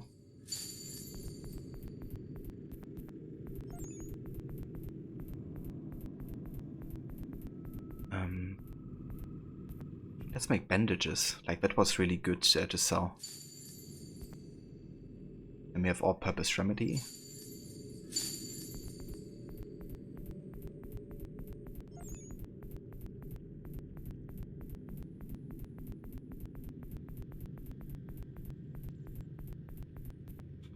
Can make horseshoes. And that's it. Time to trade. So again, we're gonna go ahead and trade spirits to Louisbourg. And we're gonna trade clothing to Louisbourg as well. And last but not least, we're gonna be... Damn, bandages go for 1,153 here. Holy shit. Yeah, that's the vet. Also sell all-purpose remedy to this dude. Then we're gonna be selling beaver pelts, as always.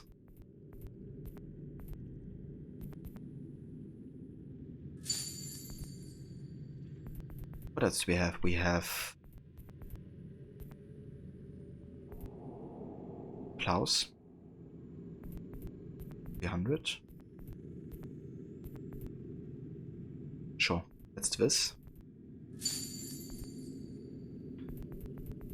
And how much do we get for bread, I wonder? 400? It's not too bad actually.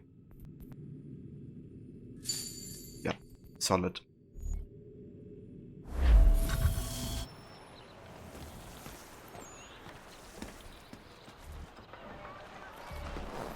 And there we go. That is the Arno Dorian outfit.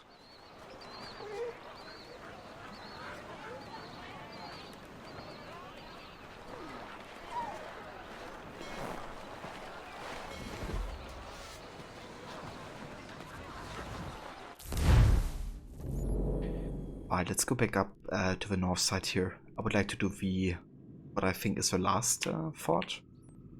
Perhaps? I think so. Let's do the last fort.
Okay, there's a couple guys coming. But this dude doesn't seem to be interested.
Irregulars getting booed out.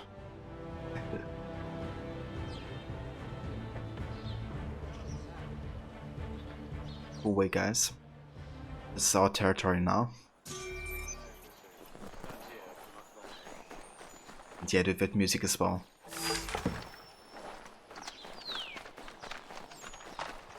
Kind of like that it's, you know, hopeful in a way.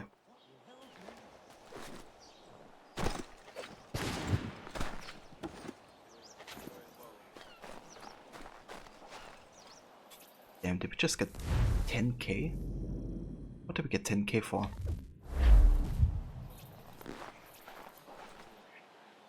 I mean, got like money out of the chest plus additional 10k, I think. Oh, I take it. Maybe it's for completing like all the forts or something.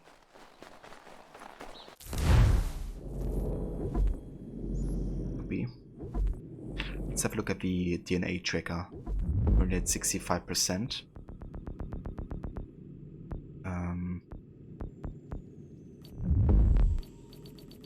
Yeah, we did all the forts at this point. Very nice. We still have to do East New York of the Underground and a little bit of West New York. And there's also still South Boston Underground as well that I would like to do. Couple assassination contracts. Yeah, tomorrow we're gonna be doing all the really cool naval stuff. And also the rest of the homestead missions. So I'm not sure if we have enough time tomorrow to actually finish the game, but I think we're on a good pace to get there. Potentially.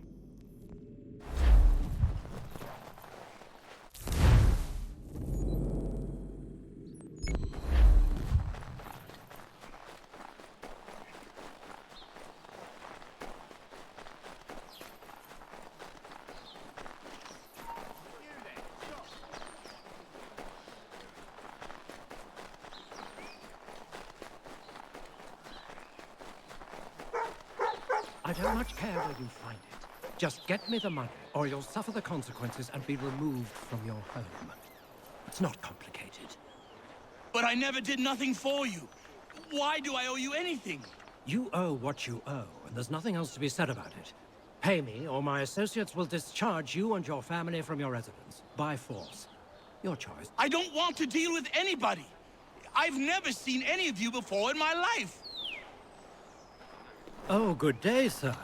Have you come to pay this gentleman's debts? How nice of you. No, I don't.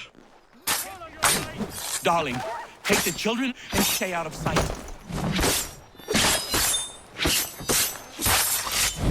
Bloody business that was, but I thank you nonetheless. I can rest easy knowing this extortionist won't be back.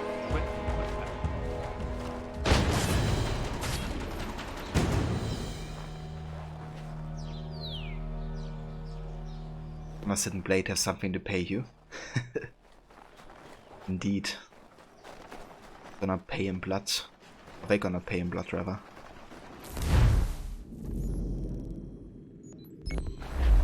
NPC, who did this? Gotta laugh when NPCs forget what the recent quest just was. If they fall back into their, like, the regular NPC behavior. If you could spare a bite for us, beat us for begging. Just distract him for a moment, and we'll take what we need. How many eyes? Oh, no, you don't.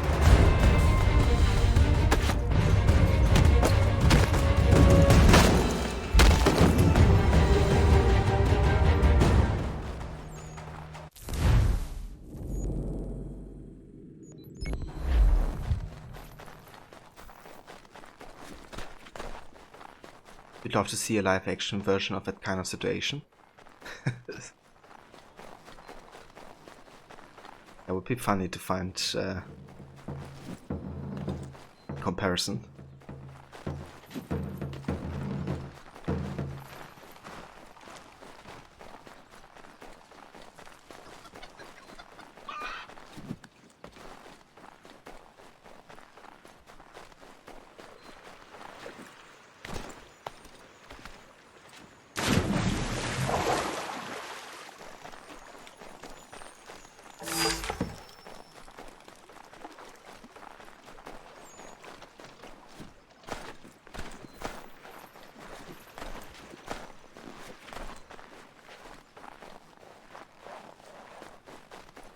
Oh, we got shepherd's pie.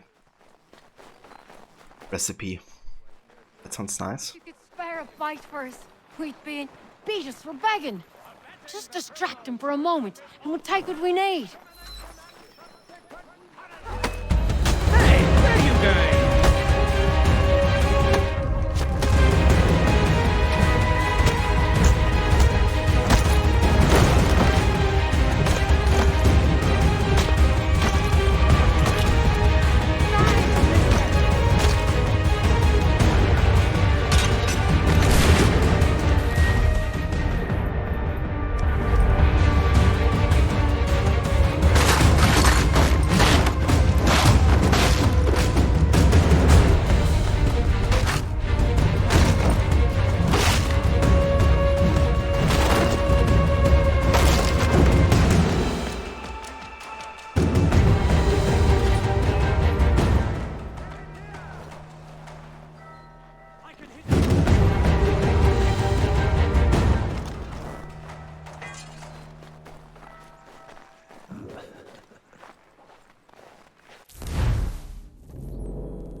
Cheers, Rod.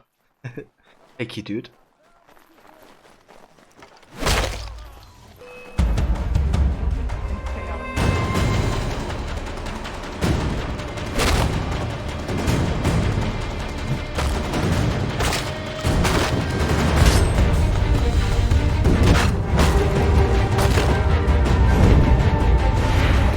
Bloody business that was, but I thank you nonetheless. I can rest easy knowing this extortionist won't be back threatening my family. Dude, I thought the same actually, Rod. Like, that's another bit of content that I just don't care for when I play AC3. Even though it's like an interesting topic, you know, it's just, yeah, it's not a good... The DLC content for AC3 is just whack. Let's say it.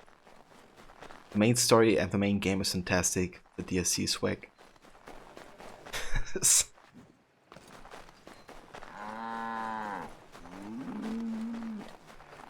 I think there's no other game in the series where I feel that strongly, like differently between main game and DLC, I think.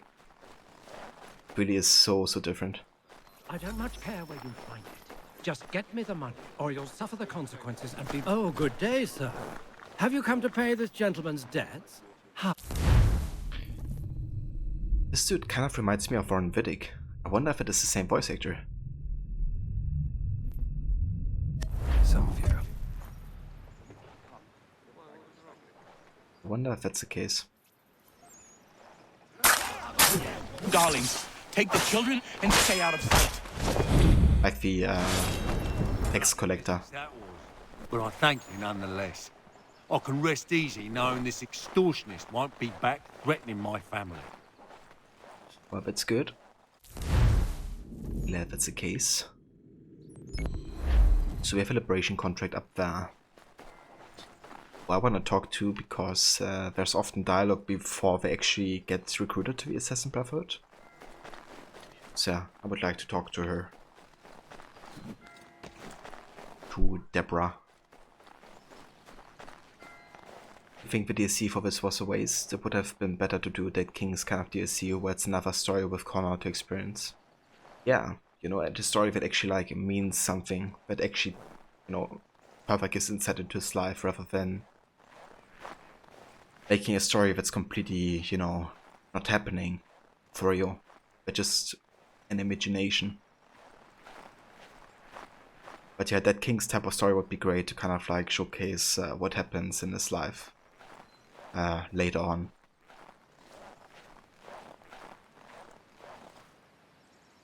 Because there's definitely a lot he has to deal with, you know, at the end of the story.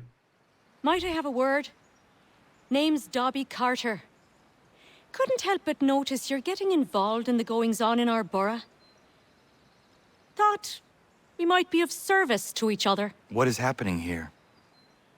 Ever since the war kicked off, merchants have been demanding high prices for the good of the cause. Profiteering is what that is. It's high time the folks round the way got a fair shake. How can I help? That easy. That's a change. Set these up nearby when you get a chance. It's part of a bigger plan I got. Come see me when you're done. And I think she's the same voice actress as one of the assassin mentors in Unity. Actually. The one who gets made like the actual mentor of a Brotherhood after Mirabeau's death.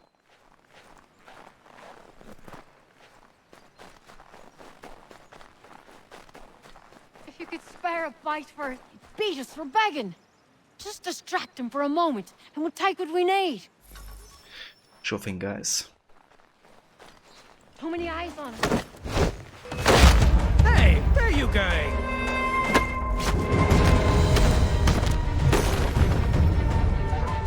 Thanks, mister. You're welcome. You certainly don't disappoint. People are standing up all over the place. We're almost there. Almost there, you say. Oh, we're gonna get there tomorrow, I think, because I'm actually running out of time and I wanted to stream for 5 hours, so this is where we have to call it for today, guys.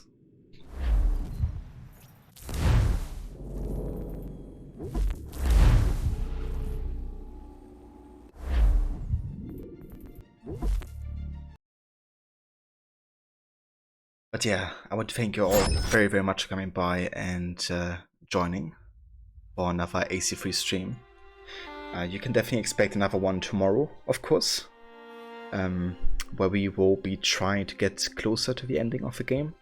Not sure we're gonna get there, because there's still a decent bit of content left. But yeah, we did really good progress today with the side stuff, so maybe get there. We have to see.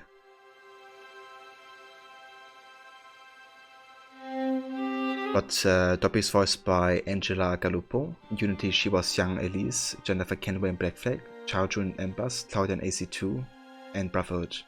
Oh, really? I had no idea that that was the same one.